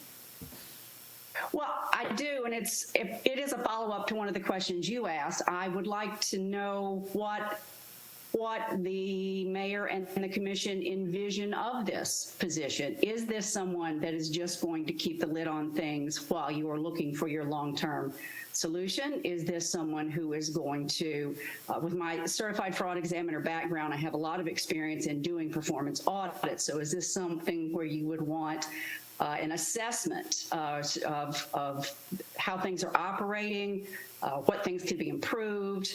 And this is not just an outside, this is also an inside. This is where you sit down with your teams and you say, how do you think things could be improved? So that's a little more in depth. And then the third would be coming in and doing the job as if that person was staying the whole time. And it may be that you have different opinions on what that is, but I would just be curious in terms of what your thoughts are about what you want to accomplish, what you want this person to accomplish in the 6 months you expect them to be there. Well, I think if you and it seems like you've researched the city, I think right now you know that we've just had Hurricane Ian that has caused a lot of disruption for our residents, and it's been a tremendous, tremendous strain on staff and the workforce to really to mitigate that whole situation for our residents and for our city. So we have that. We're in the middle of a moratorium on single-family residential planned unit developments. We're working on redoing our land development code. We're working on ordinances. We have a lot of things going on that are continuing to move forward with staff working on that. And we also have, like you said, the referendum, whether or not the manager has to live in the city coming up in the election in 4 weeks. So I think that is going to be, that's what the new commission is going to have to deal with in terms of putting a search out for a city manager, and the time frame, how that looks, is to me at the minimum of 6 months. By the time you get past the election and you then see what the new commission wants to do and so forth. So you're looking at a minimum of 6 months. And in those 6 months, I think the commission will agree, just by the things that we've talked about and what we have going on, it's not just someone that just is going to keep, like you said, keep the lid on it. I think you have to be an active participant in the things that are going on in our community and the things that we have going on for moving the city as a business entity. And I also think that just listening to a lot of the applicants, it's very interesting what they brought out in terms of looking at the budget, looking at the CAFR. For me, some type of an internal and external deep dive into that would be, I would like that. Now, whether the rest of the commission wants to wait until a permanent manager comes on, that's one thing. But I think always a pair of fresh eyes to come in and assess a situation, assess your budget and everything is sometimes the look that we need. So if the rest of the commission wants to weigh in on what they would like in terms of what an interim position, feel free to do that, commissioners. Do you have any commentary on that? I mean, we're looking for somebody to get us from point A to point B. Mm-hmm. That's the number one thing. We've got a city in disaster right now, and our residents are our number one priority. We've got to get as much as we can back to the norm. And in the midst, just like you said, we've had a turnover of city management, and this isn't the time to, not have the manager at the helm, whether that person's planning on staying here full time or they're here, and they can put their hat in for the whole time. But in my opinion, there will be a search. This isn't something we're just going to sit up here and appoint somebody. We need to do a search on it. But in the interim, it's to get us from point A through to point B to that transition point.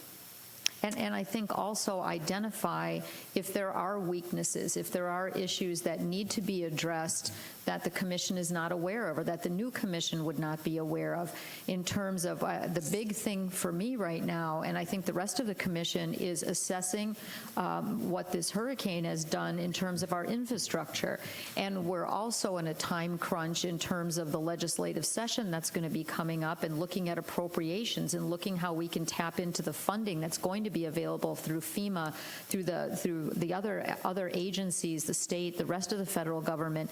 So we can't just sit back and tread water. We really have to take a look at our stormwater system and our infrastructure and see where we are going to appropriate funding. What funding do we have in that enterprise fund? How are we going to do that? And how are we going to go after the opportunity that's there? Because after every disaster, there's an opportunity. There's an opportunity for funding and to change what you have. So that type of leadership, I think, needs to be there. It has to be someone that is willing to not just come in and say, okay, everybody, we're doing okay until we get a new manager. We have things in the next 6 months that really need to be addressed. I hope that helps, and I'm not babbling on for nothing. It does. And if I could just speak to the disaster recovery element. And I have seen what Ian has done to you guys, and I am so sorry. We are 1 year out from Hurricane Ida. Hurricane Ida hit Kenner worse than Hurricane Katrina did. We did have more than $100 million worth of damage to our infrastructure, wiped out every one of our buildings, and we ended up operating City Hall out of a closed Macy's in the mall.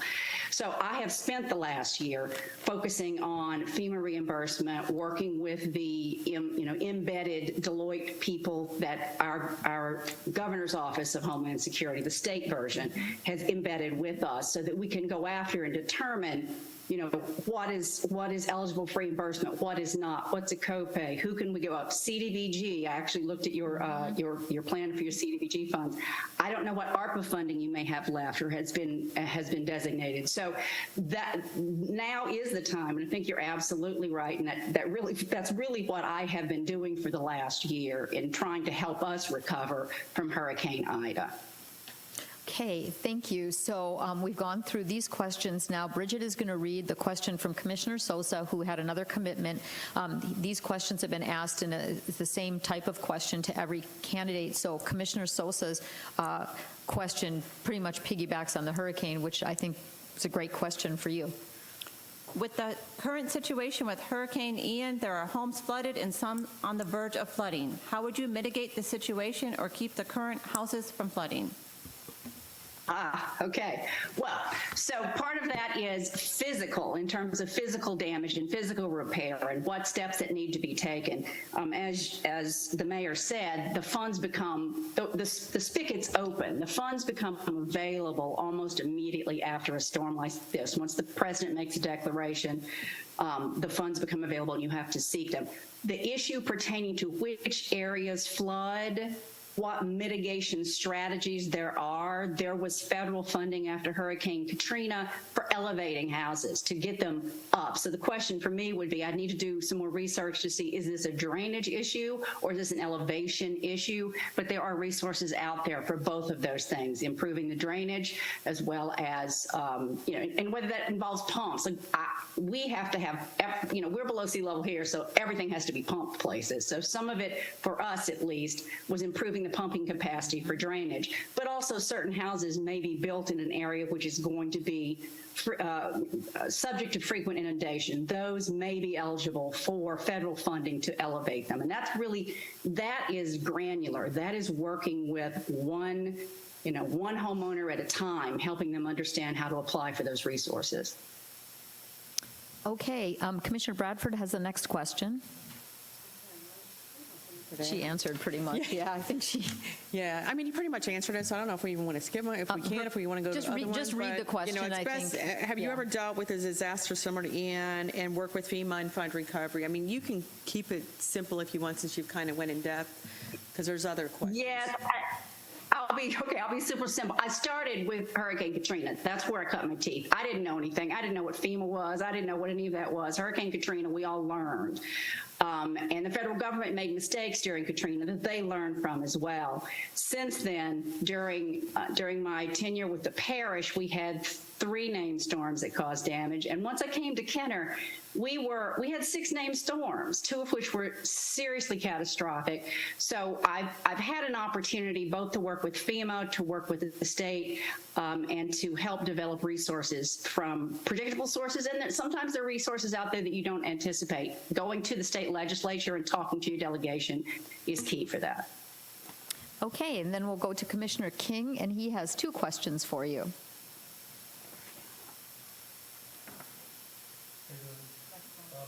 First question. Sorry, it's the first time tonight. I know. Okay. My first question would concern goals and how we get to a successful completion of those goals. Using, as the interim city manager, are you using staff and directors to their full potential, and at what point would you go outside to solicit outside rather than using our own people? That is a very good question, and that obviously comes from you having had that experience. That's not a question that's a random question. Initially, there is the assessment level. What I found, and you can see on my resume, there was a period where I went in and did a turnaround on one of the offices for the Attorney General. And there's a period where you have to assess. Some people may look like they aren't doing a good job or they can't do a good job, and some level of figuring out what's going on with them, and do they have the capacity? Have they had the education? Have they had the opportunity? You know, for us here, the biggest thing every year we did the budget was you have to put something in there for education, because every single person in every department has to learn something this year. Find out what it is they want to learn, find out what it is that they need to learn. So the initial assessment with your teams, with your department, is what can they do? It is not my preference to go outside if there is in-house capacity. But once you've assessed the capacity, and if there's something super, if there's something super complicated, like your CFO seems super capable, having reviewed the budget and having seen watched the video of some of your meetings. But if you started doing bonds and you were issuing municipal bonds, you may want to go outside. That may be something that's beyond that scope. So primarily my intention would be to see who had what skill, make sure that they were making the decisions that are appropriate for their level, and then only go outside when the nature of the project required it. All right, thank you. My next question concerns the labor union negotiations. We obviously have people in the city that have been leading that, but would you be opposed to having an outside attorney who is specialized in union contract negotiating coming in to help out?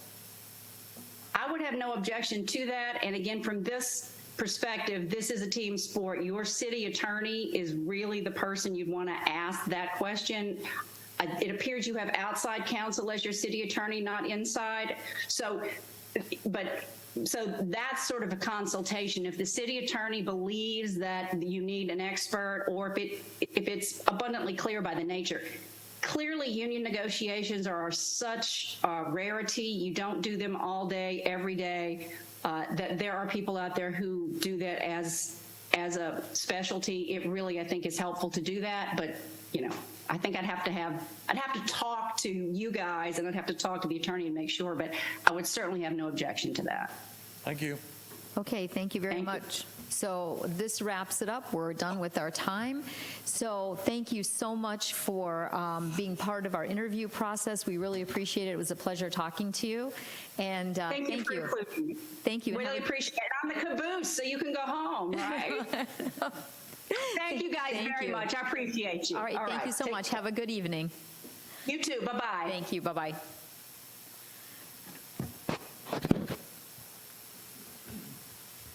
Well. Make sure we're cut off here. Are we? technical support in the back, are we good? Everyone's out of the room? We're good? Okay. People in the back?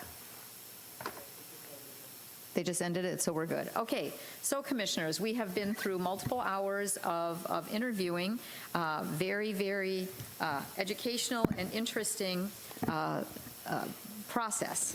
So I am going to apologize right now because my little guy here keeps, even though I'm charging it, keeps going down. So let me go back. So right now what we are going to do is go to the public forum, and whoever has signed up to speak, please read the people, everyone that signed up to speak, and we'll go ahead and do that. Madam Mayor, there are 3 public comments. Nick Lully, Billy Fowler, then Brandy White. Nick Lully, please. No, we're just not. We're only doing a special commission meeting only on the items, only on the city manager items. One and done with this today. Is your mic on, Nick? Is it now? I can hear it. We're on now.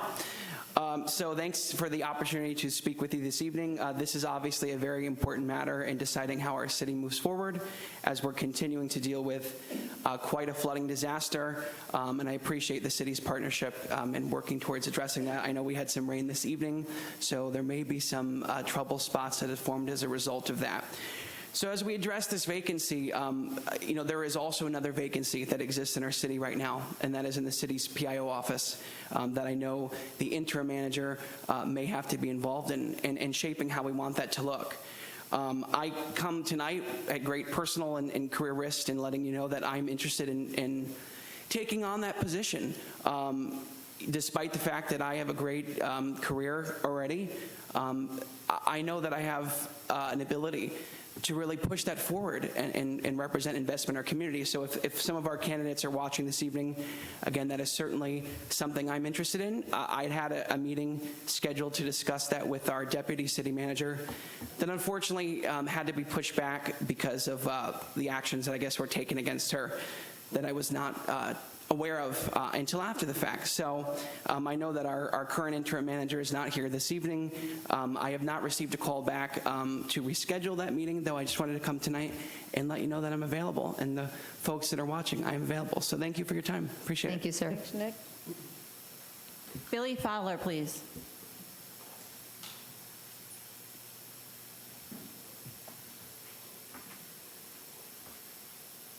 Well, what I want to say is that no time did I see any one of the candidates come up or y'all ask a question about the old parts of Deltona.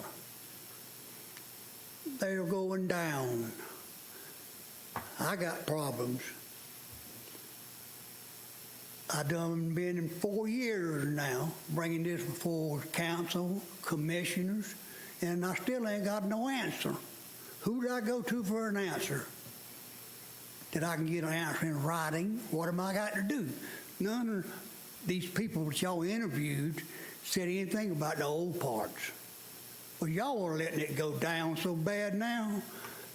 It reminds me of a little town of Timmerville that I was involved in. They lost the water, they lost the sewer, and now down to about 1,000 population. So while y'all letting an old part go down, and I was asked by one of the commissioners, did I get flooded? No, I didn't get flooded, but if it had been much more up toward me, I would have. He said, well, I didn't see no water. I said, well, I was lucky. I said, but the problem I got now is if I would have got rain or storm, I would have got flooded. But I can't get no answer. I done had 4 different people out there to look at it. But you keep on issuing permits to put driveways in that is causing more problems. So where did I get answers from? I know y'all don't answer the questions, but I need answers on where to get the questions, where could I send a certified letter to get the answer. I don't want this thing to end up in court. I want to get it resolved out of court, and let's get it going to where if it does rain, it will not affect my house. Thank you, Mr. Fowler. So let's look into it. Brandy White, please.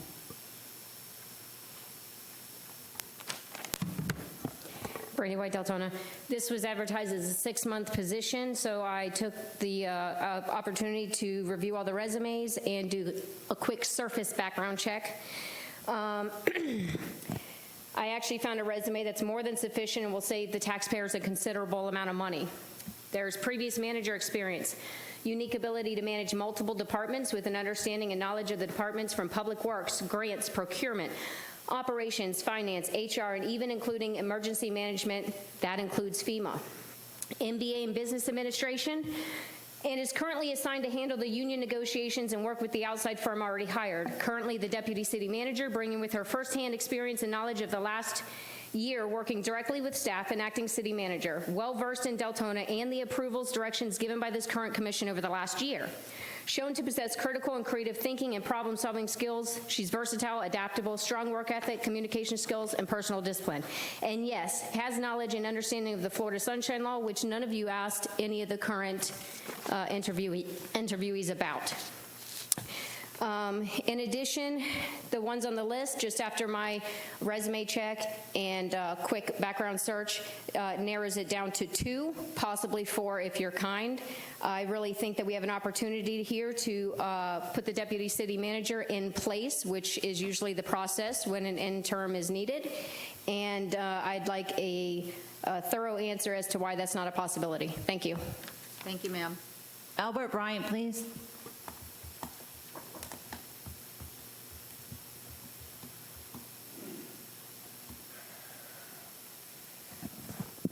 Well said. Wow. Been here since 1:45. Saw a lot of people tonight. Some of them were pretty amazing. Some of them I wouldn't even give you 2 cents for. But that's called a process. At the end of the night, I wonder what was actually gained from all of this tonight, or today. Because it wasn't just tonight, it was all day. It was a marathon. I have to wonder if y'all actually graded them according to their answers. Because I did. And a lot of them came up 0 because their minuses and their pluses equaled out each other. That doesn't mean they're bad, doesn't mean they're good. It just means that their positives and negatives just didn't give me a plus. There were a few of them that gave me a plus. But I also know that there's an agenda here, which is a shame, because I know the agenda will win out, and that really is a shame when we have a commission that has a preset agenda to what they're doing, and it all comes down to November. We'll see you then. Thank you, sir. Madam Mayor, this ends public comment. Okay, thank you. So we have been through our interviews and we have been through public comment. Now, commissioners, it is time to make a decision. And what we need to do this evening is we have interim manager Marcia Siegel-George that has agreed to do 1 more week. And I believe that week, I'm not sure, Joyce, if that ends this coming Monday or the following Monday. I'm not sure about that, one way or the other. Madam Mayor? I'm sorry. I have to just read you my thing. Yes, ma'am. If you could let us know when comments are appropriate.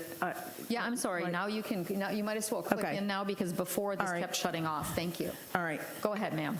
I am sorry, but I have to also bring this up because, and I'm just complete transparency of our process here. We have to make a really, really important decision this evening, right, about this. And I am with a few other voices that talk about we have a competent deputy city manager that understands the business, that understands the negotiations, that understands. Here's the thing: it was brought up. About she might not have the experience with, the Volusia municipality or Volusia whatever, and the case is that she's been more involved than a lot more of these same people that were not requiring that they have Volusia County experience, and that was listed as one of her shortcomings. And the issue that brought forth her being suspended, I'm telling you right now in complete transparency, I was standing in the middle of what happened in that situation. I'm not having third hand, second hand, I'm having first-hand knowledge of being right in the middle of that situation. So from the standpoint that I don't know that there was appropriate counseling. I don't understand, as a commissioner and having to report back to my people, all kinds of people have asked me that this is somebody that we're paying right now currently that has a working historical knowledge, and that was suspended without proper research and giving information to us. I still don't have a complete understanding. So I just don't understand that. I don't understand why we're here. I know that this is for 6 months or whatever, but we have somebody completely capable, and I'm really, before I can make a decision on someone here, need legal, HR, and practical reasons why the most qualified person that we have access to right now is not doing this position, and we're wasting historical knowledge there. I need to understand that before I make a vote. Okay, so this commission this evening is free to do whatever they want. If they choose to go ahead and make a motion for one of these applicants, they can feel free to do that. If they choose to make a motion for another applicant, there'll be a vote on that. In terms of a personnel issue from an interim city manager to another employee, that is something that is going to have to be discussed with the legal team and the interim city manager, because it is, in the past, has always been said that the commission does not involve itself in personnel matters. That is what we have always been told. The manager controls their management, their team, whether it is their department heads, their deputy, their staff. It is a manager that has that authority by the charter to control their and manage their employees. That is not the job of the city commission, has been said over and over and over again in the charter. So at this point, just as other employees under previous managers have been removed, put on suspension, had investigations done on them, that is not the commission's job to direct that from the manager one way or the other. Madam Mayor, and I, with great respect, understand what you're saying. With great respect for the process, I understand what you're saying. But I also have questions about due process being provided for that employee to begin with. Because of record, I've seen no counseling forms. I've seen nothing where this would be done on a proper basis to begin with. So I understand if things procedurally are done. I understand that it is at any city manager, acting city manager, interim city manager to do that. But at the time, this person was de facto deputy city manager. So I'm really trying to understand this. I'm not trying to be combative. I'm trying to be transparent. And I understand that. Right? Because we have a qualified person, and I am not getting it.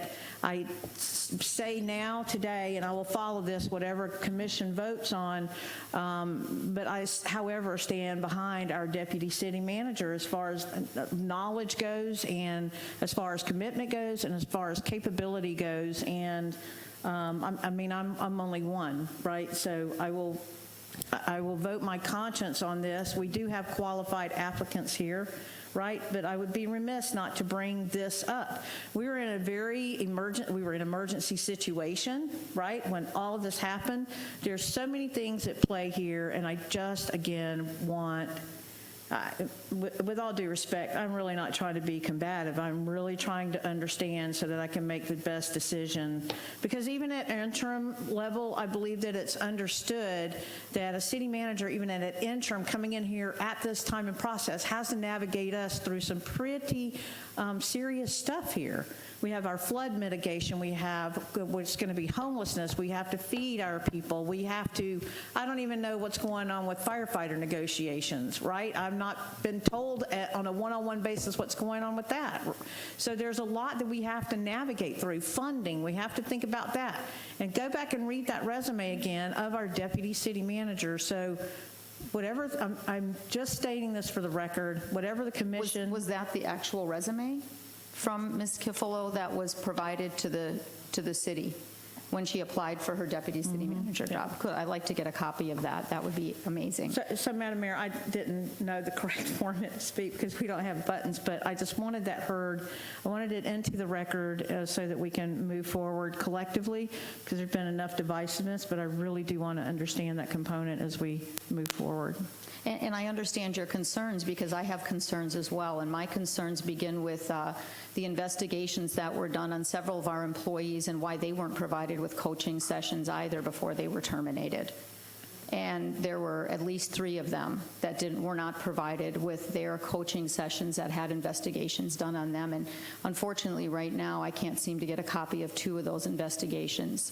So I'd like to know, I agree with you, Commissioner, when we're talking about a process of, if we have an internal process, why is that not being followed?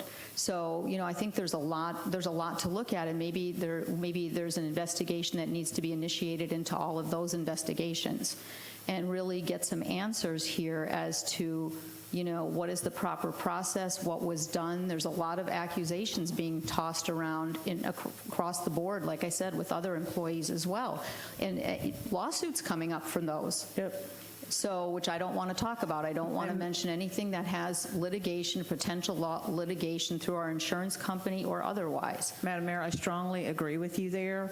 We have been divisive enough, and I just think that we, if we don't talk about things, the reality of what it is, I want the strongest leadership for us moving forward here. I have, if that is the consensus at the moment until these things are found out. I have my recommendations as far as who I liked with the applicants. We did have some strong applicants this evening. So we'll defer back to you to take us through this. I've got Commissioner King and then Commissioner Bradford on the board. So we'll go ahead and go through the comments. Commissioner King? Madam Mayor, I have some concerns as well. And I just have to air them out. Sure. When Mr. Peters left, we had a majority vote for him to leave. And when that happened, it was only right that the deputy city manager would fill his shoes while we looked for a new and permanent city manager. That's basically the way it has worked in the past, as far as I know, and that was squashed because you made a comment that she wasn't qualified, yet she's about the smartest person we have in City Hall, and she's done exceptionally well at her job since she's been here. So I don't think that she should have been. That's kind of disgracing a person right off the bat when you tell them they're not qualified when they've been doing a job for a while. But we put Marcia Siegel in that place. There was a motion, there was a second, and there was another majority vote to put Marcia into the position of city manager, interim city manager, for a period of 2 weeks. That period ended the night of our last meeting at midnight, but earlier in that evening during our meeting, she said, well, I guess I'll stay on until we find somebody. Nobody said anything about that. We just kind of all let it pass right by. But when I talked to her about the fact that I didn't think she was qualified or had the authority to suspend our deputy city manager because she was never voted in to extend that time as interim city manager, she said, well, yeah, you're probably right. We probably should have done that. So in my opinion, Marcia's interim city manager tenure ended a week ago at midnight on Monday. And on Thursday is when she suspended our deputy city manager. So I don't think she has the authority to do that, since there wasn't a vote to move her forward for another now extended period that we don't know how long it's going to be, because we don't know how long it will be before whoever we choose is able to get here. So it might be another week, it might be 2 weeks, it might be 3 weeks, we don't know. But I don't think we've gone about this in a proper way. I think that that we don't have a city manager or interim city manager at the time, because we never did vote past 2 weeks. And I believe that our deputy city manager ought to be back here at least in her position as deputy city manager. And I truly believe that she would be doing everything that she could possibly do that would be beneficial for the city if she were in the interim city manager position. We've gone through this whole process when truly I don't believe we had to do this at all, because we had a deputy city manager that could take over as interim city manager. So now here we are. We have to decide what to do, and quite frankly, I'm torn, because our deputy city manager should be here. And now we're going to say, okay, well, she was suspended by the interim city manager, so she's now suspended, she's out the door, and we're now going to choose somebody else to come in that doesn't know diddly, except that they've read up on our city, and we're going to put them in charge. It's not acting, it just doesn't seem right to me. Commissioner, So that's all I have to say. Commissioner King, I'm going to ask our city attorney, Mr. Fowler. Mr. Fowler, concerning Commissioner King's comments about whether or not Marcia Siegel George is truly the interim manager right now, at the meeting that night, Marcia offered to stay another 2 weeks, a total of 4 weeks, and it was not voted on, but I repeated that, so you are willing to stay another 2 weeks to make a 4-week total, and she said yes. So, Mr. Fowler, does that constitute staying in that position or not? Mayor, clearly it would have been better, and we wouldn't be having this conversation if you had had a vote on that topic. And I wasn't at the meeting, and I haven't observed it, so I'm going to have to rely upon what I'm hearing. But it would appear that when Marcia agreed to accept a continuation, if you will, of her interim service, that the commission was agreeable to that and basically accepted it without a vote up or down. In a sense, kind of silence gives consent.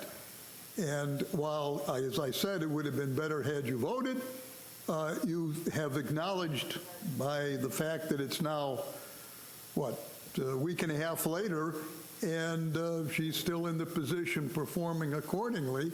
If there's any question about it, let me suggest that you vote tonight, matter of fact, or is this a special meeting? Special meeting, but we can vote. Yeah, I don't guess you can. No, we can vote, just only on the one item, though. Yeah, but the easiest way to do it would be to ratify the decision that was silently, if you will, made at the meeting a week ago Monday, I guess it was. Is that right? A week ago Monday? Yes. Yeah. Mm-hmm. Okay, thank you, sir. We'll go down to Commissioner Bradford and then Commissioner McCool. All right. We're going to talk all transparency. Commissioner McCool. Can you pull up your mic a little bit? You were there. Okay. Because I'm really tired of hearing that she was wrongfully sent home. All right. You were there. Was she and I say she, was Ms. Cafola not screaming at the acting interim city manager, using God's name in vain, using the F-bomb, and cursing and swearing and going at Marsha? Because I have heard from staff otherwise, and I believe there's also sworn statements. So this is the same person. This is, what do you want, is this rhetorical, or is this you wanting me to answer? You were there. Yes. So, and so was other staff. Yep. That was there, very present. And from what I'm hearing, it was horrible. And I believe that staff was in proximity to hear one side of the conversation. They were not in the proximity that I was. And my goal is not to excoriate anyone, because I don't believe doing that in public. I'm trying to be factual. And when I say I was standing there, there were two sides to that conversation, one of only which was reported, right? And we can, we can do it here, or I don't care. So here's where I'm getting at. When you're in the leadership role, and I say, or I direct an individual, and I don't care what your position is, and that staff member comes back at me vulgar, loud,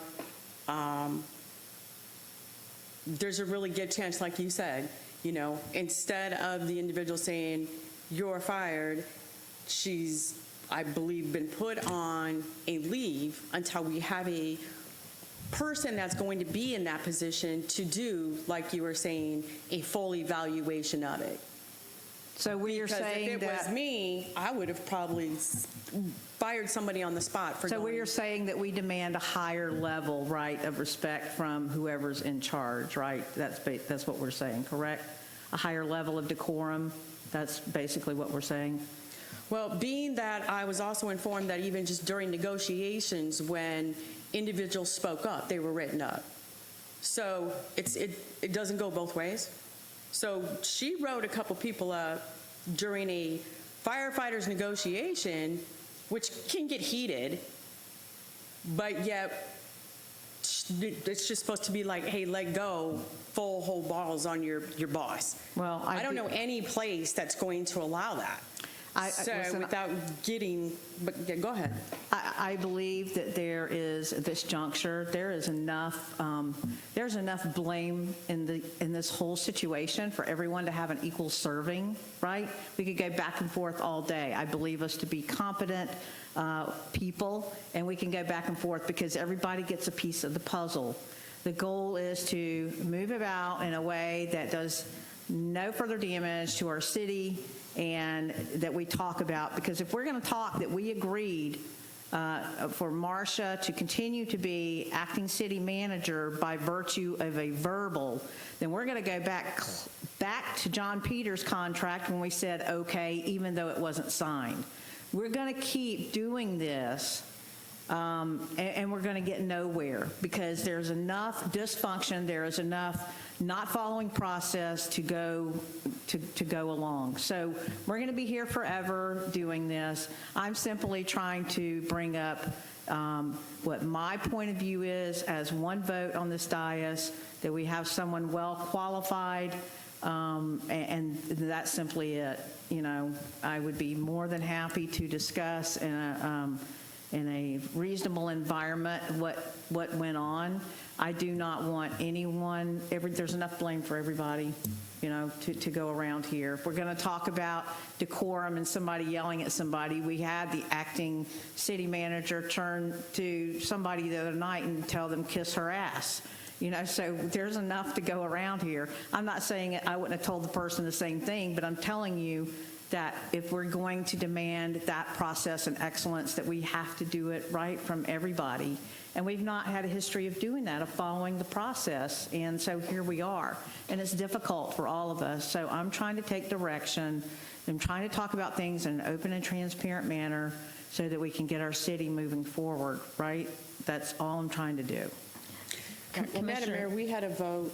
Commissioner Bradford, can I just step in here very quickly and just say something? So listening listening to these accusations and the commentary and statements, I am going to make a recommendation that has nothing to do with the candidates or anything like that. As I stated before, there were investigations done on other employees to determine whether or not their actions were would result in a termination, a forced resignation, and so forth. At least 3 of them that were initiated in the city, allegations of other ones. I'm going to make a recommendation that this whole entire situation be the same investigator be brought in and look at all of this he said, she said, she said, she said, they said, and have statements, proper statements taken to make sure that things were done, because as you're saying, I'm hearing that people don't believe we followed the process. So I think that we need to really go ahead and have a look in and have the same investigator, an outside investigator, someone that Mr. Peters engaged.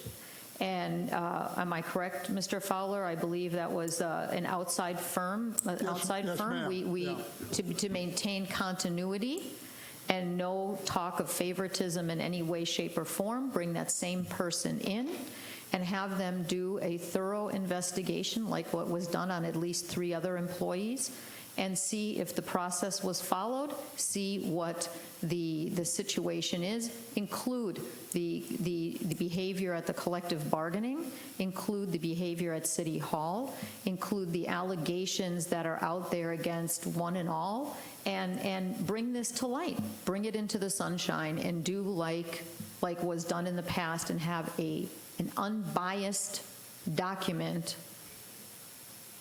before this never gets put to bed. It is the fair thing to do for everyone. It's the fair thing to do for Ms. Kifalo. It's the fair thing to do for the city, and it's the fair thing to do for this commission and Marcia and anyone else involved with this situation. That is my suggestion before we move any further in putting somebody in doing something, because all you're going to do is put a burden on anyone else that comes in here. We are going to put that burden on the next person, whether the next person is an interim, whether the next person is a new manager. That cloud will continue to hang over, because Commissioner McCool, the first thing you said to the first applicant tonight was, are you going to bring our deputy city manager back? And you asked that of a candidate that more than likely doesn't know a whole lot about what's going here. And the onus is then put on that individual, whoever it may be, to bring someone back.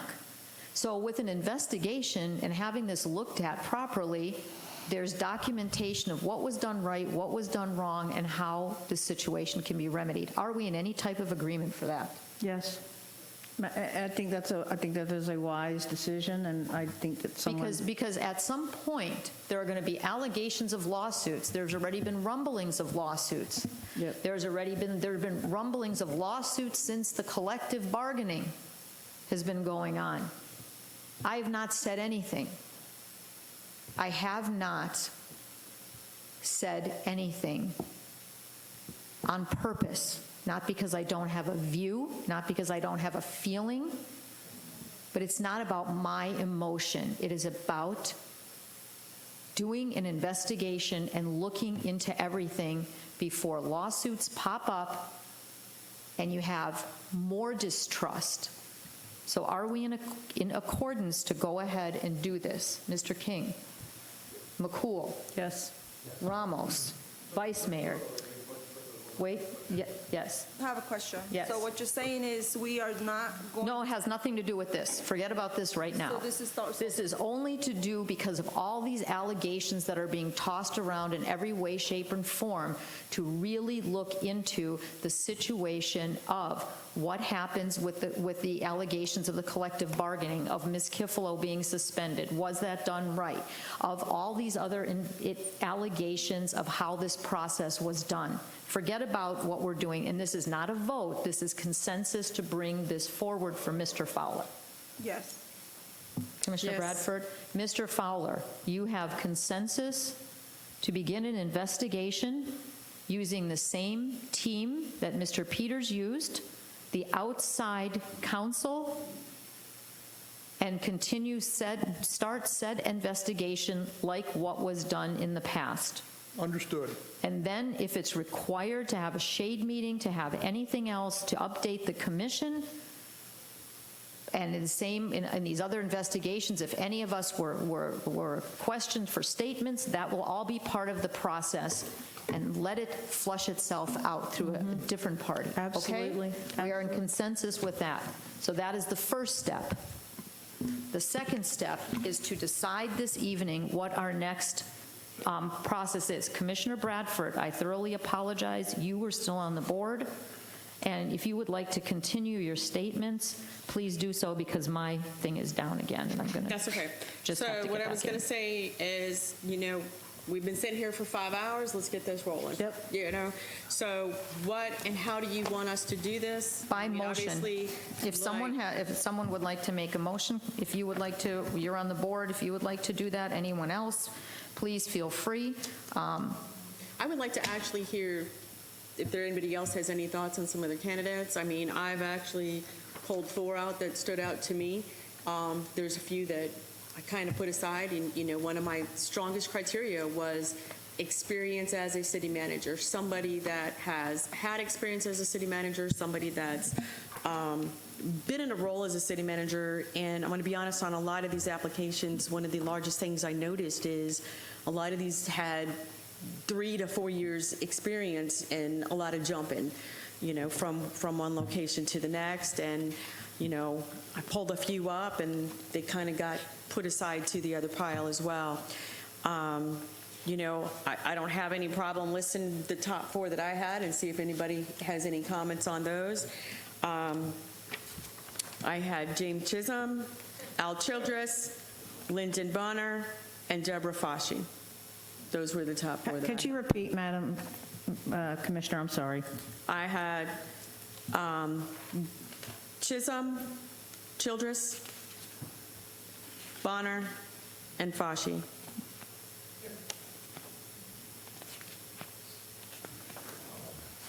And I will say that, a couple of them, I was actually able to reach out. I actually had a staff member that used to work with Chisholm reach out and said, I would work under that manager any day again. The other ones, most of the other research, because, was done online. So that was just what I had. I apologize, this keeps going out, and let me see. Commissioner McCool, I will speak as soon as I get this out. Okay. Yes. I would like to list my top 3. That would be Ms. Foschi, Mr. Bonner, and Mr. Childress.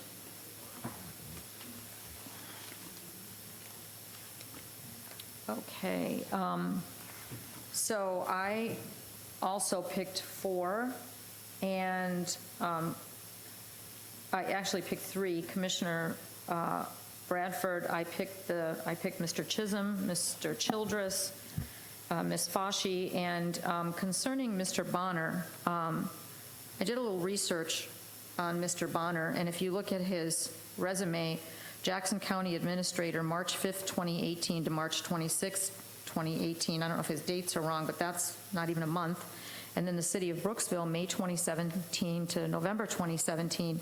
Right now, I want to be clear before I say this 100%, so somebody else wants to. But there was something I found. Let me look back here really, really quick. I apologize. In terms of an ongoing lawsuit right now, I believe so. I believe that, and I just had it right here, and I apologize for that. Let me go ahead and see, because I was curious as to those short dates in Jackson County and in Brooksville, and that came up. I apologize if it's not him, but Who you got, King? yeah, it is Lyndon Bonner versus Jackson County Board County Board. It is a civil rights employment discrimination lawsuit against the Jackson County Board. That was filed 2/27/2022. So he's involved in litigation in a civil right employment discrimination lawsuit against the Jackson County Board of County. Is that on behalf of or a party to, Madam Mayor? Bonner Linden versus Jackson County Board of County. So it's a direct lawsuit. I thought it was on behalf of. I apologize. I don't know. I don't know, but I can't, without signing in, I can't I open read that this. too, but I misunderstood. I thought it was on behalf of, so. King, who you got? King. Okay. You got Ramos. Okay, so let me see. Vice Mayor. Are you on the board? Yes, ma'am. Thank you. Thank you, ma'am. First, I'd like to make a comment. It's very interesting how concerned comments are up here, because it sort of like took me back to when Dr. Cooper went through the same procedure, the same process. He went from deputy, promoted to intern, pushed back to deputy, and was replaced by a person with no city manager's experience. Just wanted to put it out there, being that everybody else is he was moved up. That's the commenting on this. No, I'm just making a comment on how Mr. Cooper, going back to Mr. Cooper's history. Dr. Cooper, he was a former interim city manager, deputy city manager, interim city manager, and going back and forth. Anyway, I don't know if we're supposed to be just calling out the names of the people that we are interested in, or if you're looking for a motion. Entirely up to you. If you have a motion, we can vote on it. If it passes, it passes. If it does not, it does not, and we move on. Okay, so we're looking for Volusia County experience. We're trying to keep the budget down so we don't have to pay for relocation. We're looking for experience basically, which, includes Deltona. So we have a candidate applying for the position, which is, something for a few months, I think it is. About 6. 6 months, has 27 years experience in city and county, and has 18 years in city manager. Basically, the same thing that we're looking for here in the city of Deltona. Having said that, I would like to make a motion to appoint James Chislam as the interim city manager effective immediately, and to have the mayor and city attorney negotiate a contract to be brought back to the city commission for approval. Is there a second on that motion?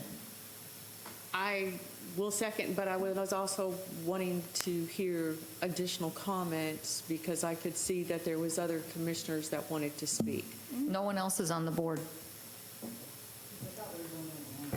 Madam Mayor, I thought we were going to go down the line and asking for the top, but I'll put a request to speak. Top 3, top 4. No, we never discussed that. We said that everyone that wanted to bring out theirs could. I did, she did, you did. Okay, who's next? So what do we do about the motion? There's a motion and a second. Let it stand. Let's have the discussion here. Commissioner King? Okay. After reading the resumes and hearing the candidates, my top 3 would be John McHugh. He's local. He's right here in Orange City. Got a lot of experience. My second choice would be Al Childers. And my third choice, I'm kind of torn because I really do like Mr. Bonner, but my third choice would be David Lynch from Ohio. he obviously did his homework. He knew more about the city and what's going on here than most of the other ones that we heard from tonight. But my top three would be John McHugh, Al Chelders, and David Lynch. Okay, thank you. Commissioner Ramos? Thank you, Madam Mayor. I went with top four. Yes, I have James Chislam, Al Childress, Dennis Stark, and believe it or not, Deborah was very surprising compared to, yes, that's my fourth one, but I just want to say compared to the resume that we received, to the way she presented herself, those are my four top. Deborah Forche. Yes, Dennis Stark, Al Childress, and James Chislam. Okay. Commissioner McCool, I apologize. Can you read yours again? Thank you, Madam Mayor. I had four. I had Foshee, Bonner, Childress, and McHugh. Okay. Okay, then we have, and Vice Mayor, do you have? Mike? So I had Chislam, I had Albert Childress, and I also have Mr. David Lynch. Okay. Who else? Just two? Third, Lynch, David Lynch. Lynch, the gentleman from Ohio, I believe. That's what you said, Commissioner King, right? Okay, so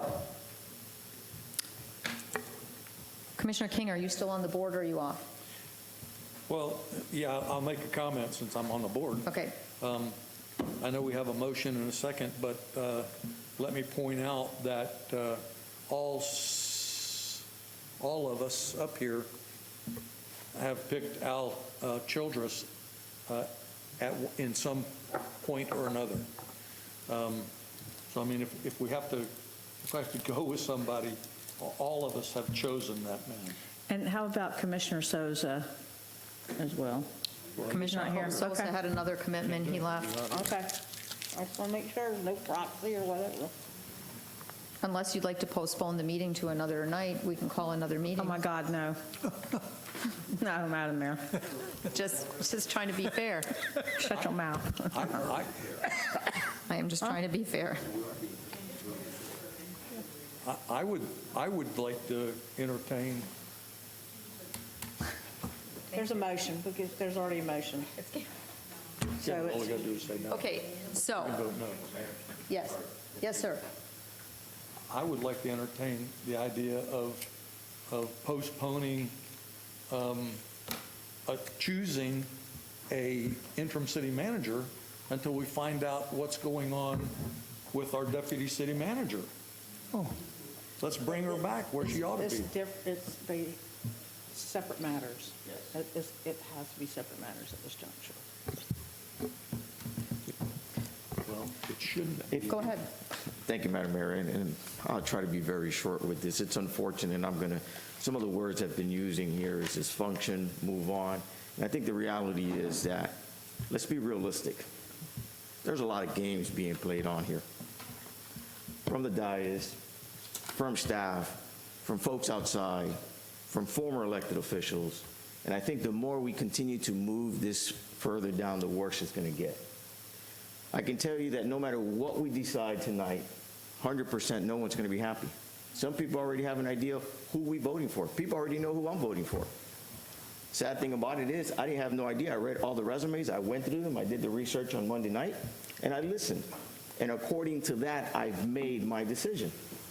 Now, at the end of the day, I'm gone in November the 8th. But the reality is I still live here, and I still want the city to be able to continue forward. So at some point in time, until we don't stop playing the games and be real about it, we're always going to have problems. I don't care who it is, because it depends who's talking, whether people are favorable for it or not. And that's all part of this chess game. So no, Commissioner King, with all due respect, we need to do this tonight. The fact of what the mayor has asked for consent and given to our city attorney to work with our deputy city manager is definitely a separate case that needs to be taken care of separately, besides us moving ahead with the city. Thank you. Just let me say in response to that. Sure. I just want to clarify, I've been sitting here for almost 4 years, about 2 weeks or 3 weeks shy of 4 years. I have not come here to sit in this seat to play games. Not once have I done that. And I'm not playing games now. I appreciate what you said. I understand it. And we'll move forward with what we have to do. But with all due respect, Commissioner. Let's not with all say due that we respect, came here to I haven't called anyone out here. I know you're not. I'm just making it clear. So I'm not one here playing games. Just like there's been a lot of accusations made about me, but I'm not going to sit here and try to clarify them because I know the truth. So the reality is I'm not trying to call anyone out here. I'm just calling it for what it is. That's why we're still having certain conversations, because we have individuals still talking to people outside and being able to dictate to us what this dais does. And until we don't cut that and we don't realize our position and whomever sits there, their positions, we're going to always have some challenges. Thank you. And it's so sad. There is a name that appears on all of ours. I know there's a motion there, but Al Childress remains on all of ours without exception. I think that his name is the only one that, so I'm just putting that out there also in transparency's sake. And Commissioner McCool, that is the case, yes. But there is also a motion and a second on the floor. I acknowledge that. And we did not do this it lightly. And if a motion in the past passes, it passes. If it fails, it fails. And I just would like to say that we have, Commissioner Bradford, you're on the board. Did you want to speak? Yeah, because here's the thing, it's like Commissioner Ramos said, no matter what we do, there's going to be somebody that's not going to like what we do, and there's going to be talk. There's people out there that when I brought up Chislam, there was automatically assumption that I was in cahoots and I did this and I did that. When I found out, same time y'all did when Mr. Peters was going to resign, this gentleman just sent it in and all of a sudden there's accusations. So I'm not basing it on a few people sitting here going, oh, this was premeditated, this is this and this. It had nothing to do with that. When I looked at this resume, our biggest obstacle that we have had at the city of Deltona was, one, we've put individuals into a city management place that didn't have city manager experience. We had individuals that were to be in the interim, and they didn't get past an interim. And we wanted somebody who has longevity. And when I have individuals that I feel are beyond the most credible, that says, and actually very critical of people, that says, I would work under that guy again. He was amazing. So a city commission, so this guy, as many years as he was in his seat, 17 years, do you know how many commissioners that is that he had to go through to be there that many years? So that's not a city manager that was not doing his job. Yeah, it's probably a city manager that ticked people off by maybe, just like a couple people up there said, I'm going to do the right thing. I'm going to do what needs to be done. But, look at it. A city manager is not going to stay in a seat for 17 years if he doesn't know what he's doing.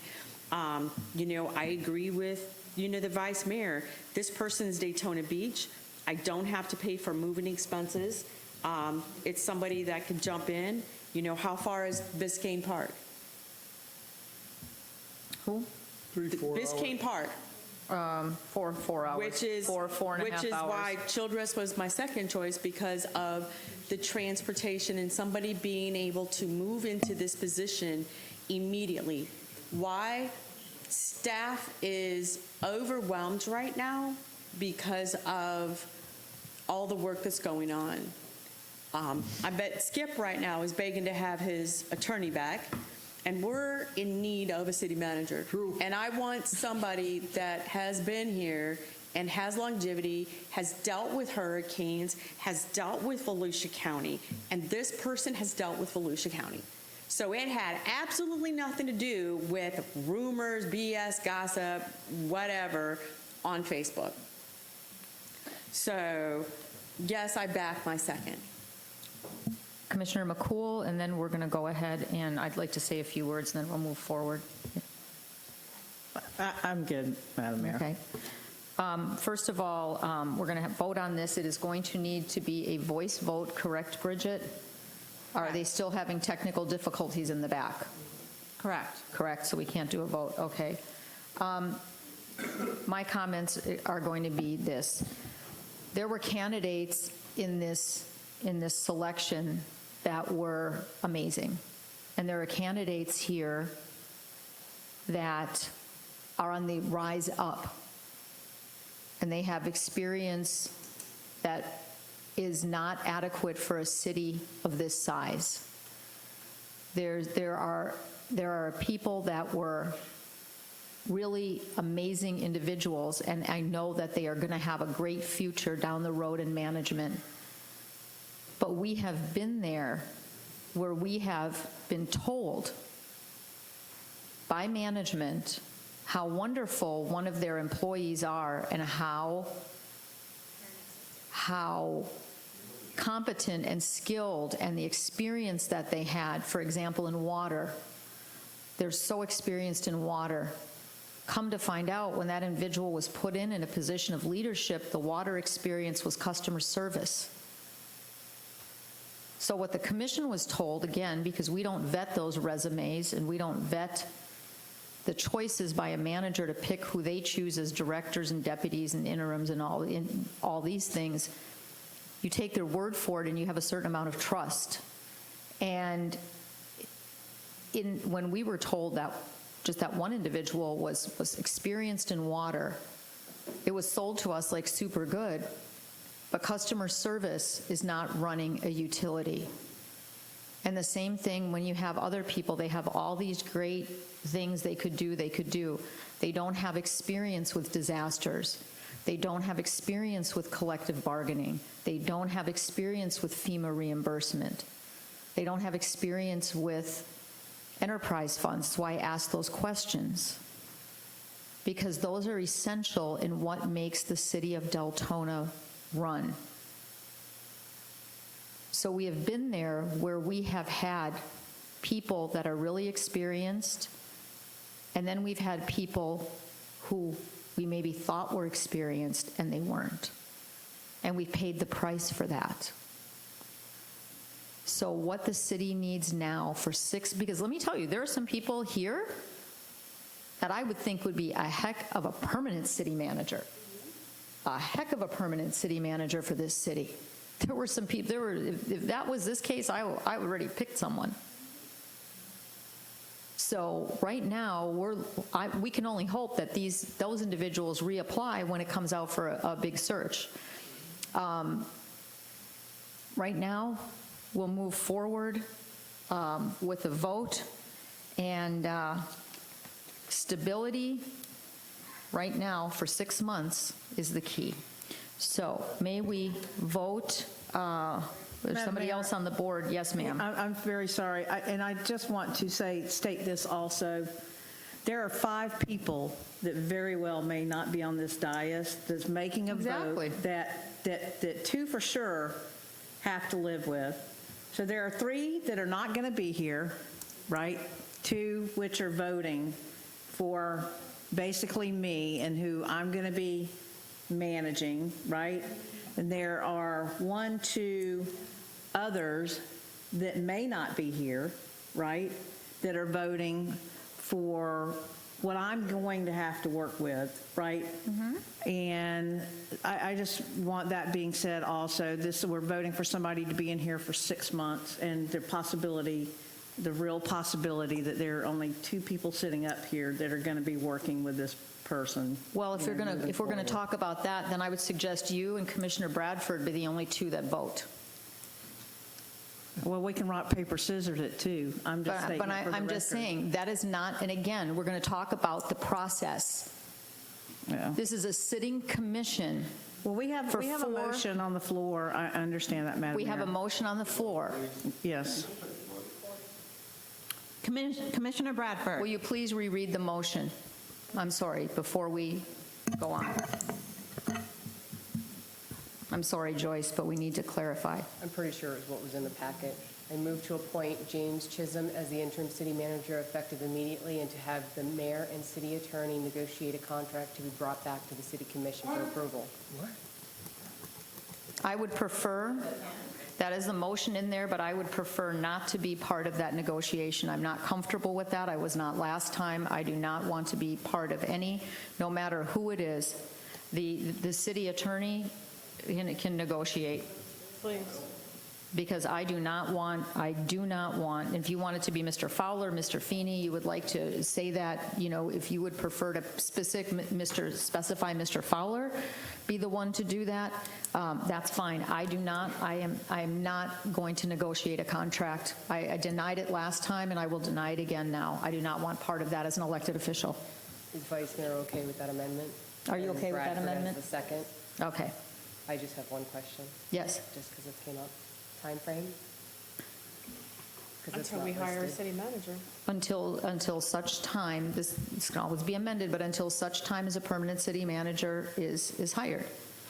This is the motion now. It can be changed down the road. You agree with that? Yeah, it was my understanding, and we're hoping it's 6 months. It could be faster, it could be longer. So it was my understanding that the interim was being hired to walk us through the process until we had a full-time acting manager. That was my understanding, and was my motion, my second. So if the vice mayor had something different, then I'd like. Right, so yeah, I did not want to put a time certain of 6 months. To us, it needs to be, to me, it needed to be until we have a city manager hired. Okay, so I move to appoint James Chisholm as the interim city manager effective immediately until such time as a city manager is hired, and to have the city attorney negotiate a contract to be brought back to the city commission for approval. Yes, I approve that. You good with that, Vice Mayor? Okay. And staff in the back, there's no pushing the button, right? Okay. Okay. Voice vote. Commissioner Bradford. Yes. Commissioner King. No. Commissioner McCool. Nope. Commissioner Ramos. Yes. Commissioner Sosa absent. Vice Mayor Avila Vasquez. Yes. And Mayor Hersberg. Yes. The motion passes 4-2.